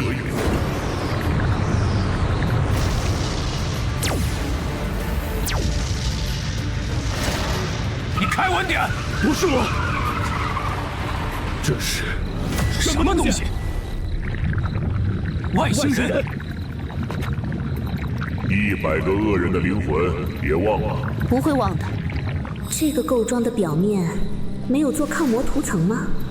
眼膜的缩小光线竟然没受什么阻碍，就把这个移动构装缩小了。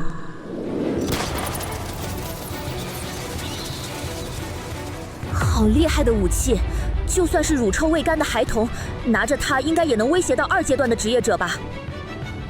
这样的东西，平民竟然可以合法购买，这个世界实在是太疯狂了。沃尔，你们是先交付这4个恶人的灵魂，还是收集满100个以后一起给我？先交付。你们的世界虽然没有魔法，但却有着名为核的终极力量，而且最强大的5个国度还用核，除掉了入侵你们的世界的传奇强者。对，这个国度的黑帮有核吗？没有，不过和这个国家接壤的北方大国有近4000枚核武。母亲，那4个无法之徒已经被我处理掉了。辛苦了，苏菲亚小姐和她的家族将成为我们在这个世界的盟友。我的孩子，我需要你和她签署血盟契约。好的，母亲。契约达成后，我们会根据你家族提供的支持回馈对等的武力援助。这期间，你将得到我的倾囊相授，我会教授你卓尔的战斗礼仪，帮助你成为能够独当一面的强大冒险者。我很期待。莫妮卡·贝鲁奇应召而至。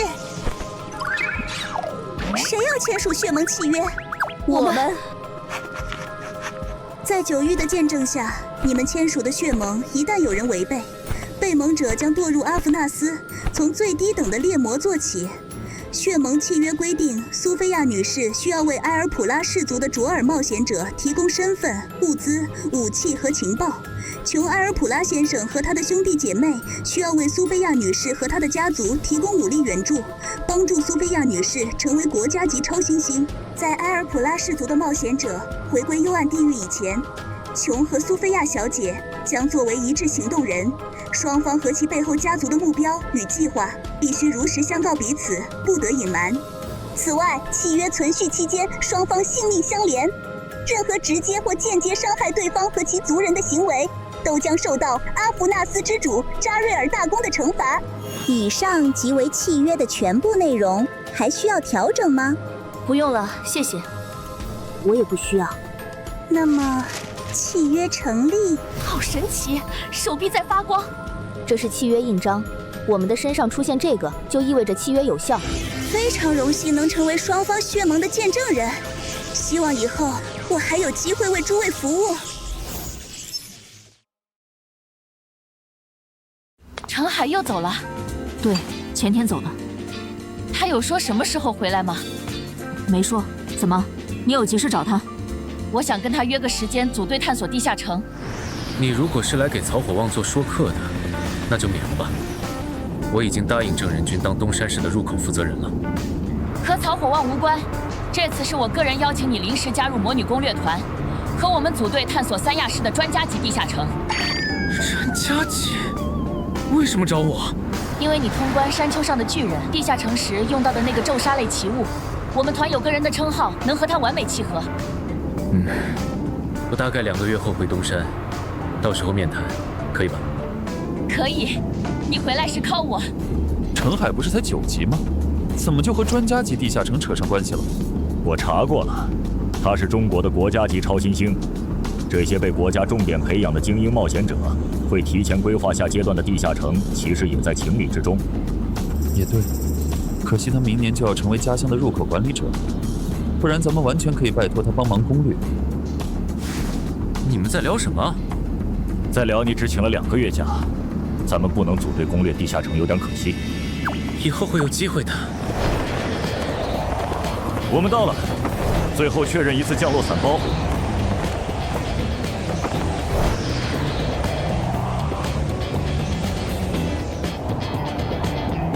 Bravo！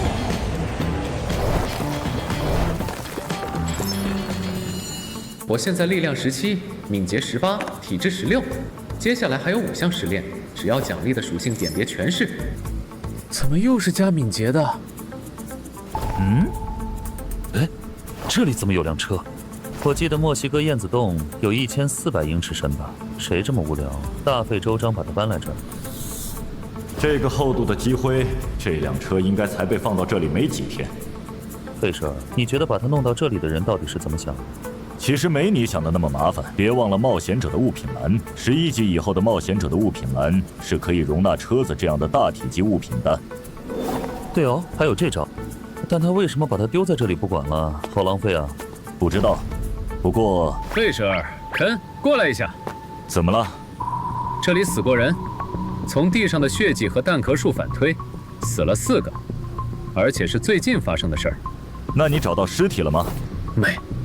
其实看到了，但凶手是来自地下城的智慧生物，而且那4具尸体也被对方的怪物随从用魔法毁尸灭迹。这种事我真没法说，说了就要暴露寻物师的效果。你没找到尸体，那就不能断定这里死过人。如果在欧洲，那确实得死要见尸，但这里可是墨西哥呀，没死人才奇怪吧？我都说的这么明显了，你竟然没听出来？多一事不如少一事。费舍尔不想掺和吗？也对，在墨西哥这样的案子并不罕见。作为过客的我们，没理由在这上面投入时间和精力。但问题是，凶手是地下城生物，而且他们极有可能是通过面向这个世界的地下城入口来到这里的，甚至这个入口可能就在这附近。放着不管的话，后续说不定会有更多人因此而死。但我又不想暴露寻物师的效果，因为那会涉及到我的主职业。如果可以，最好还是让身为 Yellow 部赞助冒险者的费舍和肯出面提醒当地的入口负责人。但是怎么才能让他们发现这里有一个面向我方的地下城入口呢？有了，攻方有利区。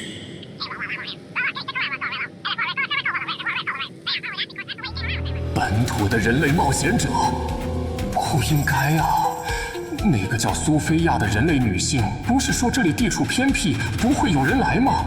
为什么这3个人类冒险者会找过来？别告诉我这个世界的人类国度会定期检索地下城入口。真的假的？你确定你手里的寻物手杖能这样用？我确定，而且我已经试过很多次了。只要定语够多，描述够精确，它甚至能帮你查询目标是否存在。不信我给你演示一下。Yellow 部的赞助冒险者程海在哪？你看，当我要找的目标不存在时，它就会这样一直旋转。与之相对的 ，Yellow 部的赞助冒险者费舍尔在哪？哎，怎么指的我？因为这根手杖寻物时，只有1半的概率指向正确。当然，这不重要，重点是我们可以利用这个漏洞，用它来查询这个燕子洞里最近有没有死过人。牛！这都能被你钻到空子，这才哪到哪。如果我说它还能用来检索附近有无地下城入口，那你岂不要惊掉下巴？什么？怎么检索？教我。就你随便划一个范围让他帮你找，只要他最后给出了明确的指向，那就说明这个范围内存在着地下城入口。对啊，你干嘛 ，Bro？ 你看我们都和你共享 Yellow 部的跳伞专用机了，把手杖借我玩会儿呗，就一会儿。程海，这件事就到此为止吧，别查了。我知道你的判断大概率是对的，但这里是墨西哥，天晓得一起普通的凶杀案背后能牵连出什么？你犯不上为了几个连面都没见过的陌生人冒险。哈哈，你说的对，是我先考虑了。我靠，这附近还真有地下城入口。附近？你怎么问的 ？Yes， 我就随便问了下燕子洞里的地下城入口在哪儿，没想到真检索出来了，这也太巧了。费舍尔，你现在能看到我头顶的称号吗？看不到。看来肯解锁出来的入口是面向我们世界的，因为只有作为守方的我们踏入攻方有利区时，才会被禁止使用称号。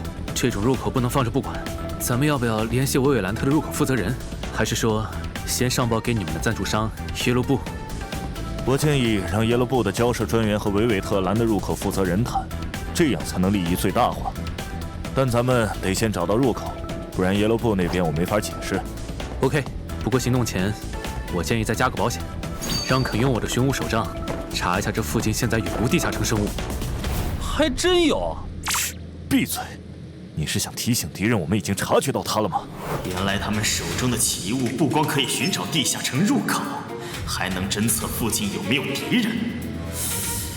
本来还想着藏起来，等这3个人类冒险者走了以后再去提醒母亲的，现在看必然是不太可能了。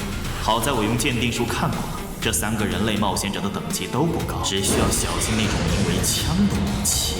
哼，小心！什么？好快！2点钟方向的阴影里藏着人，那人的存在感很低，我猜他的职业专长以隐秘和暗杀为主，小心他的武器，大概率淬过毒。收到。运气真差，竟然在这里遇到了就算在幽暗地狱也不多见的高感知冒险者。隐匿、暗杀、淬毒，这样看，袭击我们的人大概率不擅长正面作战。用3号战术。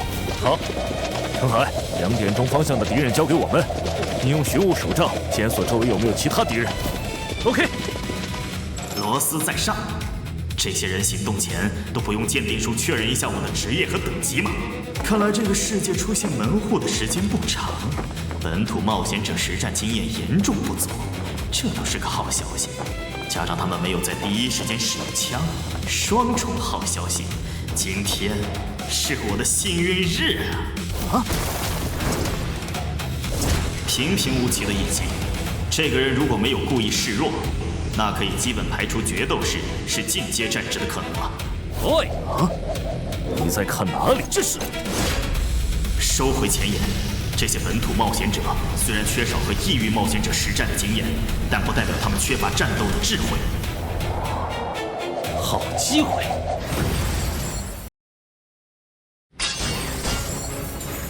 感觉轮不到咱们出手了。说起来，那个长得还挺好看的长耳朵是什么种族？你们知道吗？我知道，是卓尔。卓尔是生活在幽暗地狱的黑暗精灵，和别的精灵不一样，他们非常狡猾。巴布萨老大以前就被他们坑过，要不是老大人狠实力又强，这家伙的脑袋是铁打的吗？被我的流星锤砸中以后，竟然还能活蹦乱跳。不排除他带了某种保命奇物的可能，有点怪。角斗士的效果告诉我，眼前这个疑似精灵亚种的家伙其实非常强，但他表现出来的却是我和肯应对起来不难的水平。他在有意藏拙，但是为什么？虽然世界不同，但以我对人类这个种族的理解，大部分人类是没有在战斗中狮子搏兔义用全力的习惯的。我都表现得这么狼狈了，他们应该会有所松懈，更没有使用枪的理由了。接下来，我只要找机会干掉那个高感知的人类冒险者，抢走他手里的侦测类奇物。什么？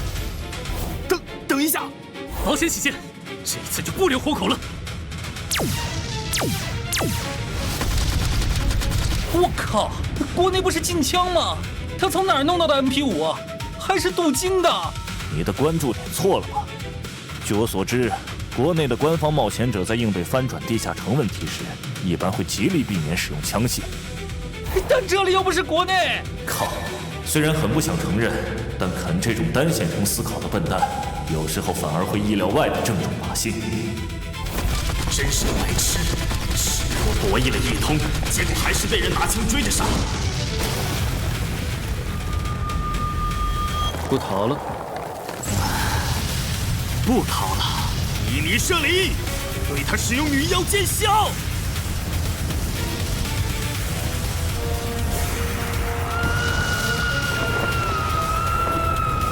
肯，费上，帮我搞定那只女妖。没问题，交给我们吧。刚刚的女妖是湖中女妖的进化型，你知道湖中女妖？什么？看着点脚下，老兄。死亡预兆。啊？什么？他竟然预判到了我的影子前行！好诡异的技能！要不是有死亡预兆，我现在已经死了。收回前言，就算没有枪，我也必须将他视为同等级的对手，严肃对待。我记得琼好像提过一嘴，这个世界对魔法基本是不设防的。如果属实，那在魔法中更为冷门的诅咒——软弱无力咒。什么？竟然完美触发了软弱无力咒！这个世界的冒险者难道都不在乎自身的魔法抗性吗？你对我做了什么？算了，不重要了。给我立正 ！Yes, sir。动不了。豪杰，黑骑士之间的效果你还没吃满吧？这个卓尔给你了。感激不尽。啊！萨满大人，母亲大人，我们可能犯了一个致命的错误。这个世界的人类冒险者里有怪物。如果你没能在行动前察觉到这一点，那世族就要有大麻烦了。老师，我准备好了。不要留手，带着杀意攻过来吧。好。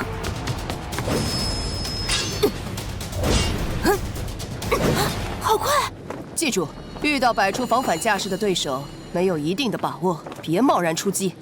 啊，我会记住的。